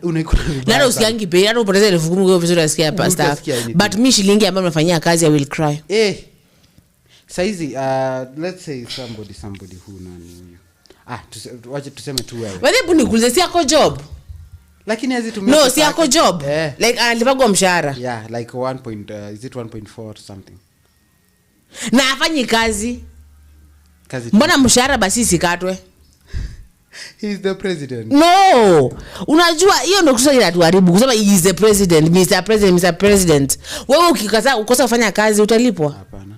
Hata kwa job yako utakatwa mshahara, itabaki you didn't do for this nini ikatwe. Mbona isibaki bro, unajua ulisema uko utafanya staff na hujafanya. So hapa tunatoa 200k. Ulipona ndege sijui kwenda US kufanya nini, iko happen. Tunatoa 100. Sasa this month unalipwa 150,000. You know, if Bakingi kuna watu ambao wanaweza mkatation wa kuwa like no maybe ataacha jokes then. You say is the president is like we're giving him so much power. Like now ndapanda ndege ni kasongo tu everywhere. Kasongo Mumbali nangai. Unaona? Yeah. So if there's someone who can humble, if you give, I usually feel like saying we should make Kenya what is this country ruled by a king called a monarch and choose let's say tuje tu Uhuru ndio president. Yeah, Uhuru is the king. Na akimaliza kingness yake ni K.N.A anachukua. Yeah. We know that atushindi hii history nyingi. We just know that. And then the prime minister, do you know the king? The king can form and break a parliament. He can dissolve a parliament. I think so is the president. But king break parliament, even the prime minister goes. Unaona? So you can imagine sasa kungekuwa na king and then he's like this prime minister aliingia akapromise but nothing is happening. See, it is good amuulize ama kama anaona hafanyi, I just dissolve the whole parliament because the parliament nayo iko kwa mfuko ya huyu. Akikohoa akiinua mkono akienda right, wote wanaenda right. Akienda left, wote wanaenda left. Mwenye anajaribu kwenda right na mkono iko left. Do you know that there is this post nilionanga? Kuna mmoja alikuwa amesema they will not disclose themselves but they are being threatened. Venye si tulikuwa tunawaambia waseme wapige no. Kuna wenye alikuwa anasema they are being threatened wakipiga no on the finance bill. So you can imagine, Zulfa, it's either you take 200,000 or you watch your family go down. Chagua moja. Hadi wewe pia wewe kama binadamu. Si hapo tu uko gun point. Integrity. The love of my country. The love of your country versus the love of your family. The love of my country. So you lose your family, you lose your head. But the love of my country. The love because of 200,000. But the love of my country. Only Jesus because if you have your loves and this country in a didimia, you are in a uko wapi sasa? Hebu nikuulize saa hii. Ulizwe uchoose demo wako ama nyumba yako. Utachoose nini? Nyumba yangu. Yes, that is what I'm trying to say. Unaona? Choose nyumba ndio at least hata dema kijama za jamba atakam. Unaona? Unaambia cheki ningelose hii nyumba ungekuja kudozo wapi? Okay, somebody else will come to save. Who? Don't be the savior of everything. Jesus is the only one who saved everything, and right now there are people who are atheists. There are people who believe in the Anunnaki. Others believe in Zeus, the mythical and Hindu gods. So, but me, do you know, when we get back to that, yeah. Unletaje Mungu kikwenu? Mulungu. Sito muta Nyasaye. Sawa? So vile muta Nyasaye, but what are we talking about here? Nikisema Nyasaye na usema Mulungu. Tunaongelea nini? Okay, according to how No, what are we talking about? We are talking about God. Yeah. But according to how I learned these gods in religion and social studies, these gods were different. No, these gods are the same. Yeah, they are. But according to the story, let me give you for example. Yes. Kidogo. Zeus. Let us go to Zeus. Yeah. Sindio? Yeah. Unaambiwa is the god of thunder. Yeah. King of Olympia. Yes. Olympians are these gods that are hapo wakina Aphrodite, akina wanani hao wote, sindio? Yeah. Now let us go to God. He's also a god of thunder, yeah? Yeah. God ambao sisi tunasema Mungu, sindio? Yeah. Does he has the cherubim and the angels and stuff? Yeah. Sindio? Yeah. Go to the Hindu. Utapata there's something in the same na E. Yeah, go to this. Yani unapata is like this God with 3 faces. The one who created who created the river that passes through the hair of Shiv. So he's I think yeye ndio he's being compared to our God.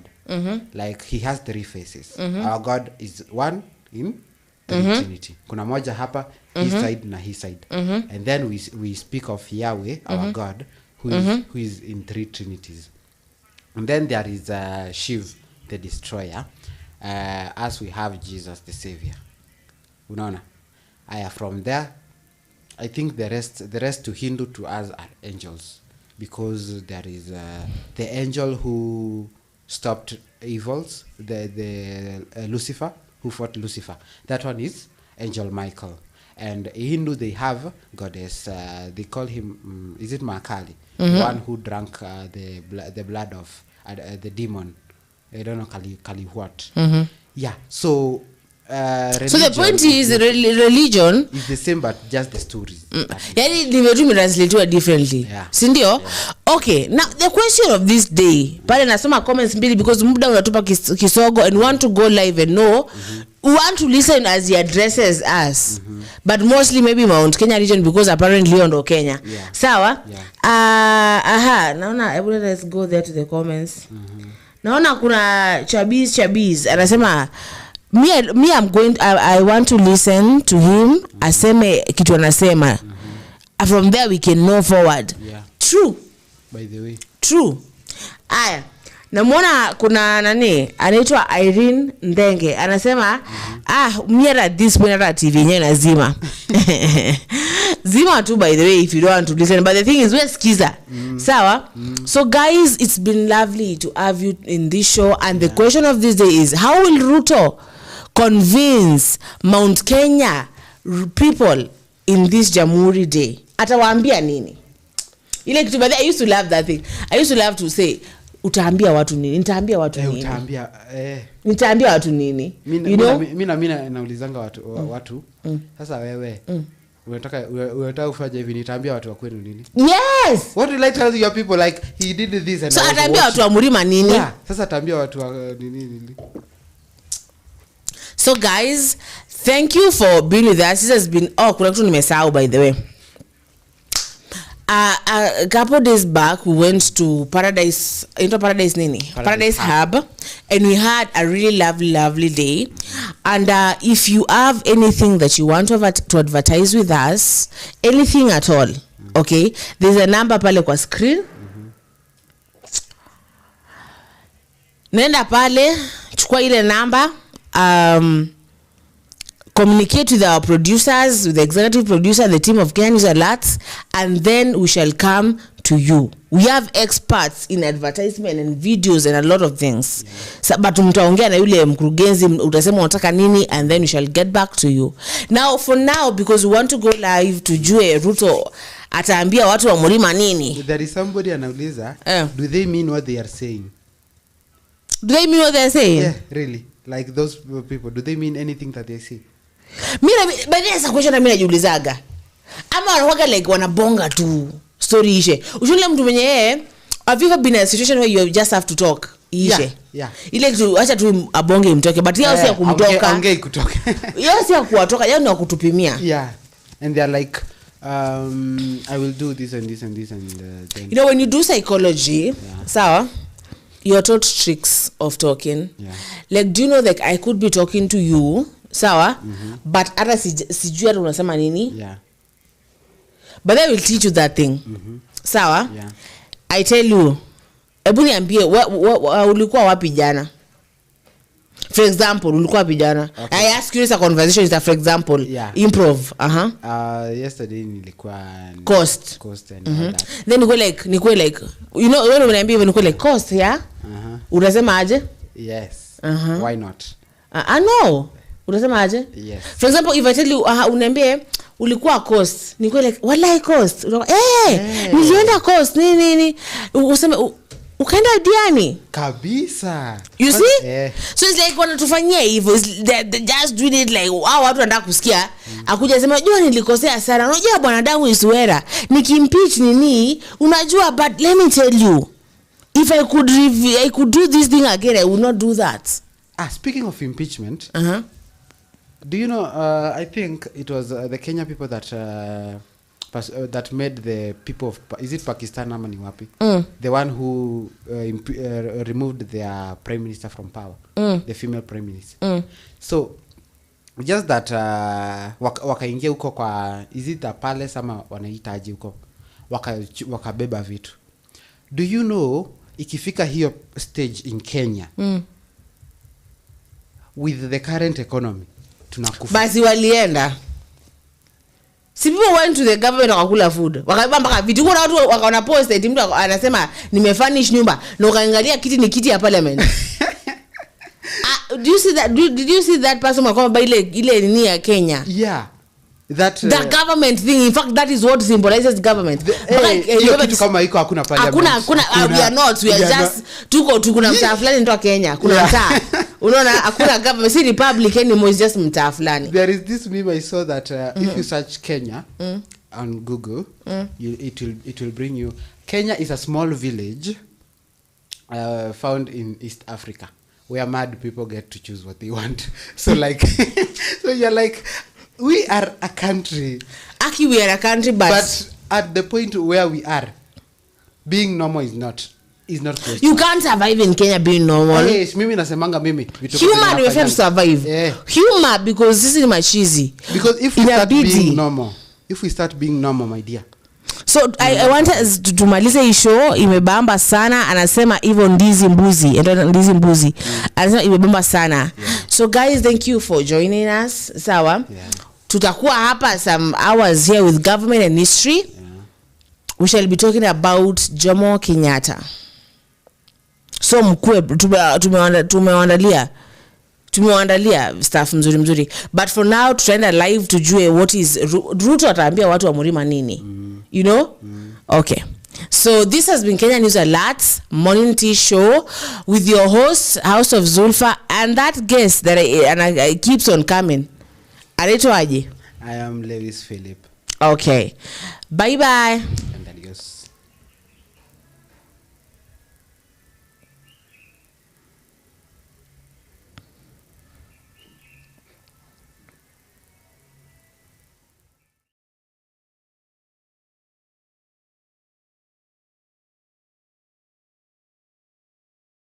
Unadhani akianza kuongea president atasema nini? Okay, I can see here ziko sawa. Naona our Kenyan army is well prepared. They look smart and all that. Yeah, and according to the president's speech, I think the things he will consider are our political state as a country, and the state of the nation, the peace, the food, the strategies of this country, and all that should be considered, and mostly what he will do as the president to ensure that hakuna hizi vitu zinaendelea za so okay, so guys, as you're watching this show ambayo tumeanza leo mapema ni government and history, and Jamhuri is part country, yes. So pale naona wanaendelea kuonesha our forces here, si ndio? Sorry. Okay, so the thing is, I'm just waiting to know what the president is going to say. Sababu unajua tulisema, the thing is, how will Ruto convince Mount Kenya? Hiyo nangoja tu mimi tumalize kuona hawa. But I'm anxious to know what is atasema nini.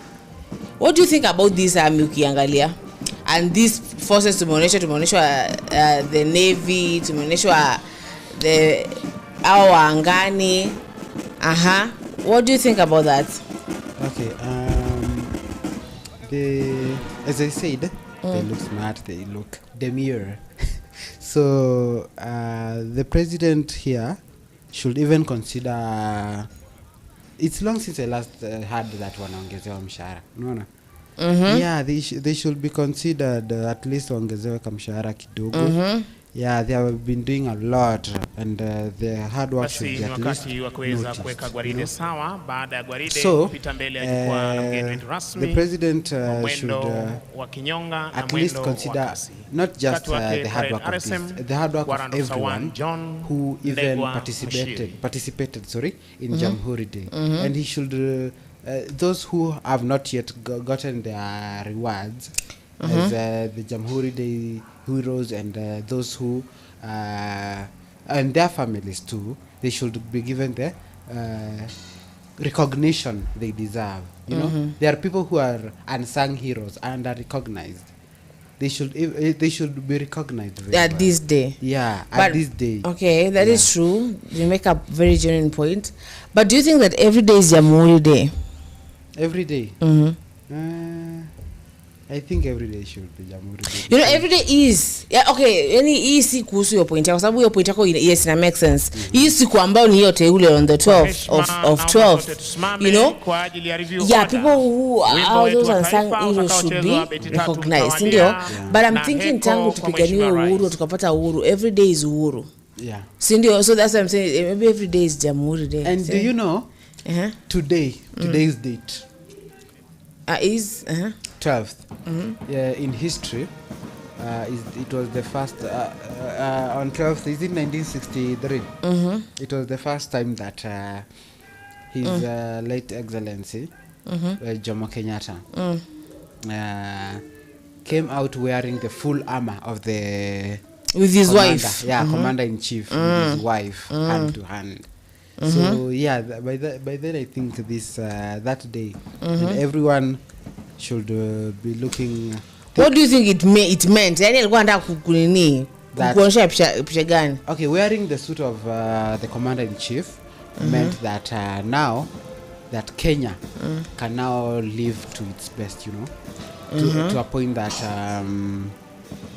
we and our own securities, we control ourselves. We have the freedom to do to live by ourselves, you know. We don't need these people governing us anymore. No, we don't need a white man telling us. We don't need babysitters. No, we are already grown up. Yes. Yeah, and now we need to fly like an eagle. Instead of the mothers putting removing the relief so that the thorns can appear. We put the thorns so that the mothers can live. You know. Okay. Yeah. So wale na kinani wanaendelea, naona kuna wengine watazamaji, kuna wengine pale nas. Yeah. I love those beats. Sindio? They look nice. You can jam to them. Okay, so as they continue to show us our beautiful security. Yeah. I love this uniformity. You know, I was a girl guide back in primary and high school. Really? Yes, I was. And I love uniform and stuff and how organized these people are. Yeah. I wish the country would be more organized. Yes, but unfortunately, welcome to Kenya, where being organized is not everyone's cup of tea. Okay, so let us continue watching. Yeah.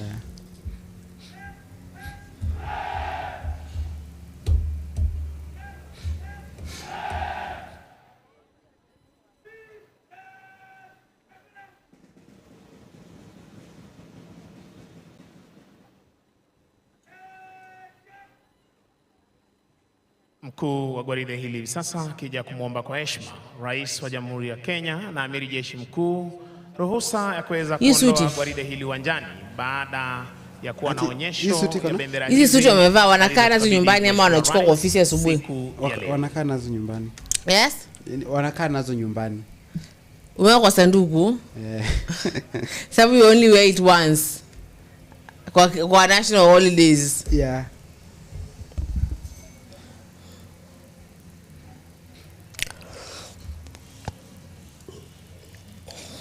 But asanteni kwa heshima, tunaweza keti tafadhali. So, unajua tuko kwenye government and industry. Tell me.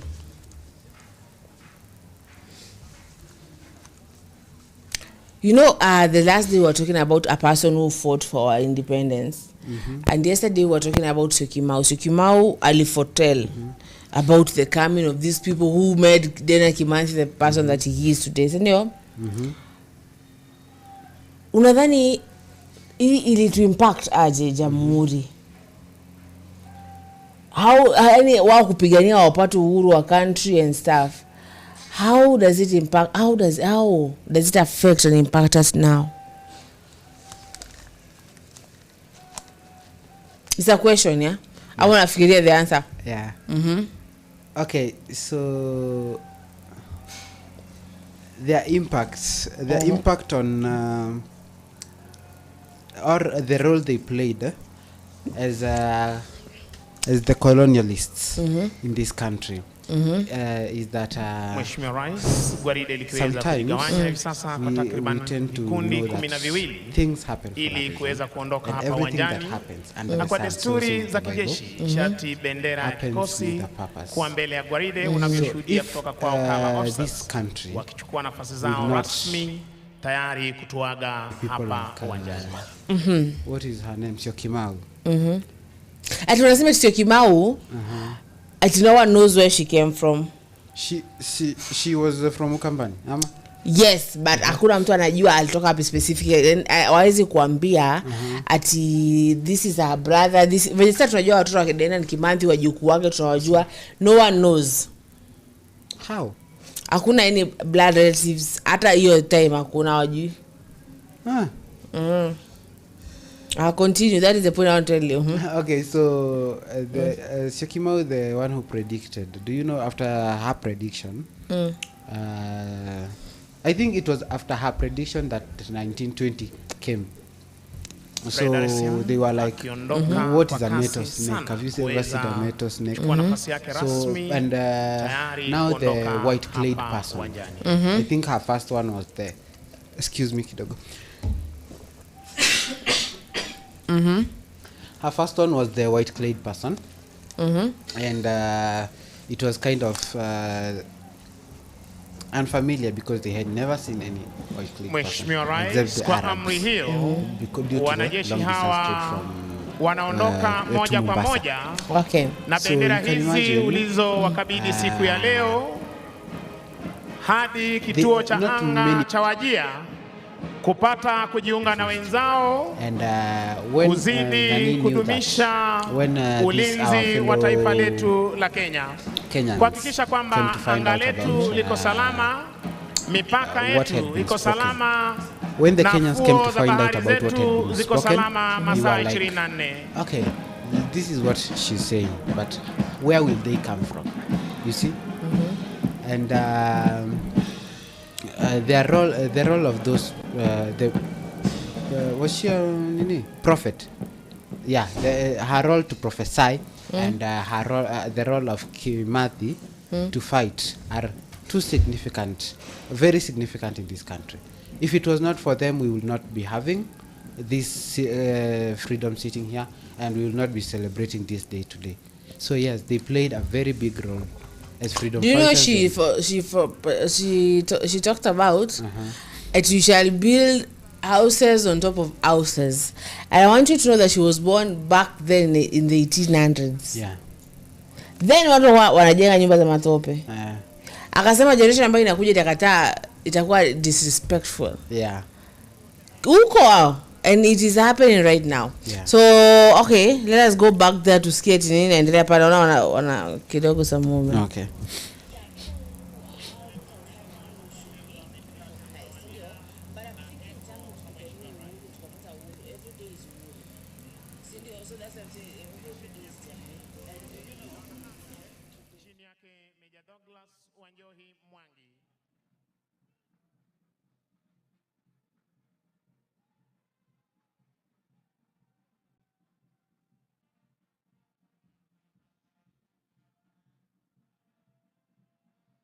Wearing red. Who are they specifically? I'm trying to know who they are, but I think just police force, police officers. And they are wearing like you know, the guards in the guards in this place, England, those who stand on the palace doors with that hairy thing, you see. So I'm like, who are they really? Because I've never seen them anywhere. I only see them during celebrations. So remember to British colony. Yeah. So maybe wamepeana from there to guard whatever mali ya queen. Is there any queen's mali in Kenya right now? Kuna mali ya queen sahi? How do I say this? Yeah. They own us somehow. Yeah, they are. That is true. You know, once you have a child with your ex, that person will always be in your life. Yeah. Hata akuwa amekufa ama hajakufa. No, they are our very toxic exes. Very toxic. Very toxic. They almost killed us. Alikuwa ametupiga very violent. So good. So actually they are singing the national anthem. So yeah. So a moment of silence for that. Yeah. I love this uniformity. We can see the president amesimama, okay, or inua staff. Yeah. So what was I saying? Sasa they are our very very toxic exes ambao walikuja wakatuchapa wakatuzalisha tukakonda na tukiwa pale tulikuwa wanaona kama ngoima, you know. So trust me, but they still own us somehow, because as long as we have children with them, ipo tu venye ipo. Yeah. We just have to, what is it called, this word? To learn to live with them, mama. Yeah, we learn to ikuvumiliana, unaona, to bear with them and know that whether we like it or not, they are one of us. Pana tulikuja tukapenda nini watu ambao whatever like it's a toxic ex, unajua ni serial killer, alafu bado uko tu hapo. Because they own us somehow. They do. So they have an impact in our lives. Yeah. So as we speak about jamhuri, hatuwezi ongea jamhuri bila Jomo Kenyatta, bila kumtaja mzee marehemu Jomo Kenyatta. But did he have like an English name? Jomo Kenyatta is called Hayati. Hayati. His name ni Hayati? No, his title. Hayati Mzee Jomo Kenyatta.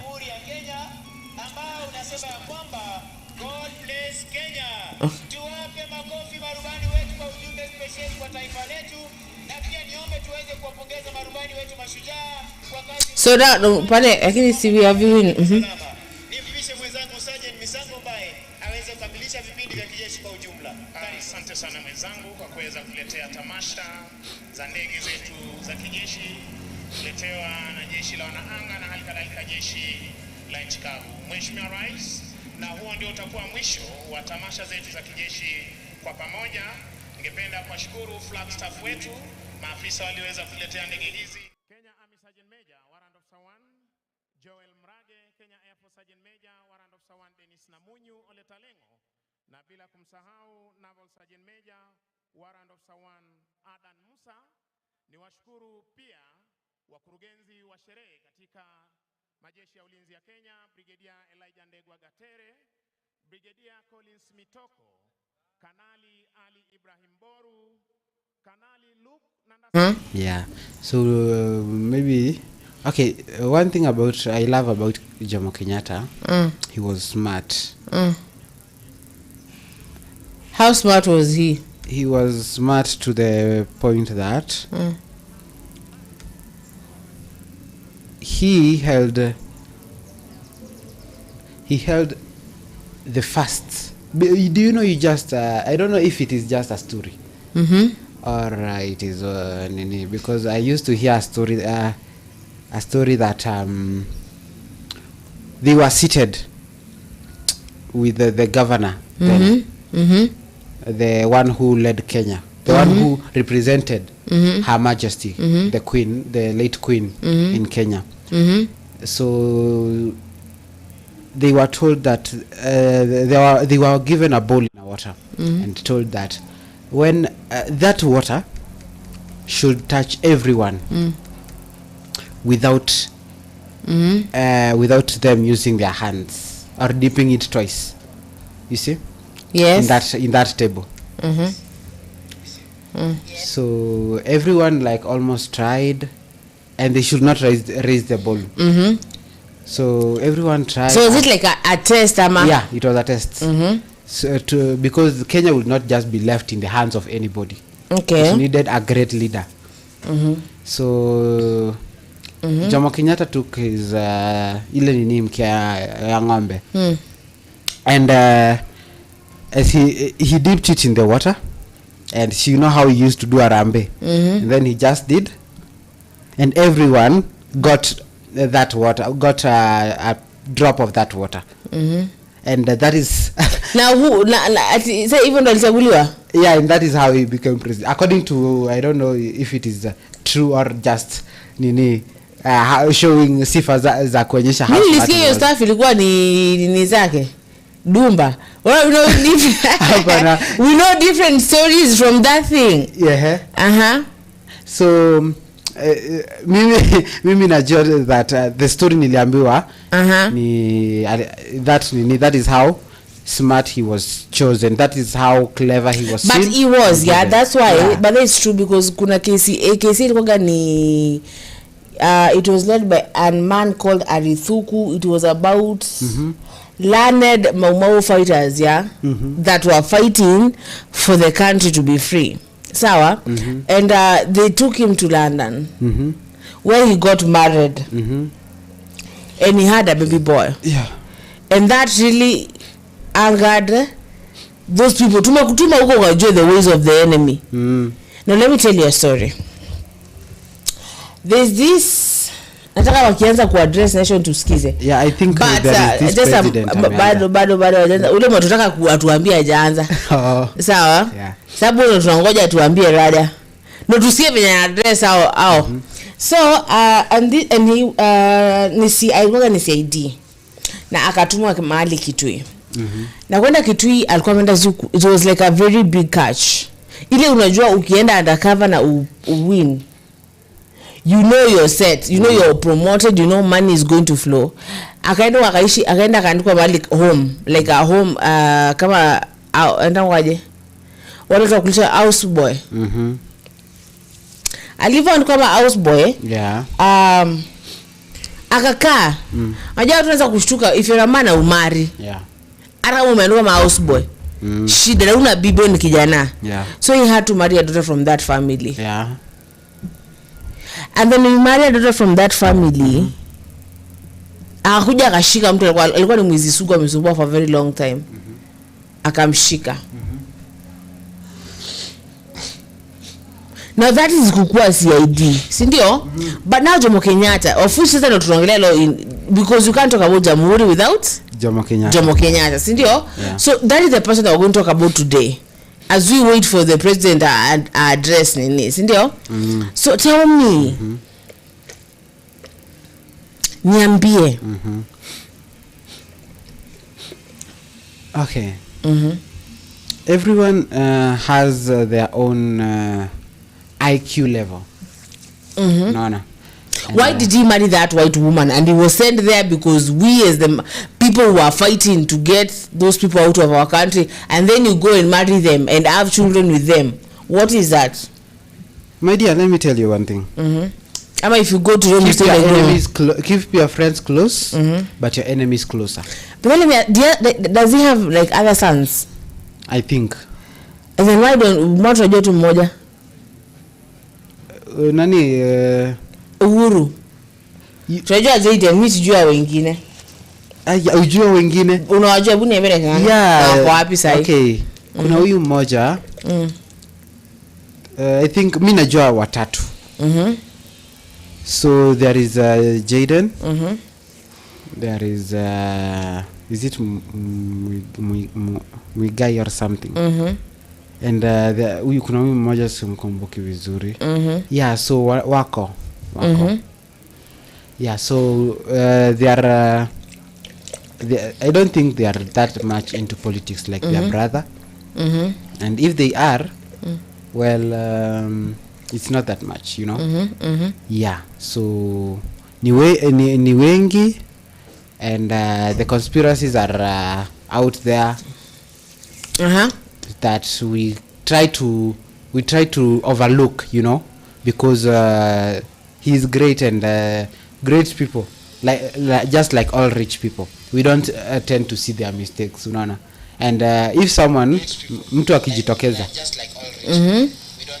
tunasema tunataka kujua huyu mwenye amemnini. Do you know right now in England kuna mtu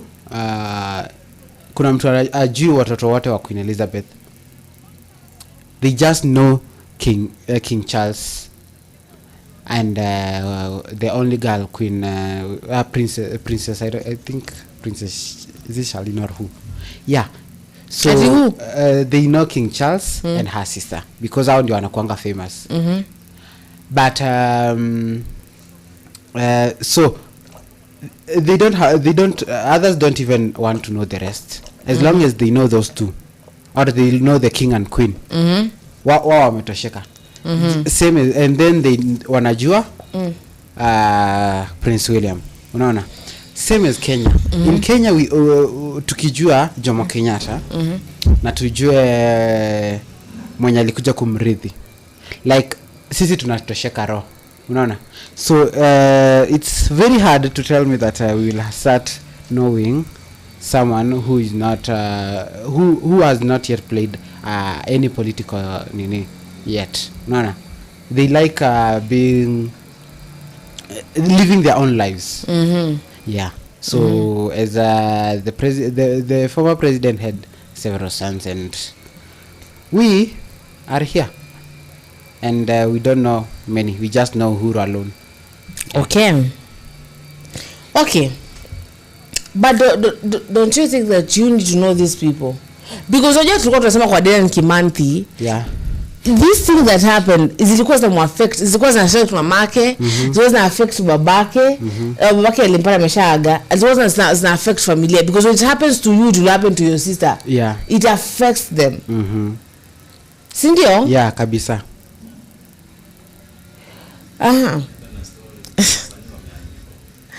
So naona pale wasanii wanajiprepare kuperform. Yeah, but I love 0 Do you know 0? Yeah, I do. I love that person. As in nampenda huyo ugeto. Either way, Jomo Kenyatta, he went to London. Yeah, Akaenda aka when you go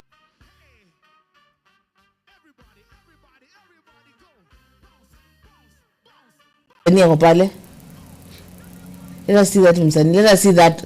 I want to run that performance. Let's see that one. Let us see that. I want to run that performance. Let's see that one.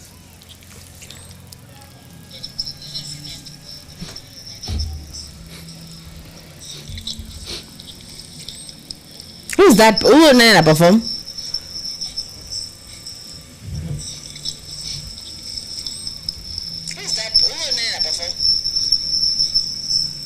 Lewi. Yes. Wewe perform? Ni 0. Tebu. Ndio najaribu ku nini? Lewi. Yes. Wewe perform? Ni 0.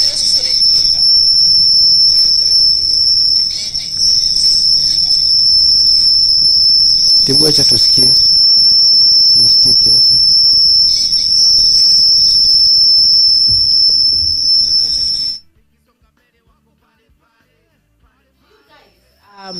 So what was I saying? Akaenda London, Jomo Kenyatta. Kule akaenda akasoma. But then he stayed there for like 15 years. Do you know that? Yes. London, Jomo Kenyatta. But then when you listen to his English is advanced. Do you know that? Yes. It's really advanced and they're performing really good.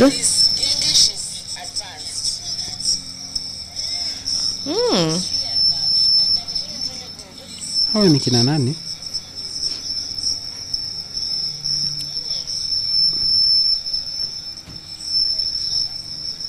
I don't know them. Tunaweza wasikia hawa.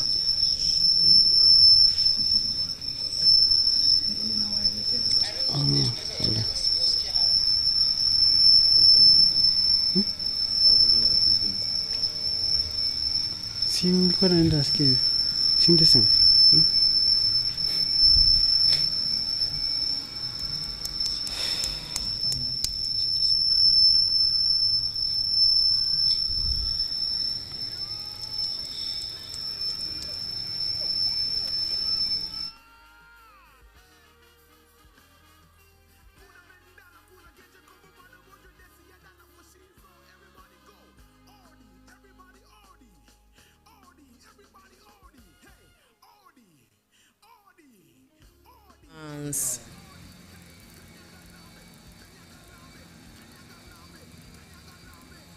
Hiyo dance wanafanya ndio wa Odi ama?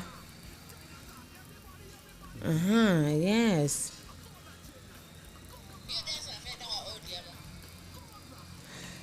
So Lewis, you are telling me about Jomo Kenyatta. Yeah, Jomo Kenyatta's children.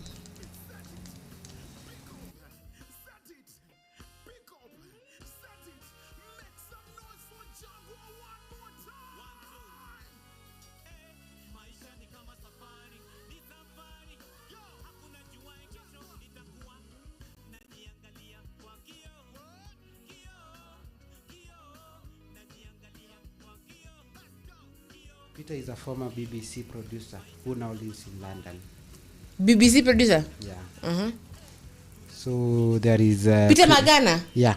Peter Magana ni mtoto wa mzungu, wake na mzungu. Yeah. Yes, Yeye na nani Edna Clark. There is this one mwingine anaitwa Christine Wamboi Kenyatta, born to Jomo's fourth wife, Ngina Kenyatta, Uhuru's mother. Ngina Kenyatta Wamboi is the eldest of his children with Ngina. That means she's Uhuru's elder sister. Okay, so that is Jago performing there. Jagwa, huo mtu angwa ni MP bado mashatoka? Yeah, ni MP I think. Awije kuleta ni boss wake hapo. And then we have Uhuru Muigai Kenyatta, also born to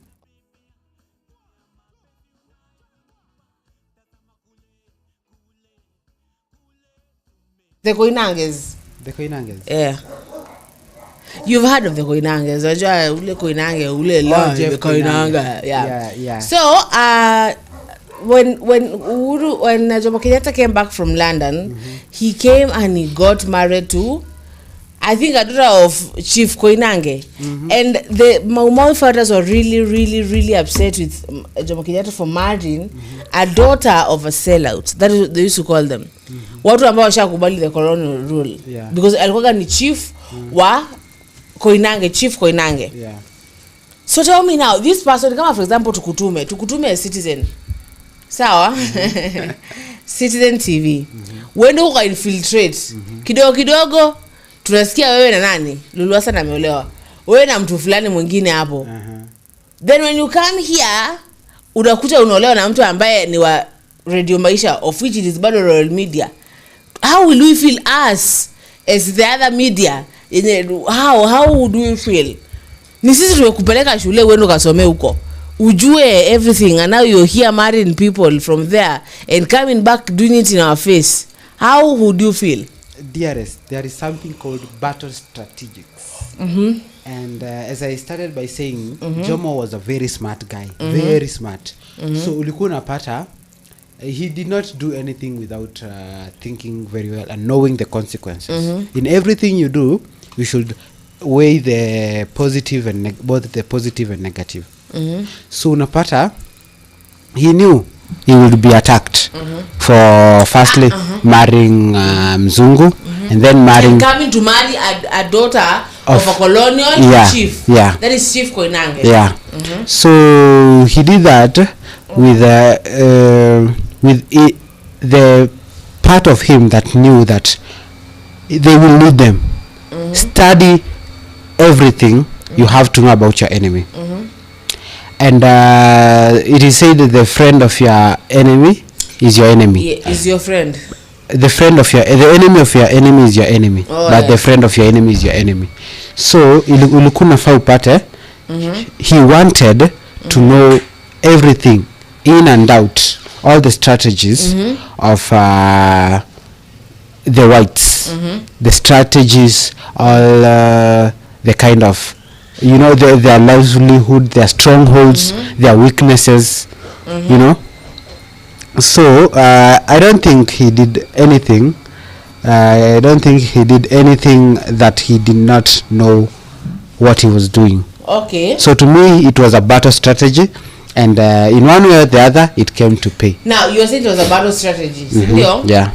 Then after he was released in prison, sababu ya watu ambao walisacrifice, ndio? Yeah. The more fighters that were fighting with him, and the kwa Nguri ya 6 pia alikuwa ameshashikwa. Yeah. When he came into power, he did not release them until a year later. What was that? Okay. Remember, ilikuwa imebaki. Unajua kama ni sisi tunasema tunaenda pale kufanya shughuli fulani. Tuko mimi wewe and the crew, si ndio? Tuko like chiki wewe ukienda ukue. Tunakuaminia wewe because unajua kuongea inga fiti, unajua kuongea na wale wasee, si ndio? Ama unajua kuongea kama fiti, unajua kuongea Kikuyu fiti, unajua kuongea language fulani fiti. Do you know these people, you've been with them, si ndio? Yeah. So what we are saying is when we go there, we need you to be our spokesman. Okay? Now you're our spokesman now. Yeah. Sindio? Yeah. And unakuja tunakufanya unaachiliwa, unaenda unakuwa prime minister. Yeah. Now ulikuwa now after all this you take us and we form our own government. Sindio? Yeah. So tell me, what does that make you? You release us a year later, ukijua it is us. Yeah. What was the plan? The mtu ambaye sema ni strategy alikuwa anafanya, alikuwa mjanja. Ama alikuwa mjanja akajua wale watu nikiwatoa wanatoa kwa prison. Yeah, obviously he knew everyone in there wanted a piece of the cake. Yeah. So he was like, he knew what he was doing, you know.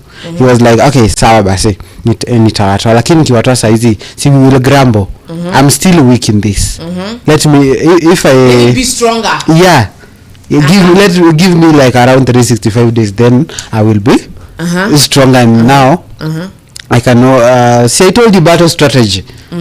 As a good warrior, you should, it's called a warrior. As a good warrior, you should know when to stop an attack, when to forge an alliance, when to control an enemy, and when to strike.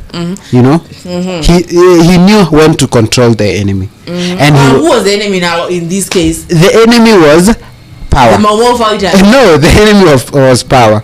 He knew how to control the power that would be grumbled upon. The Momo were his friends, but the power. Okay, I'll come prime minister for 1 year and I'll president. Yeah. So I'll go like Munaka and then be president. I don't think he knew he would be president. No, he knew. He knew. He knew. Si ni mjanja. Yeah. So ni mjanja.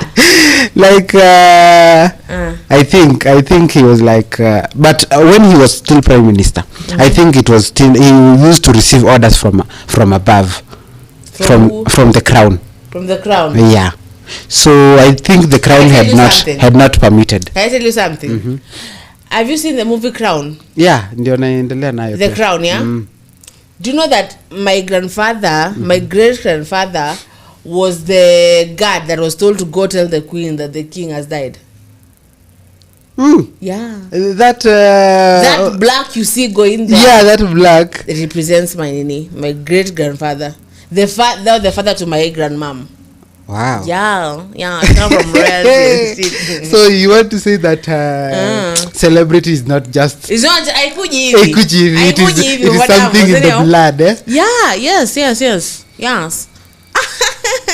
Makofi kwako. Makofi kwa babu yangu. Mimi wangu alikuwa nini? My grandfather. It's not even known. No, actually, Mimi, I was told by Kathy Kilonzo. Kathy Kilonzo ni mtoto wa Mtula Kilonzo, because I told you Mtula Kilonzo was the lawyer of my grandfather. So now Kathy took over all that. And now we met just nilienda kwa shongo nikampata tu kwa alikuwa sort out issues when my grandmother died now. So she was there, she was like, "Do you know that?" I didn't know actually. And then when I watched The Crown I was like, "Oh my god. Guys, that is my grandfather. That guy represents my great grandfather."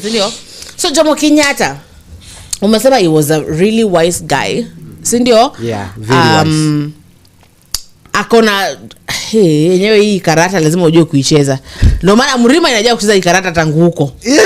Tangu huko. That's why mpaka saa hii wanatupeleka hivi mbio. So mpaka kasa hii Kalonzo hajachukua kitu.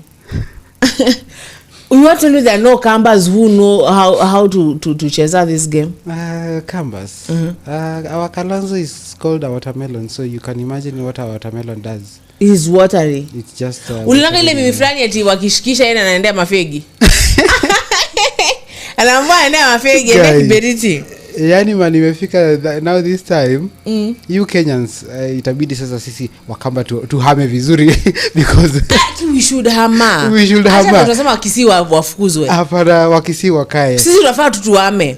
But then do you remember there was a video of Kisi's wakisiwa wameamua kuhama Kenya wenyewe? I don't know what was that, and then there was a video of a lot of people going somewhere. So as Kamba sisi tutahama. But let me tell you something. Wakisiwa wanatudanganya na embarambara. So Embarambamba. There's a Kisii lady who once said something Washington. Wakisi wamejaa mtaa fulani kwa majuu. A lot of them, and I told you when you meet them they're really intelligent. When you meet like a really intelligent Kisii.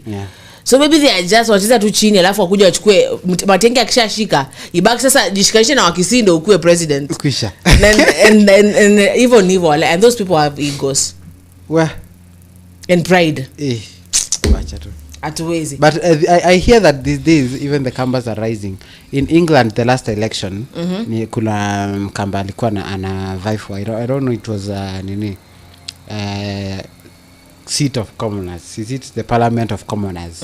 No, even there's a lady mwenye amejenga sijui wapi hapa at the river somewhere hapo. She was she was a mayor in England. I remember that was 2018. Alikuwa anasema ameretire na akakuja sasa huku. We are people.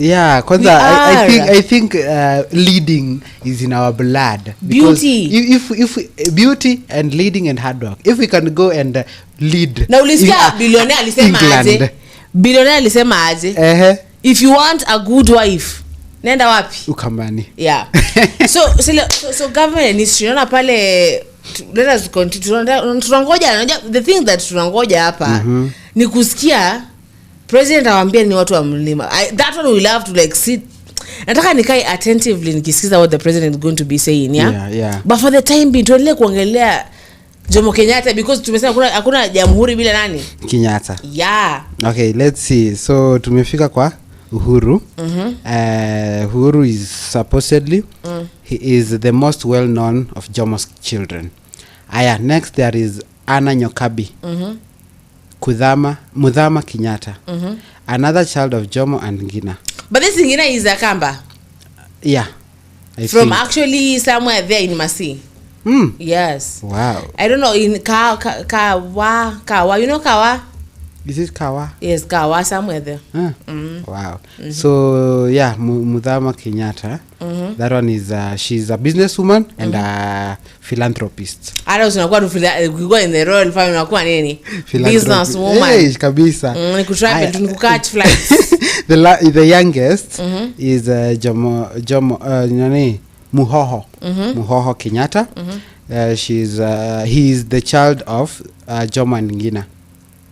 So Muhoho is a businessman and a philanthropist. Obviously. Who is a philanthropist? Both huo msichana na huo kijana. Who is a philanthropist by the way? Philanthropist ni mtu ambaye anapeana pesa yake kwa charity. Anasema nimeandika $1 million iende ikasaidia watu wawajie sababu naona mko na shida sana.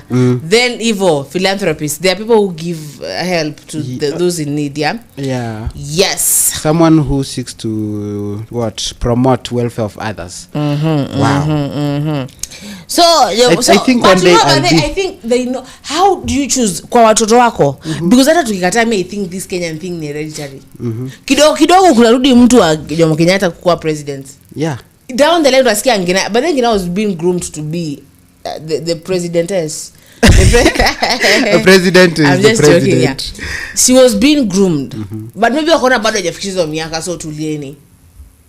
But I know somewhere down the line kutakuwa na mtu ambaye atakuja kuwa.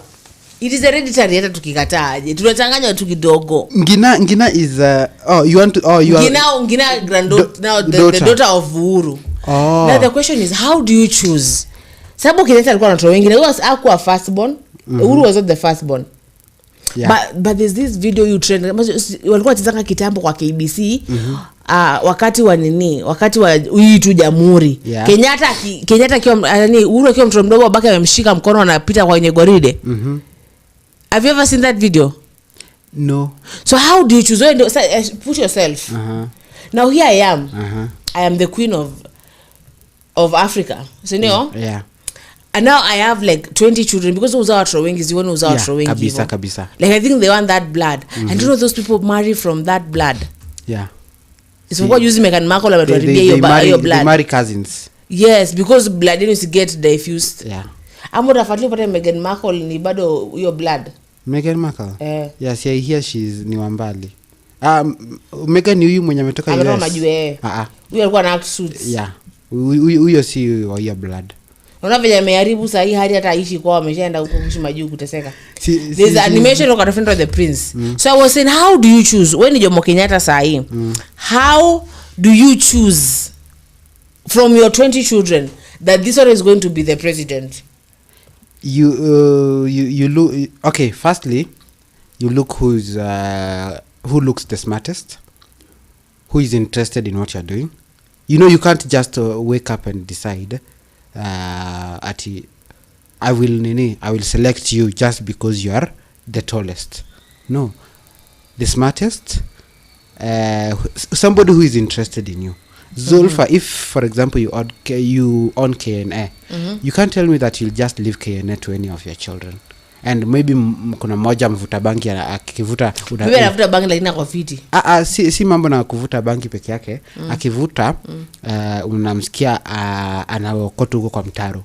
And kazi yenye anafanya. But then kuvuta bangi za kuokota kwa mtaro? Hapana, just as I just wanted to know. Yeah, so unapata kazi yenye anafanya ako interested na magari. Na unataka kumwachia kampani. No. So utapata like that haitaka.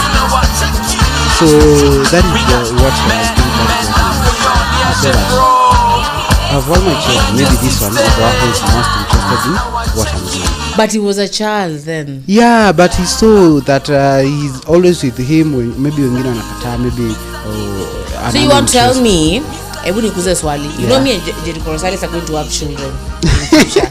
Sindio? Oh dear, you know we are going to have children in future. Yeah. Sindio? Yeah.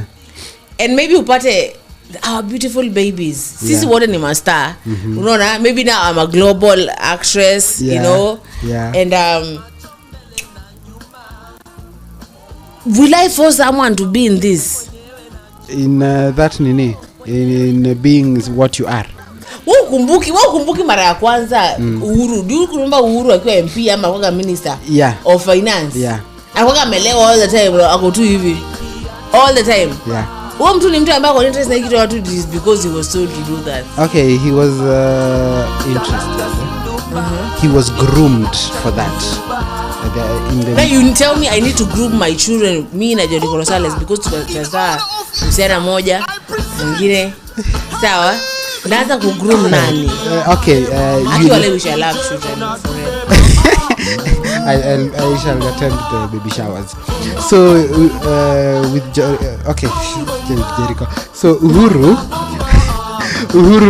was groomed because you can't tell me of all the children Uhuru ndio namwonanga sana akitembea na babake.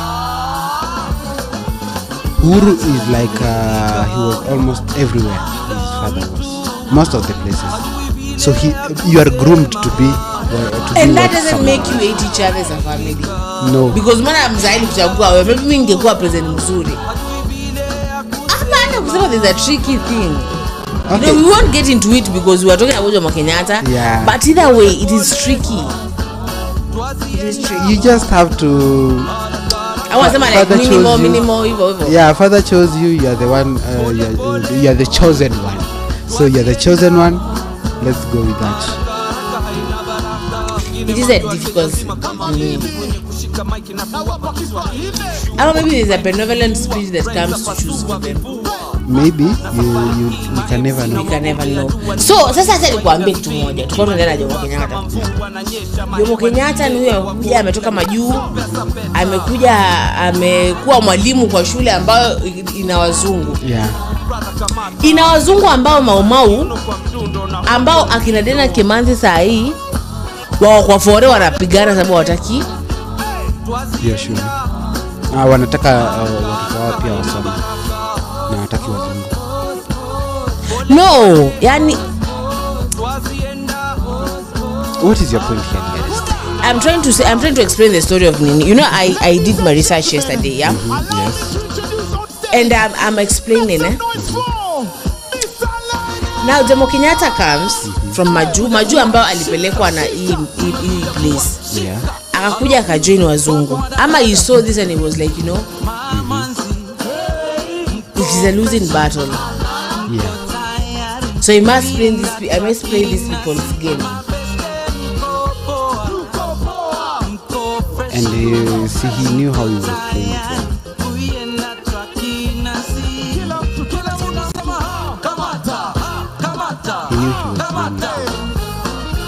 Also viewers, let us see who is performing. Na pale madancers wako pale. No, I usually say there's this funny thing about being a dancer. Unapataka umechoka lakini lazima usmile. Yeah. I have this friend, he's a dancer and he's like huku hivi kuna kuanga uchungu almost 24/7 because you're smiling. Yeah, ile hiyo kusmile ya kujiforce. Yeah. But did you know I used to fanya hii fashion show back in high school though.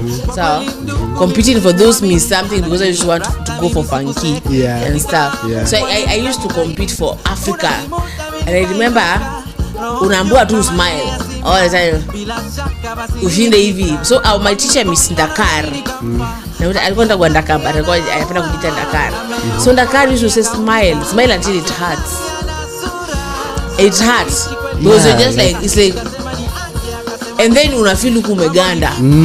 Umeganda.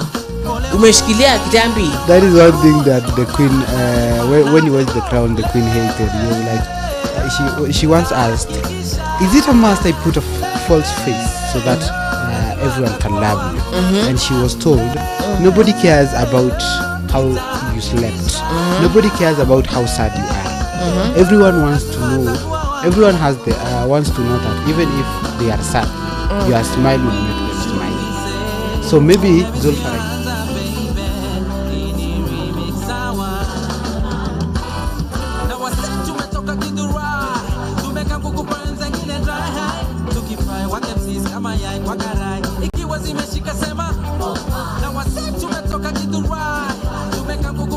kumsalimia and akasimama. I don't know why it is weird for people ukiwasalimia mtu anasimama, it's like mambo and then someone stands and they're like anangoja mwambie kitu kingine. And I'm like no, I'm just nakusalimia tu.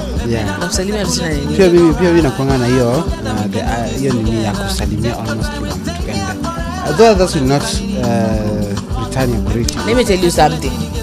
Have you ever been told a friend of all is a friend of none? Yeah. Now, that is the life that I lived back in high school because utasalimwa good morning na shule yote but sasa who is your who? You know? Maybe that is what Jomo Kenyatta was going through. Like mnanipeleka huko nini ni who your face is a really difficult thing to do. I love this white person. Something out of a telenovela. Yeah. Umeenda hapo kupigana na watu na fall in love na yeye. Yeah, there is like that series that was in a certain station. It said a guy, an uncle sent his niece to go and make a man fall in love with him, so that they can avenge the death of the girl's parents, who supposedly are the brother and sister-in-law of the uncle. So instead of working according to the uncle's plan, the girl dance pale by there's someone umona. What was that dancing there?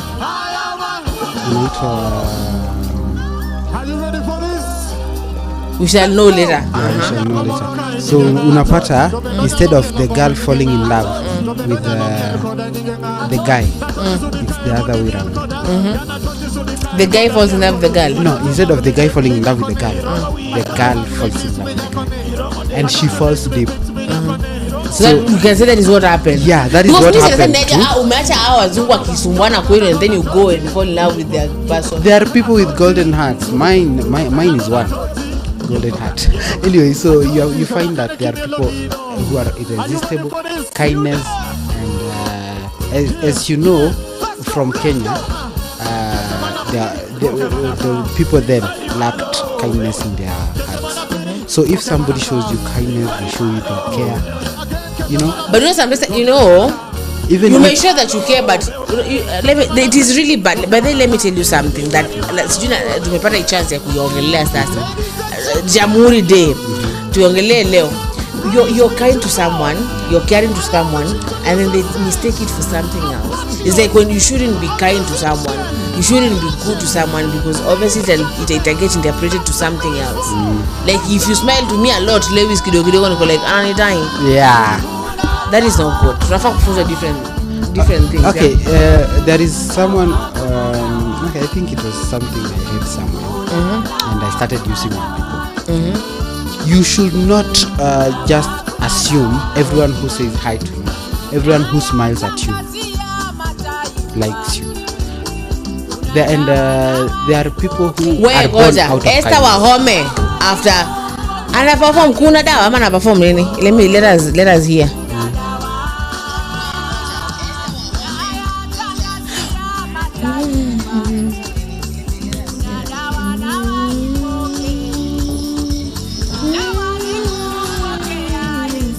Oh, that song. You know what jam acha vya sisi tunaimba nini saa hii? Si amenikata sijui nini. Sasa ngoma bawe na mimi nimemkataa something kama hiyo. But this song was the song. And she's still like so beautiful. And I see the president dancing. And dance so akijiconsole kidogo sababu akawa about kutuambia watu wa Mlima what's up. Wacha tu dance. Hey. Anakula ngoma tu hapo ya dawa. But it being like a leader is a difficult thing. Well, I have ever been a prefect, and my dear, it's not good. I made more enemies that I could have if I was a nobody, and that is one class. Because now these people are waiting. Yeah, and the worst part of it is that they are not waiting for you to do something good. They are waiting for you to make a mistake. A slight mistake. Ibakiona niliwaambia sasa. Yeah. Oh my God. You are doomed. So, being a leader is not easy. Trust me. Let's listen to that song. Kuna dawa.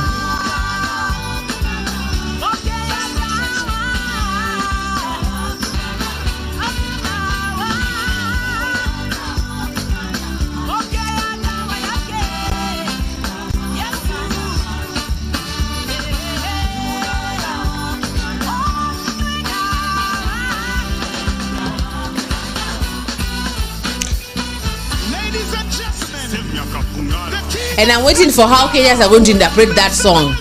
Unakumbuka venye Shusha alikuja Kenya? Shusha Nyavu. Yeah. And they were like, Shusha Nyavu, you shall see Kenyans all lie. Those are one of the mistreated. Is it mistreated or misused voices? Walai. Yeah. Watachukua hiyo part. Kuna dawa. Pokea dawa. And they'll be like, hey, it will become something. Itakuwa kitu tu sahi. Ule ni nani ule? Ule mtu fulani ndakaze ule. Aitwa mtu ana perform sai. Owen something Daddy Owen. Yeah, Daddy Owen.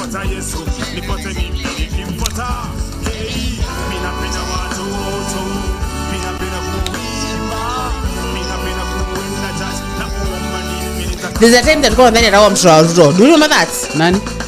Daddy Owen alikuwa na hang na mtoto wa Ruto huyu mwenye huyu dem. Enda kwaje huyu dem. Huyu dem ambaye yuko kwa social media sana. Mademu wa Ruto. Chebet. Wa Ruto Shalin. Huyo. Sawa. They used to have baka watu like, are you going to get married? But I heard that she's engaged to a certain lawyer from their place. Shalin is engaged. Shalin is engaged. Yes. And speaking of Shalin, what is going on between Kenyans and Shalin? Have you seen those videos on TikTok? Is it that I perform like flani? So there is this. I hope this one will not be taken negatively because it is there is this video. Kuna ngombe inatembea in such a way that ukiangalia tu niambie huyu ni mtu utacheka kabisa. Ila anatembea hivi. Yeah, inatembea ni kama miguu inavunjika au something. But the man alikuwa anatembea hivyo na and then Shalin and then kuna mtu amezi duet Shalin and the cow. Shalin and that cow. So dizime duetiwa. So they are like unasema hivyo unasema kuhusu Shalin. Babake inikasongo zile mimi fulani zinakaa zile. Yeah, kuna ngombe iko na sura. Eti yake hapo. Like Kenyans aki hawata hawajali huyu watu. I don't think Kenya, the only one who will see heaven in Kenya is me. I'm the only one remaining good guy. Yani let me tell you design wa Kenya yani wanaputingi everything into humor. Hata who uko you're the queen of the England ama you're queen of who. Awajali. I told you walikuwa natusi Putin akaambia Uhuru. Sasa tell your people to stop addressing me in Twitter. Then it was Twitter.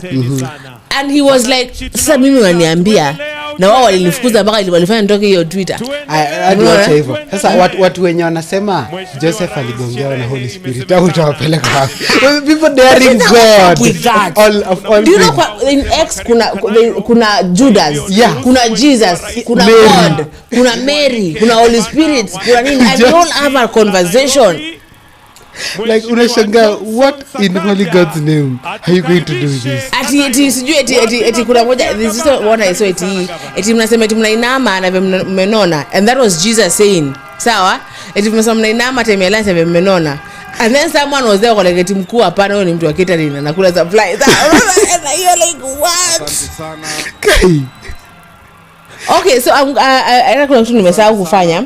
So guys, as we are celebrating Jamhuri Day, but then leo tunapika chapo. Yeah, leo tunafaa tupike chapo. Serious? Yeah. Obviously because that is a tradition, yeah. Tunapika but then tutaka watu wanonga tukapika chapo. Yeah. So, if you want to advertise anything with Kenya News Alert, Your Excellency, kuna namba ambayo iko pale kwa screen.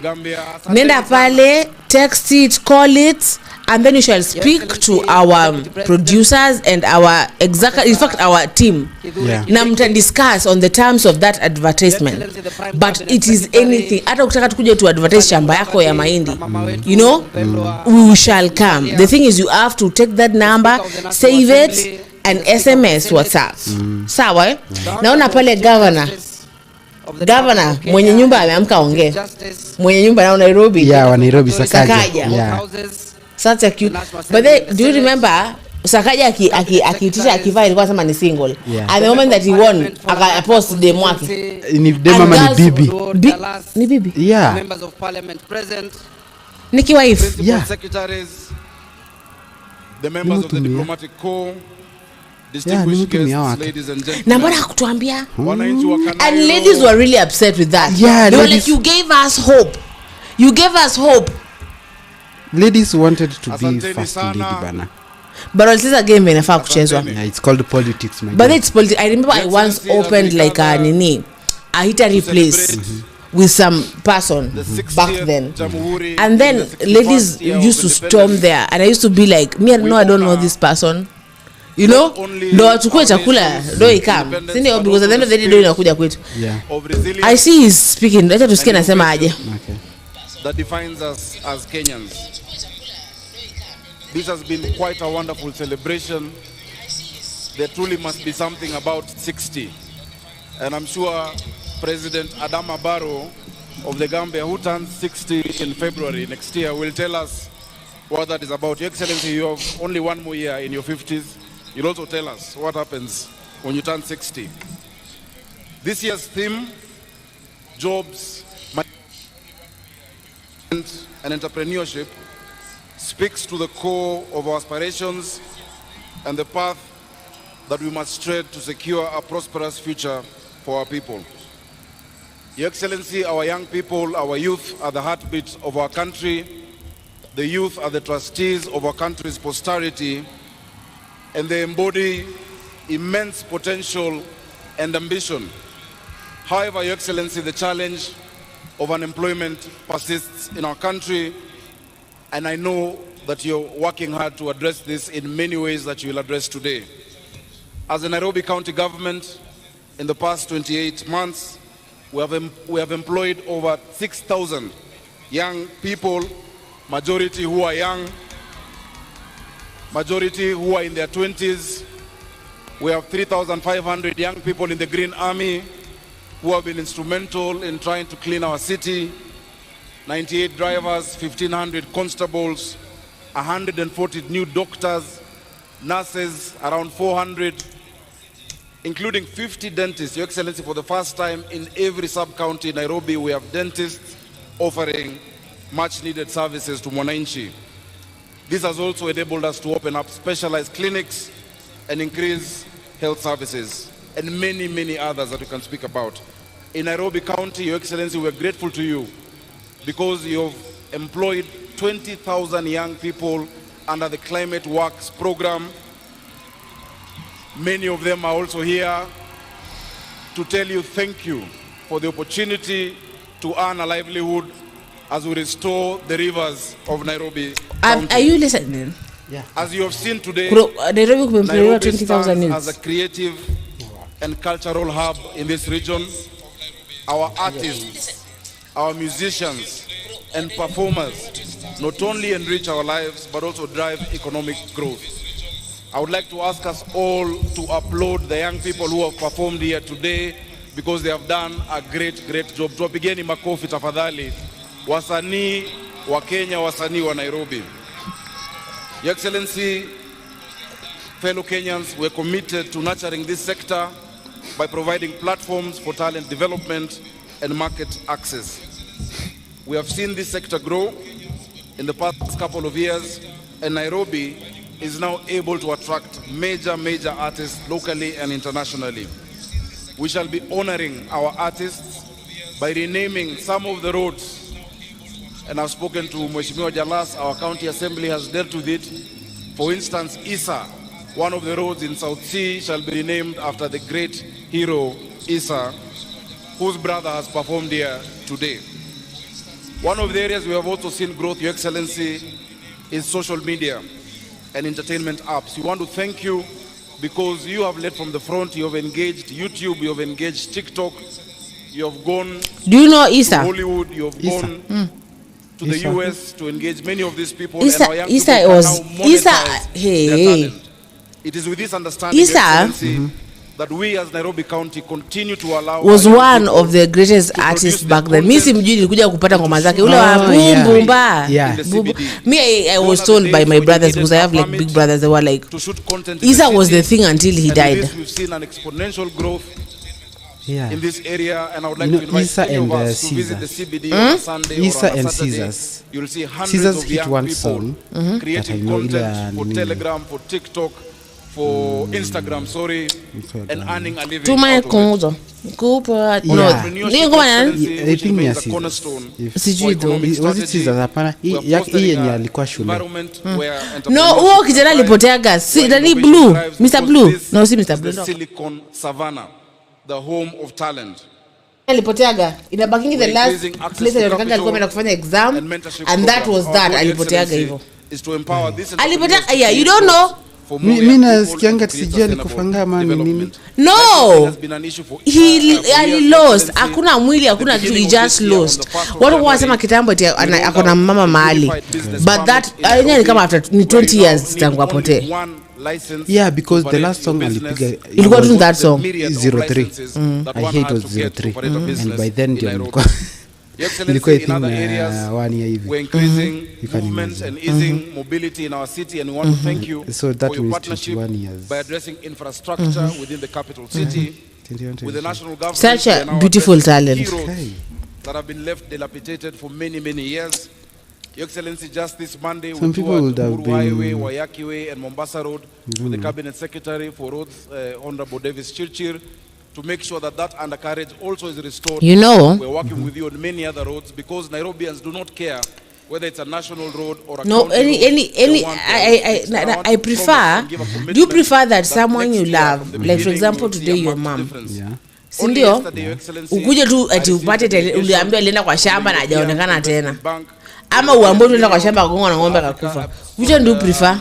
French Development Agency, who have confirmed 320 million euros because both scares me. No, una choose moja ama kuna taya nani.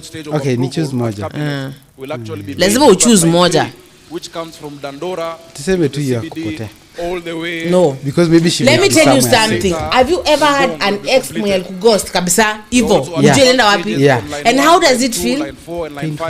Yeah, you closure is very important. Closure, me I prefer niambiwa alikufa than ajulikani, because I will never move on in life. I will always waiting igongwe mlango and it maybe it will never happen, and I will put that burden to my children like ngojeni shosho yenu anakuja aliendaga atujui mali yako, and they will say tuliambiwa na mama shosho atakuja, maybe I'm dead already, but when they know she is dead, she is dead. Okay, there is this media, there is this man who disappeared is a statement of love 75 for the years. children of Kenya, and I want to thank you for the partnership with the national government in achieving that. Of course, with the increased enrollment, there is need for more classrooms. I want to thank you for committing to build 5,000 classrooms in Nairobi. You have given our members of parliament 1 billion shillings already to build the primary school classrooms. The county government is building 1,500 ECD classrooms so that our children can get an opportunity and a fair shot at life. Finally, Your Excellency, we want to thank you as Nairobi. We want to thank you for reaching out and reaching across the political aisle and the political divide in your efforts in uniting our country and for forming the broad-based government. Your Excellency, when there's disunity, it is Nairobians who feel it the most. We want to wish the Right Honorable Raila Amolo Odinga the best in his candidacy for the Africa Union Commission, and we also want to wish him success in tomorrow's debate in Addis Ababa. We pray that next year we shall be joined in this celebration with the newly minted chairman of the African Union Commission, Honorable Raila Amolo Odinga. We're also very happy that we saw you with the former President Uhuru Kenyatta. When these pictures of unity are seen, it increases investor confidence, it increases confidence in our country, peace and calm. As we commemorate this day, let us affirm our dedication to building a Kenya where every individual has an opportunity to thrive. Together we can transform our country. Your Excellency, you have made progress. No country in the world does not have issues, but we solve our issues together in a the wife died way. The first wife Let us died. focus on what The is second working wife in our died. country. Let us increase our levels of optimism. Sasa I wish you all mzai a Merry alirudi, Christmas and a watoto prosperous washakuwa wakubwa, they 2025. flown out of Kwa wale they ambao flew out of the watakuwa nest. wanasafiri Wajukuu ndio kutoka walikuwa Nairobi, na- tunawajalia mema You can imagine barabarani. all those years Tuwe till uangalifu 2023. ili muweze kurudi Imagine. Nairobi, When he was kurudi 17. Kanairo. Na anasema saa alitoka wapi? 25. He was in Your Excellency, on your way to Mombasa. it is now my singular honor Akifanya? All those for the years, first time. he was looking for a life. Na amekuja kufanya nini sasa? Sasa to invite na alirudi our akiwa deputy president, Amekuja kudu? Professor Abraham Kindiki He has come. Kithure His to children were address looking the for him. nation. His Asante grandchildren, sana. that is. So they found him, and now they want him to come back to his family. And that is. I will not get to that. Let's continue to listen to Nini, to the governor. President William Ruto, President of the Republic of Kenya, Mama Rachel Ruto, First Lady, Your Excellency President Adama Barrow, President of the Republic of Gambia. Your Excellency, allow me to write on the protocols that have been established. But as the governor is saying, let me ask you a question. Do you think TikTok imesaidia ku create content sana? Imesaidia watu young people TikTok? Si governor anasema TikTok hapa imesaidia content creators. Imesaidia young people. Do people really, but then let me ask you a question. Mtu anasema eti I live through TikTok, like my life, everything I'm paying for ni TikTok. True. Yeah. For real, like rent and alipa rent. Yeah, rent, gari. And mbona basi ma youth tusiingie kwa whatever tunasema si kila mtu creative kutengeneza content. Not everyone is that creative. But actually I think unajua maybe amesikia historia tumesha tukisema hakuna jobs for the youths because right now ameshinda explain kuhusu the jobs kuna youth anasema kuna 20,000 youths wamekende employed, anasema kuna hizi TikTok, anasema wame create apps za entertainment, anasema nini. Not but do you think creative, you know? Yeah, not everyone is creative, yes? Yeah, and do you know right now, I'm a writer. I'm writing a certain book. So, and the book, I'm a script writer too. So, unapata, though I have written,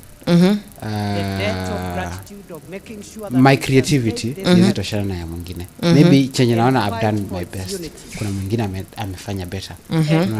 And as everyone out there, we have something called the fear of denial. Unapata it's rejection, the fear of rejection. Maybe yangu nikipeleka mahali ita rejectiwa. And I'm like, let me just keep it, you know. But there is someone who is like, okay, this is my idea. This is my idea, and as my idea, I want to share it out. They have that courage. They are not afraid of criticism, you know. And that is one thing that as youth who want to prosper, let's have the courage not to be afraid of criticism. Okay. And as the governor said, TikTok is there, and maybe let's try to be usingoje unajua kitambo. Let me tell you something. So kitambo used to united. Unasema I'm an actress, I'm an actor, I'm a writer, and you mpaka ungoje upatane sio na nani na anaringa bado. On the table. But right now it has been made easier when you get just your phone and an app and you're sharing it with the entire world. Let's continue. Move to the next level. We applaud you for reaching out to the former Prime Minister for the establishment of the broad-based government, and we thank you for reaching out to the former President Uhuru Kenyatta and making sure that going forward, all of us, every stakeholder, is on the table as we decide the destiny of our country and as we lift the weights that we must lift in honor of the previous generation and also in honor of the generations to come. Tunakushukuru Mheshimiwa Rais kwa kuendelea kuunganisha taifa letu la Kenya ili nchi yetu ipate fanaka, maendeleo na ustawi. Ni lazima sisi zote, mirengo mbalimbali ya siasa, dini mbalimbali, makabila mbalimbali, watu wote wa siasa, makanisa, mashirika yasiyokuwa ya serikali, vijana, wazee, akina mama na watoto, lazima tusukume gurudumu la taifa la Kenya tukiwa na umoja. Thank you, Mr. President, for spearheading the unity of our country. Today is not a day for me to make a speech. It's the day to listen to you, Your Excellency, as you address us as a nation on this very important occasion. I now want, therefore, to request that we be upstanding so that we can listen to the address of His Excellency, the President. Wapi shangwe na vigelegele. Karibu Mheshimiwa Rais. Thank you, Mr. President. You're welcome. Asante sana. Tafadhali tunaweza kuketi chini. Asanteni sana.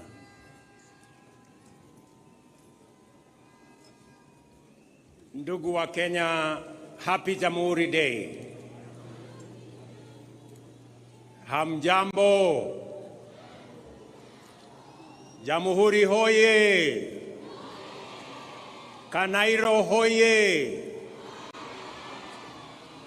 Kabla sijasoma taarifa yangu, kati yetu, in our midst, we have a friend, the President of Gambia, who has honored us with his presence and has come to celebrate this very important moment with us, His Excellency Adama Barrow.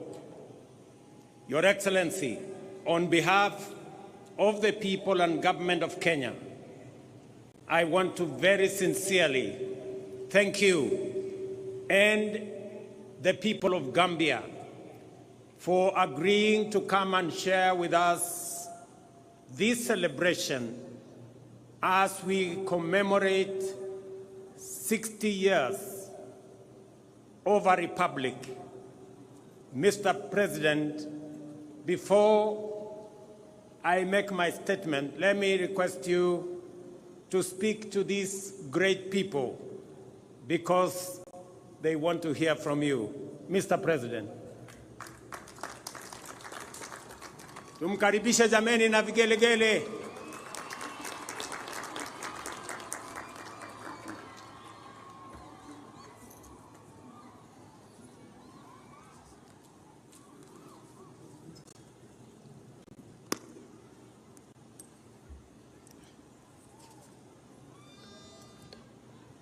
Your Excellency, Dr. William Ruto, President of the Republic of Kenya, Your Excellency, the Deputy President, Honorable Speaker and members of Parliament, the Lord Chief Justice of Kenya, members of the Diplomatic and the Consular Corps, service chiefs and senior public officials, distinguished guests, ladies and gentlemen, brothers and sisters, I am profoundly excited to be in this blessed land as guests of honor, to join you in celebrating the historic 61st independent anniversary of the Republic of Kenya, nationally known as Jamhuri Day.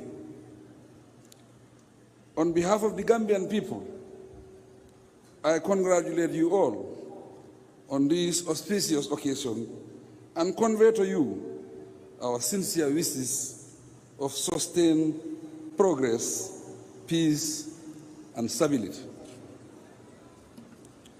Your Excellencies, ladies and gentlemen, as we celebrate and reflect on the journey of this illustrious nation since 1963, we are bound to pay tribute to the visionary leadership and tenacity of her founding fathers. The words of the renowned Kenyan hero, Jomo Kenyatta, amply reflect this when he said, I quote, "We must unite to build a new nation," end of quote. This patriotic call to unity remains as relevant today as it was decades ago, not only for Kenya, but also for the entire African continent. Indeed, Kenya's declaration of freedom as a democratic republic was a historic milestone and a beacon of hope and inspiration for many African nations, and these included the Gambia. The people's journey to freedom was difficult, but it paid off in shaping the political landscape of East Africa. More significantly, it remarkably influenced liberation movements for self-determination across the continent.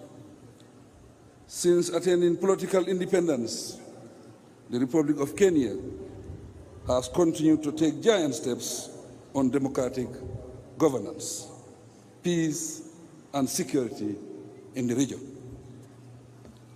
Today, Kenya remains an important powerhouse and a key player on the continent's integration agenda.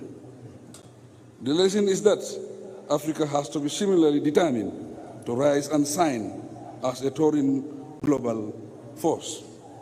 Your Excellencies, distinguished ladies and gentlemen, as Kenyans, your diplomatic journey has earned your nation a respected voice in matters affecting our continent and beyond.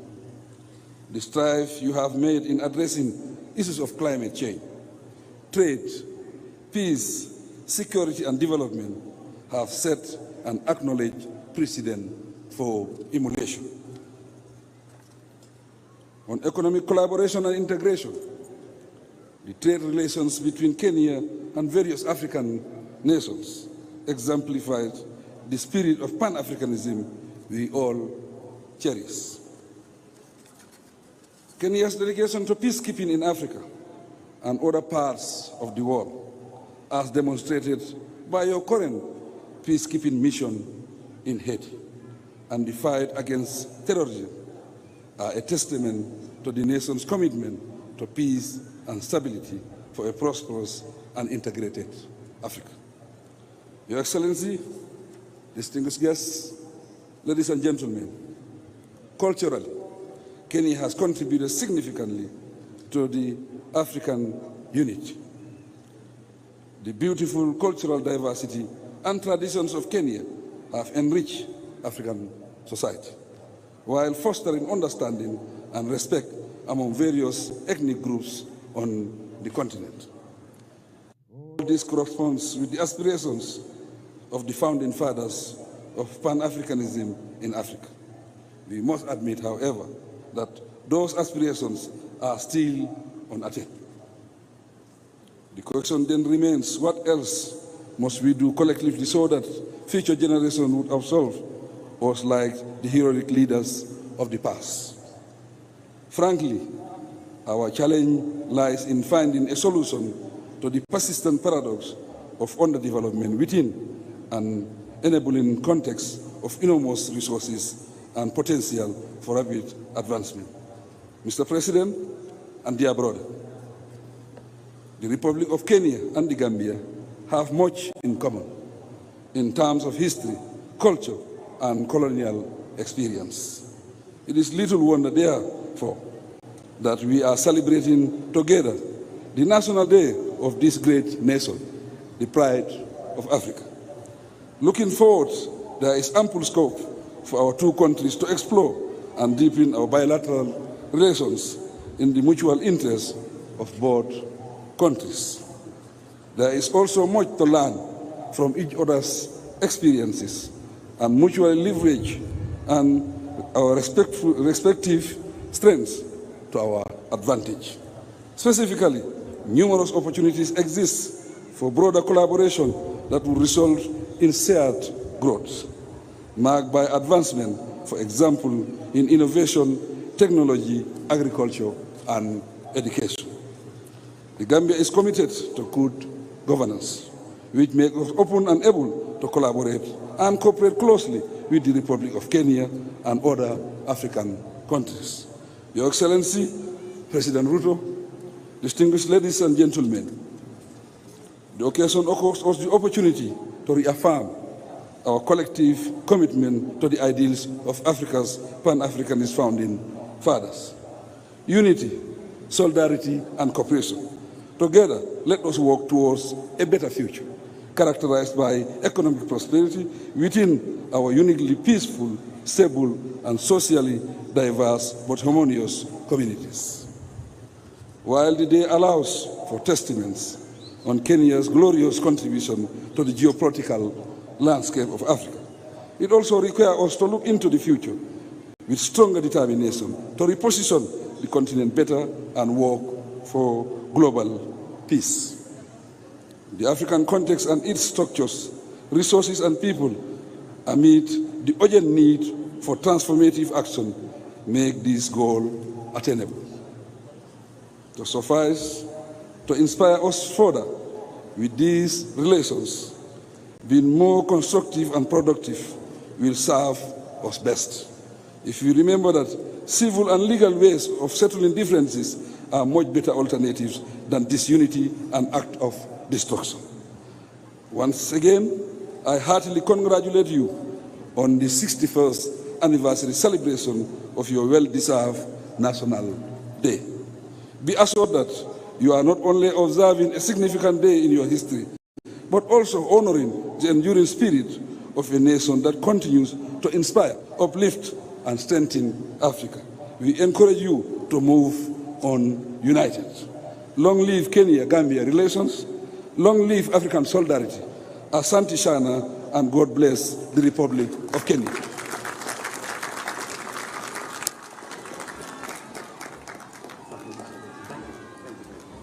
Thank you very much. Thank you. You are good. Thank you. Thank you. Asante sana, Mheshimiwa Rais. Please, let's take our seats. Ladies and gentlemen, allow me another moment so that we can celebrate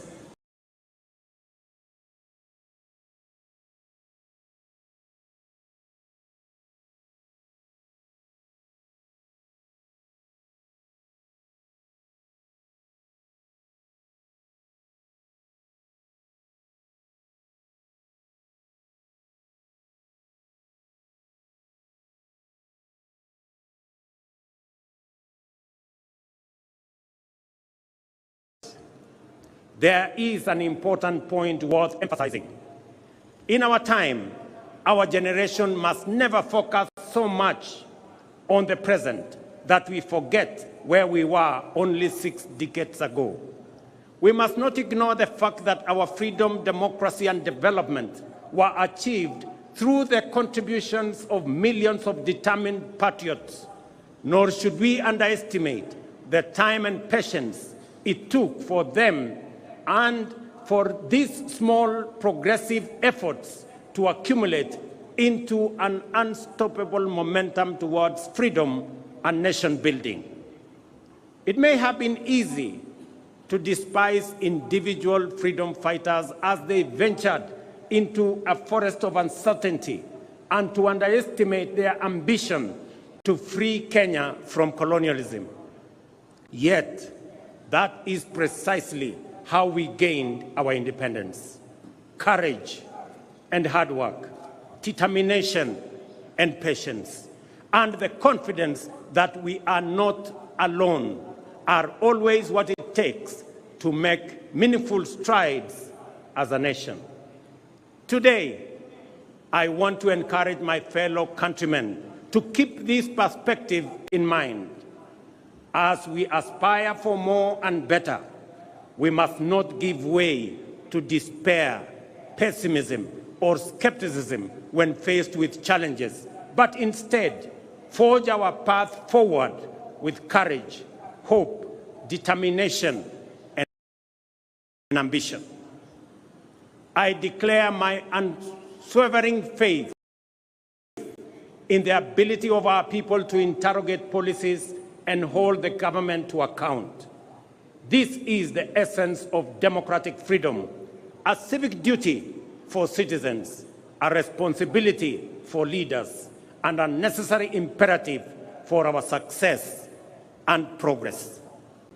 We have experienced a particularly challenging time as a people, largely owing to dynamics beyond our control, resulting in high cost of living, greater difficulty in finding employment, and fewer opportunities for entrepreneurs.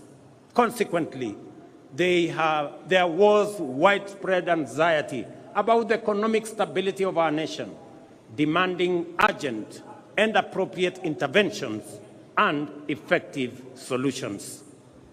The bottom-up economic transformation agenda was inspired by our determination to confront these fundamental challenges directly and with ambition. Our aim was first to lay the foundation for robust economic activity to generate millions of opportunities at the bottom of the economic ladder each year and drive substantive, inclusive, and sustainable growth. Our key priorities were to reduce the cost of living, stimulate enterprise, boost productivity, create jobs, foster a conducive environment for institutional and infrastructural development, and promote investment in manufacturing, industrialization, and export competitiveness. As a starting point, it was critical for us to tighten our belts and make significant sacrifices to reset our public finances on a sustainable path, enabling intensified investments in the strategic pillars of our plan and the cross-cutting enablers of rapid transformation. I acknowledge, ladies and gentlemen, the work we have done and the milestones achieved in creating the necessary conditions for progress in every value chain that support the pillars of our plan. There is a time to resist and a time to accept, a time to deny and a time to admit, a time to doubt and a time to believe. In the face of undeniable evidence, skepticism must give way to confidence, and we must reject the deceptive embrace of disinformation and fake news. The results and positive impact of our collective pursuit of fundamental economic change can no longer be wished away. Ladies and gentlemen, financial inclusion, for example, is now a reality for millions. The Hustler Fund is marking its second anniversary on a highly successful note, having empowered millions by lending a total of 60 billion Kenya shillings so far, liberating millions from predatory lenders and precarious financial situations, and enabling them to meet their needs, fund their hustles, and build their credit scores. Our ongoing conversation with borrowers focuses on concerns related to short-term duration, modest loan amounts, and the time required to increase borrowing limits. In response to this feedback, the fund has designed a new product, the bridge loan, to help Kenyans with good credit scores to transition from personal loans to enhanced facilities offering larger loan amounts with longer repayment periods. This will enable Kenyans pursue bigger opportunities and better investments. Ladies and gentlemen, not only have we registered successive historic gains against the shame of hunger for the last 3 seasons, we are also firmly on the path towards surplus production. This impressive rise in productivity has multiplied the incomes of farmers in maize, tea, sugar, coffee, and dairy value chains. There is no doubt that this agricultural transformation is the direct result of our strategic decisions to shift public resources from consumption subsidies to support productivity.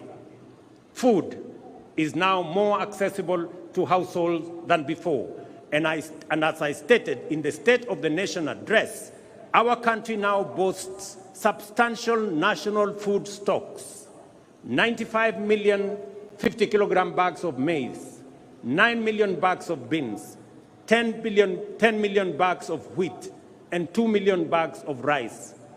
Step by step, we are building a food-secure Kenya, where every family can afford and access a meal. Farmers have brought more land under cultivation and produced more per acre than before, thanks to the timely availability of subsidized inputs and extension services. Agro-industries have more raw materials and value addition is on the rise. The agro-industrial sector is also creating more jobs each year as we gear up to compete in various export markets driven by the expanding intra-African trade, opportunities in the European Union market and United Kingdom markets, and our growing competitiveness in the global marketplace. Ladies and gentlemen, the bottom-up economic transformation agenda prioritizes digital transformation as a cornerstone of inclusive economic growth. This is why we are undertaking an ambitious expansion of our national digital infrastructure by deploying fiber optic network to connect over 74,000 public institutions and establish 25,000 public Wi-Fi hotspots, because digital transformation is a critical enabler in creating opportunities across all sectors. We intend to use this infrastructure to extend internet connectivity to 8.5 million homes and businesses and eliminate the digital divide, which undermines technological inclusivity in homes, schools, villages, and counties. I take this opportunity to affirm the significant progress already made and which is accelerating due to the digitization of government services. Through the e-Citizen portal, we have digitized 20,855 government services, streamlining public service delivery, enhancing transparency and efficiency, eliminating opportunities for corruption, and increasing visibility and mobilization of public revenues. The transformative power of this single initiative to improve citizen experience with public services and enhance the government's ability to manage public resources effectively highlights the immense value of digital transformation. Additionally, our digital transformation strategy is making significant contributions to skills development and job creation. For example, Ajira and Jitume Digital are advancing our vision to equip 20 million citizens with ICT skills, fostering entrepreneurship, and enhancing inclusive digital literacy. In other words, an additional 20 million Kenyans are being prepared for higher productivity in the digital economy. We have also adopted the integration of creative industry courses into technical and vocational colleges as a reliable mechanism to build a skilled workforce.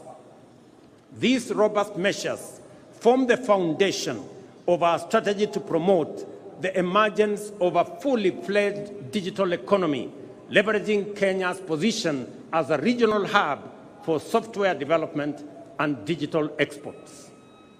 These initiatives are supported by key interventions, such as the establishment of institutional and incentive frameworks to promote investments, foster collaboration, and encourage the transfer of digital technologies, with a particular focus on artificial intelligence and blockchain. Through these efforts, we are empowering local digital innovators and tech entrepreneurs to drive economic diversification and resilience. Ladies and gentlemen, the discourse around universal healthcare remains lively, with concerns being raised about eligibility for coverage, the capability of health facilities to deliver services, and the alignment of contributions by individuals with benefits. Under Taifa Care, our inclusive, universal, efficient, and transparent healthcare service model, we are implementing a transition on an unprecedented scale. We have successfully transitioned 5.6 million citizens from the National Health Insurance Fund and registered an additional 11 million Kenyans under the Social Health Insurance Fund. This means that in just 2 months, 11 million Kenyans who previously lacked access to healthcare services are now registered, with the registration process going full steam in every part of Kenya. I commend Kirinyaga, Nyeri, Bomet, Embu, and Lamu, the 5 leading counties so far in Taifa Care registration. At the same time, I encourage the people of Marsabit, Garissa, Mandera, West Pokot, and Turkana, who have the least registered members, to mobilize, register, and take advantage of the benefits of this transformation program. Taifa Care ensures healthcare access for all registered citizens without discrimination of whatever kind. The program has accurately determined the cost of healthcare services and products, ring-fenced resources for equipment and facility improvement, and leveraged digital technology to radically enhance the management, coordination, and delivery of healthcare, promoting efficiency, transparency, inclusivity, and sustainability. No public service delivery project of this scale and ambition has ever been undertaken in the history of our country. We are confident, however, that this will be quickly surpassed. We will quickly surpass the 16.5 million citizens so far registered and provide all Kenyans with high-quality health care that is effective, efficient, affordable, and sustainable.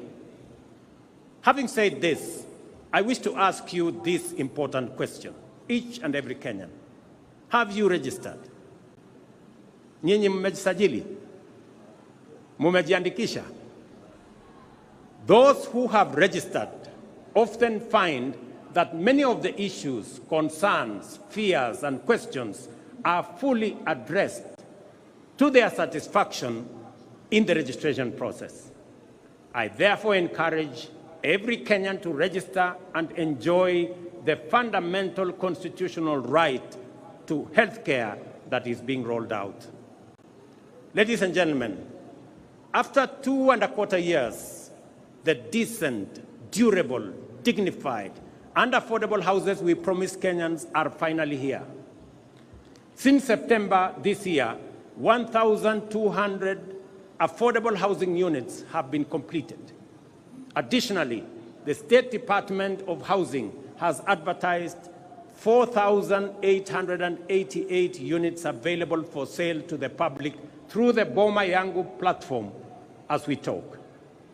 Our goal to increase the number of mortgages from 30,000 to 1 million has now shifted gear. Our delivery pipeline for affordable housing now has a total of 124,000 units at various stages of development across Kenya, while a total of 840,000 units planned projects over the next 4 years are projected to create a minimum of 1 million jobs. Ladies and gentlemen, despite the multiple challenges and crises we have had to grapple with, we have succeeded in keeping our commitments, taking steady steps towards our aspirations, and moving our nation closer to its destiny. Work is underway across the country, and the opportunities are opening up for many citizens, especially our young people.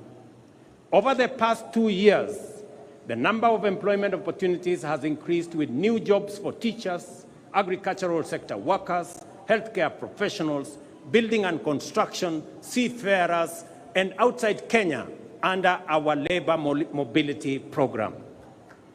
The affordable housing strategic pillar of our bottom-up economic transformation agenda has so far created 200,000 jobs and thousands of indirect opportunities across the building and construction value chain. The universal healthcare coverage pillar has engaged 107,000 community health promoters alongside other healthcare professionals employed to support our vision of a functional national healthcare system. In addition, jobs will be created in healthcare innovation, service delivery, and ICT support for digital health system that we have rolled out, unlocking opportunities nationwide. Furthermore, we have recruited 56,000 teachers to address the chronic teacher shortage problem and move the national teacher-to-student ratio closer to the United Nations recommendation of 1 teacher for every 40 learners.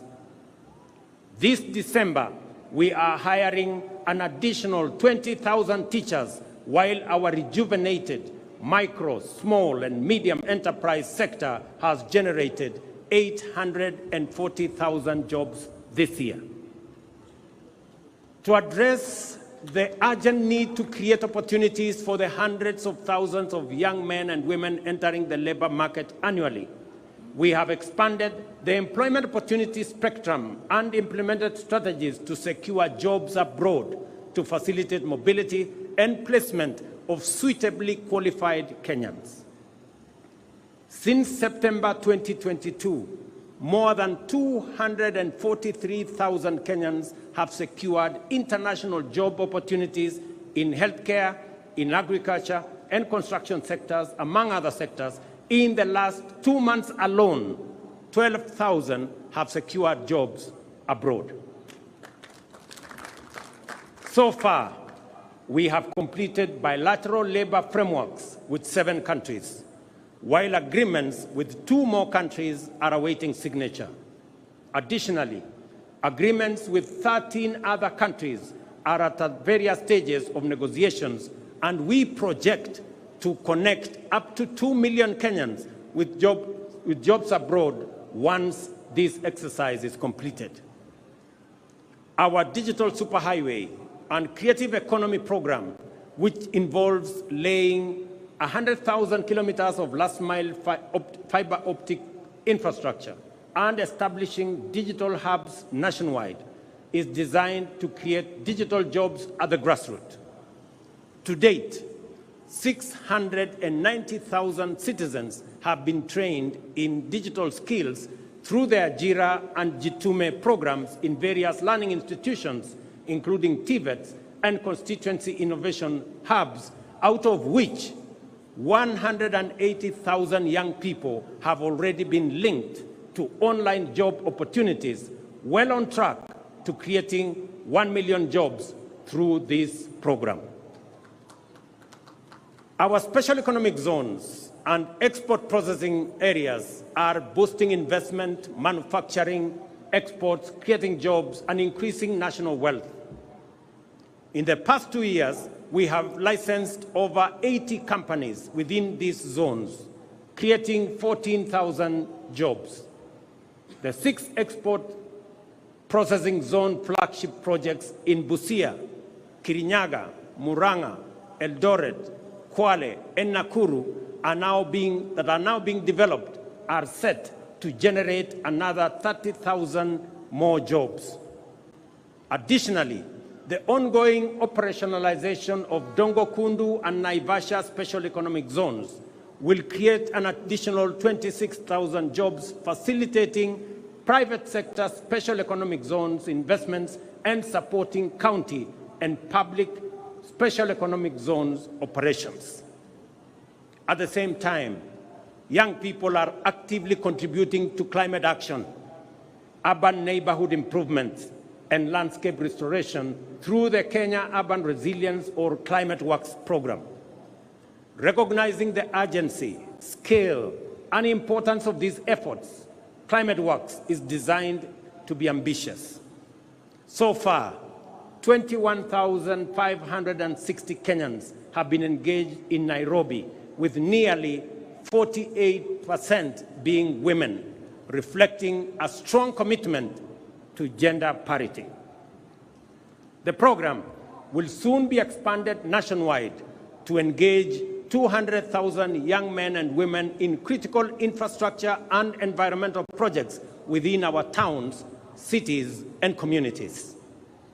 This initiative not only offers opportunities, but also empowers young people to strengthen the foundations of urban living and tackle climate change. We are also investing in local content creation to enhance the quality and competitiveness of Kenyan creative products for export, while facilitating the development of digital platforms to contribute and to distribute Kenyan creativity to global audiences. I am confident that we are firmly on course to transform opportunities for our creative industry. I salute the actors in our creative space whose work brings life to our cities, streets, and screens. Yet, their achievements are overshadowed by injustice. Musicians, who are the heartbeat and soul of our culture, have long been denied their rightful earnings. It is unacceptable that an artist earns as little as 10,000 shillings a year, while those tasked with collecting their royalties pocket millions monthly. This injustice, ladies and gentlemen, must end. The Kenya Copyright Board, in conjunction with industry players and e-citizens, must establish a transparent, real-time system for royalty collection and distribution to rightful owners and beneficiaries. As we champion this cause, Kenya is also preparing for global leadership by bidding to host the 2026 World Creative Economy Conference, signaling our commitment to celebrate our talent and showcase our vibrant culture to the world. Hosting this conference will be a bold declaration of Kenya's leadership in the creative economy. Our committed interventions are creating jobs and opportunities, and this is only the beginning. We are building on the foundation we have laid to create more jobs going forward. The essence of the bottom-up economic transformation agenda is to enhance our capacity for incremental achievement and thus accelerate our progress in delivering our commitment for the benefit of all Kenyans.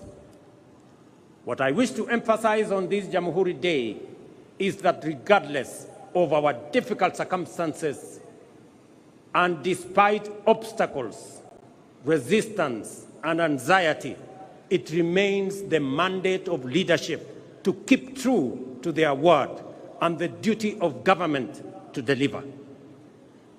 We have every intention to fulfill our commitments and are at the point where the first projects are successfully entering maturity. The deliberate and intentional effort to develop effective strategies for creating employment opportunities within our broader economic transformation agenda is bearing fruit. From the current numbers, it is clear that employment opportunities, whether domestic, international, or online, will increase significantly in the coming days. We are determined to build a labor market capable of absorbing as many job seekers as possible, cognizant of the output of our education and training institutions, which produce talented, skilled, and motivated young people. By doing the hard work and heavy lifting now, we are laying the foundation for citizens to seize opportunities in the coming future.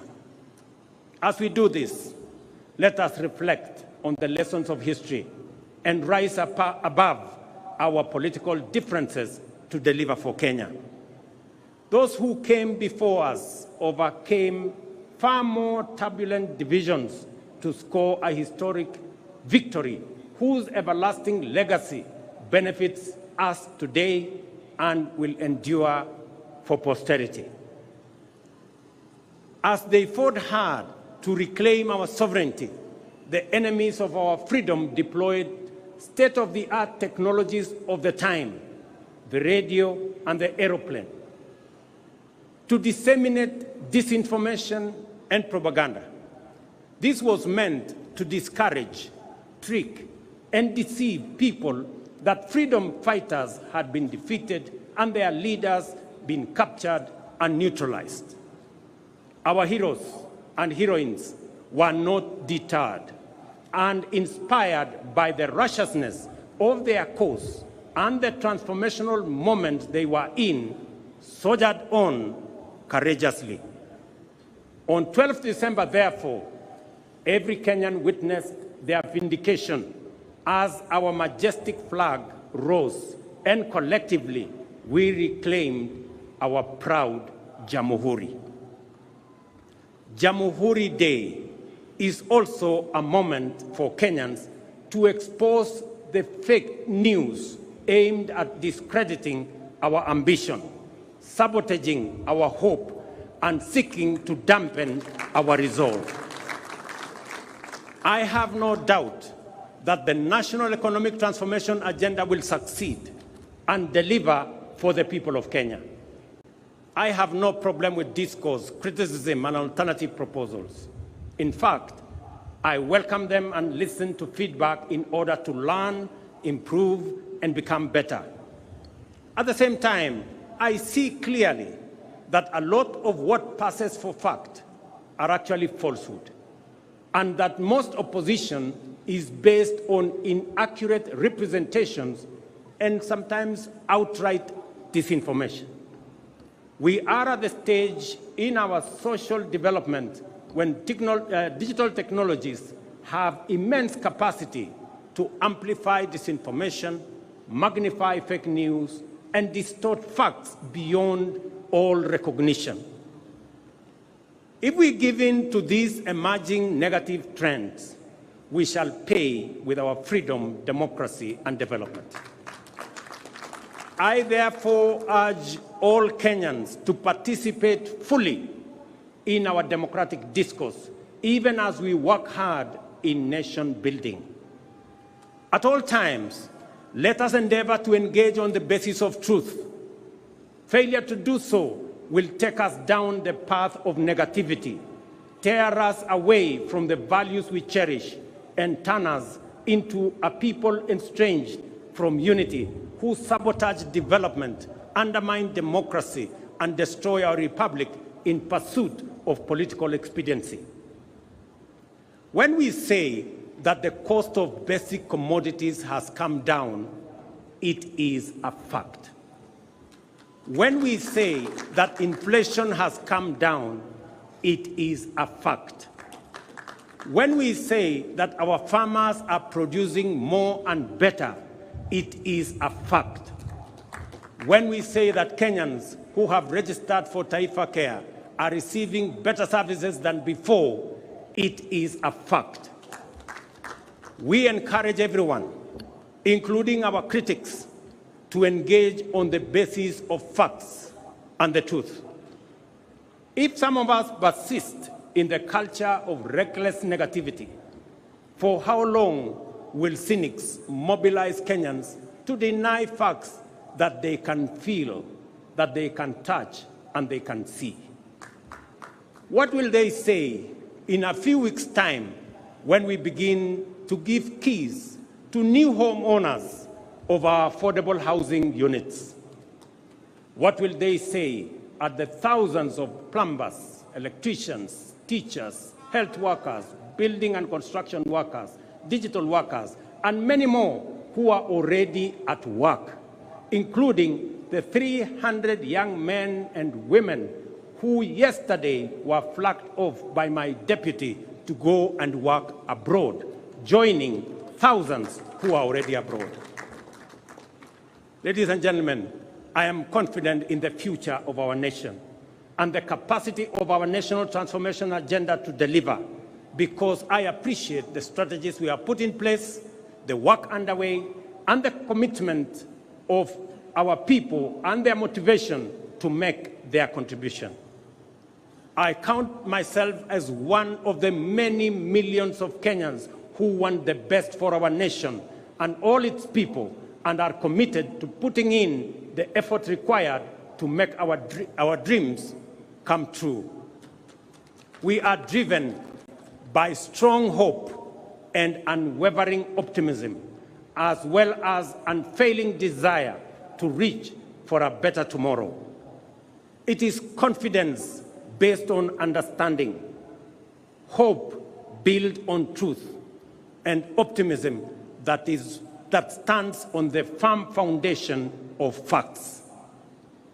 We must do all we can to maintain the essential character of our republic as an open and free democratic society.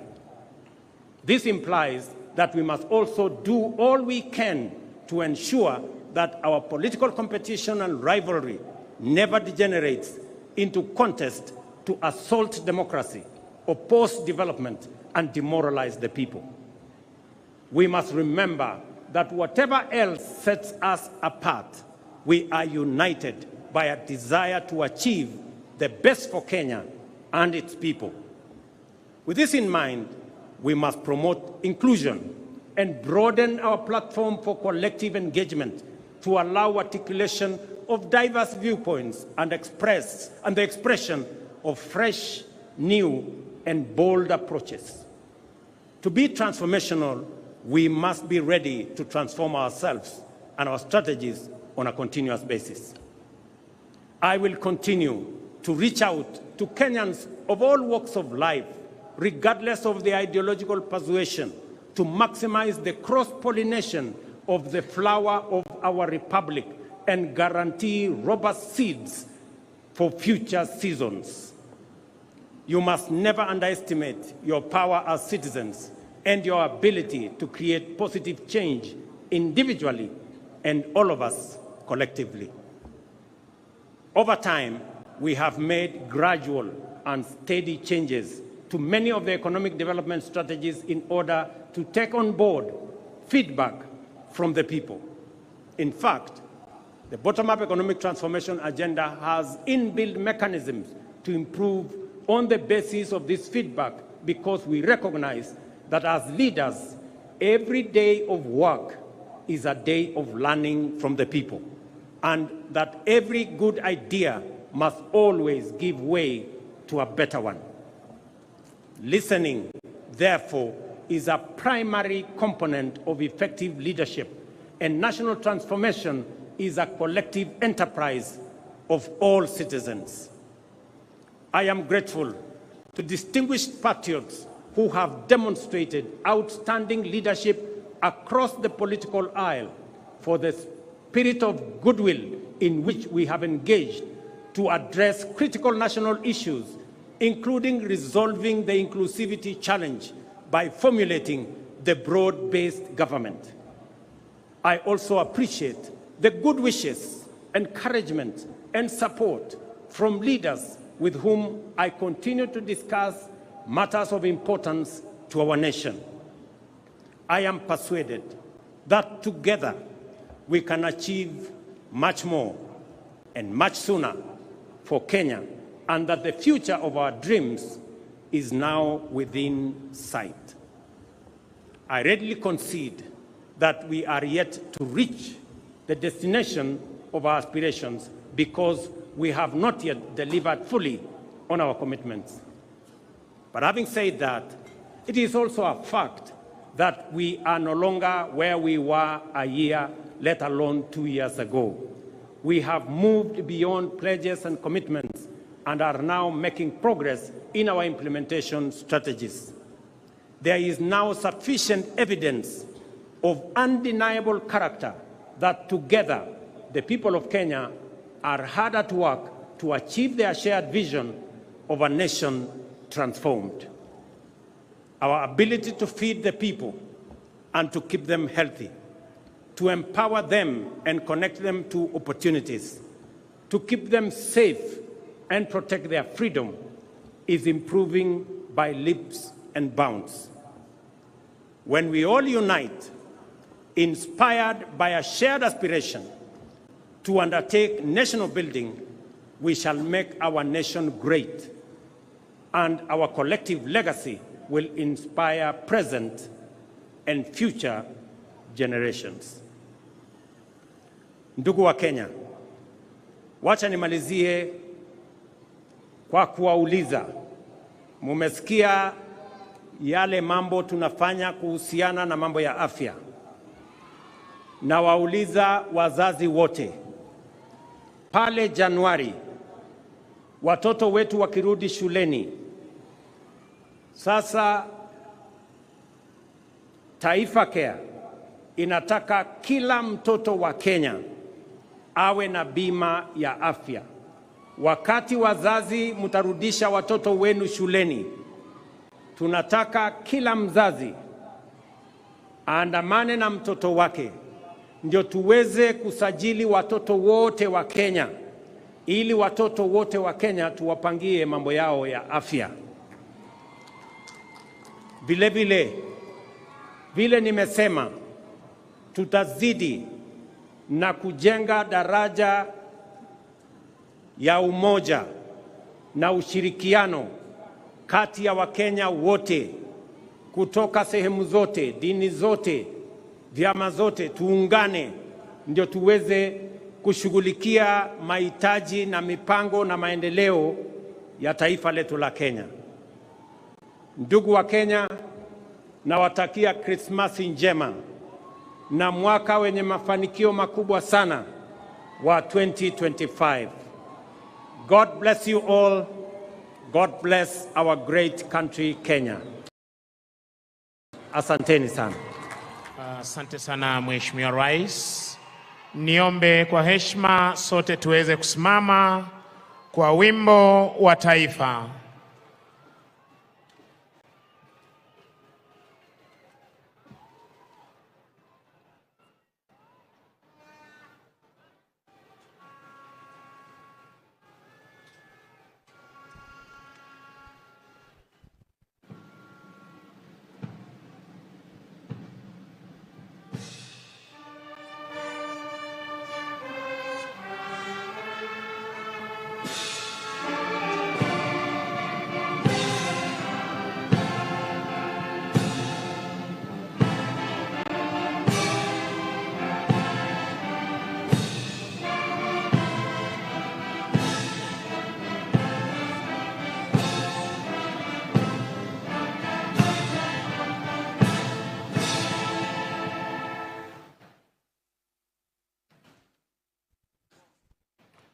Basi wananchi wazalendo, tutulie ili niweze kumpisha mwenzangu aweze kutupa itifaki ya kufumukana mahali hapa. Kwako Gitone. Naam, ningependa kuchukua fursa hii kutambua kwamba nafasi hii tutampisha Mheshimiwa Daktari William Samoei Ruto, Rais wa Jamhuri ya Kenya na Amiri Jeshi Mkuu wa Majeshi ya Ulinzi pamoja na Mama Taifa, akisindikishwa na Mkuu wa Majeshi ya Ulinzi Jenerali Charles Kahareri.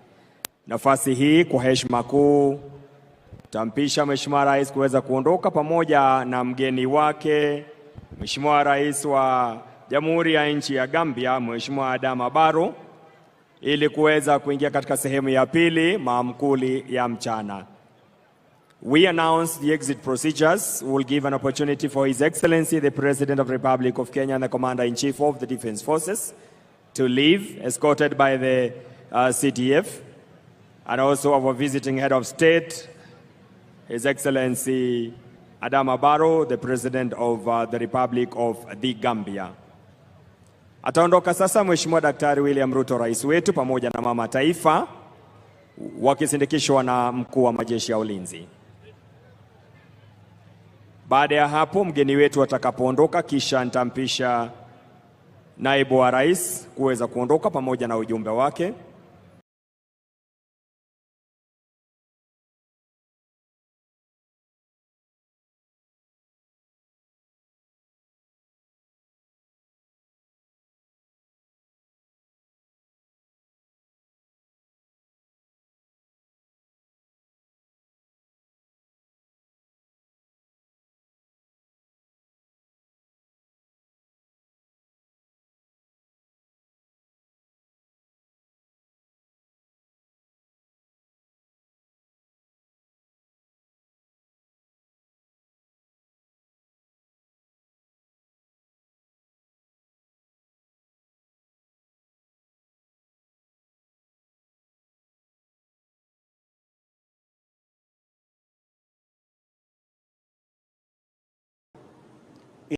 In the past 2 years, we have licensed over 80 companies within these zones, creating 14,000 jobs.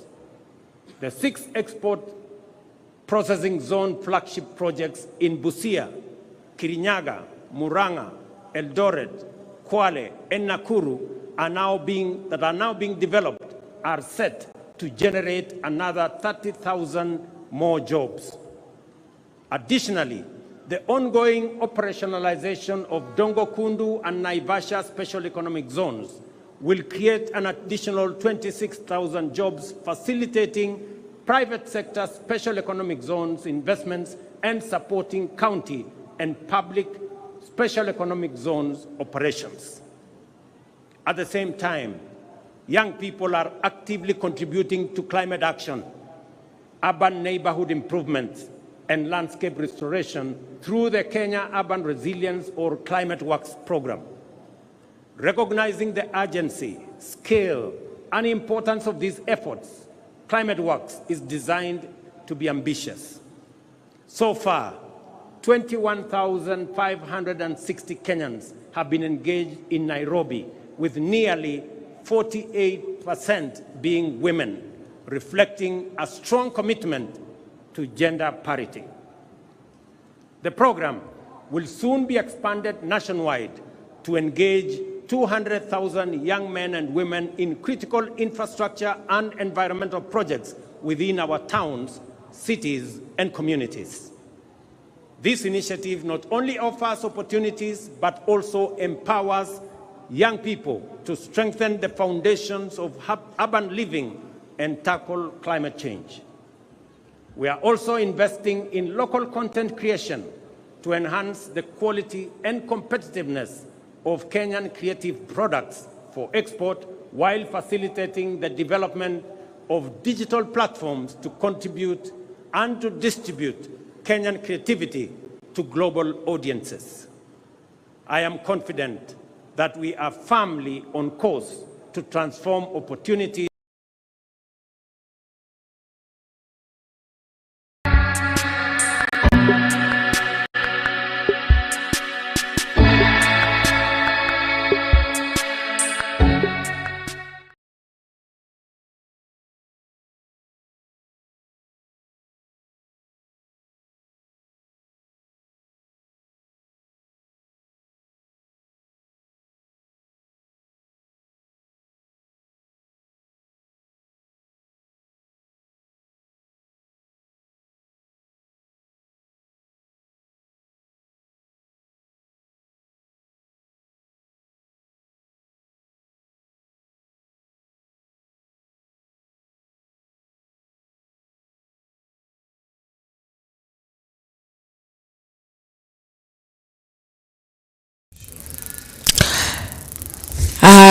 Good evening, Kenya.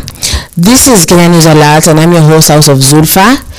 And I'm here with Lewis Philip. Karibu. Thank you for having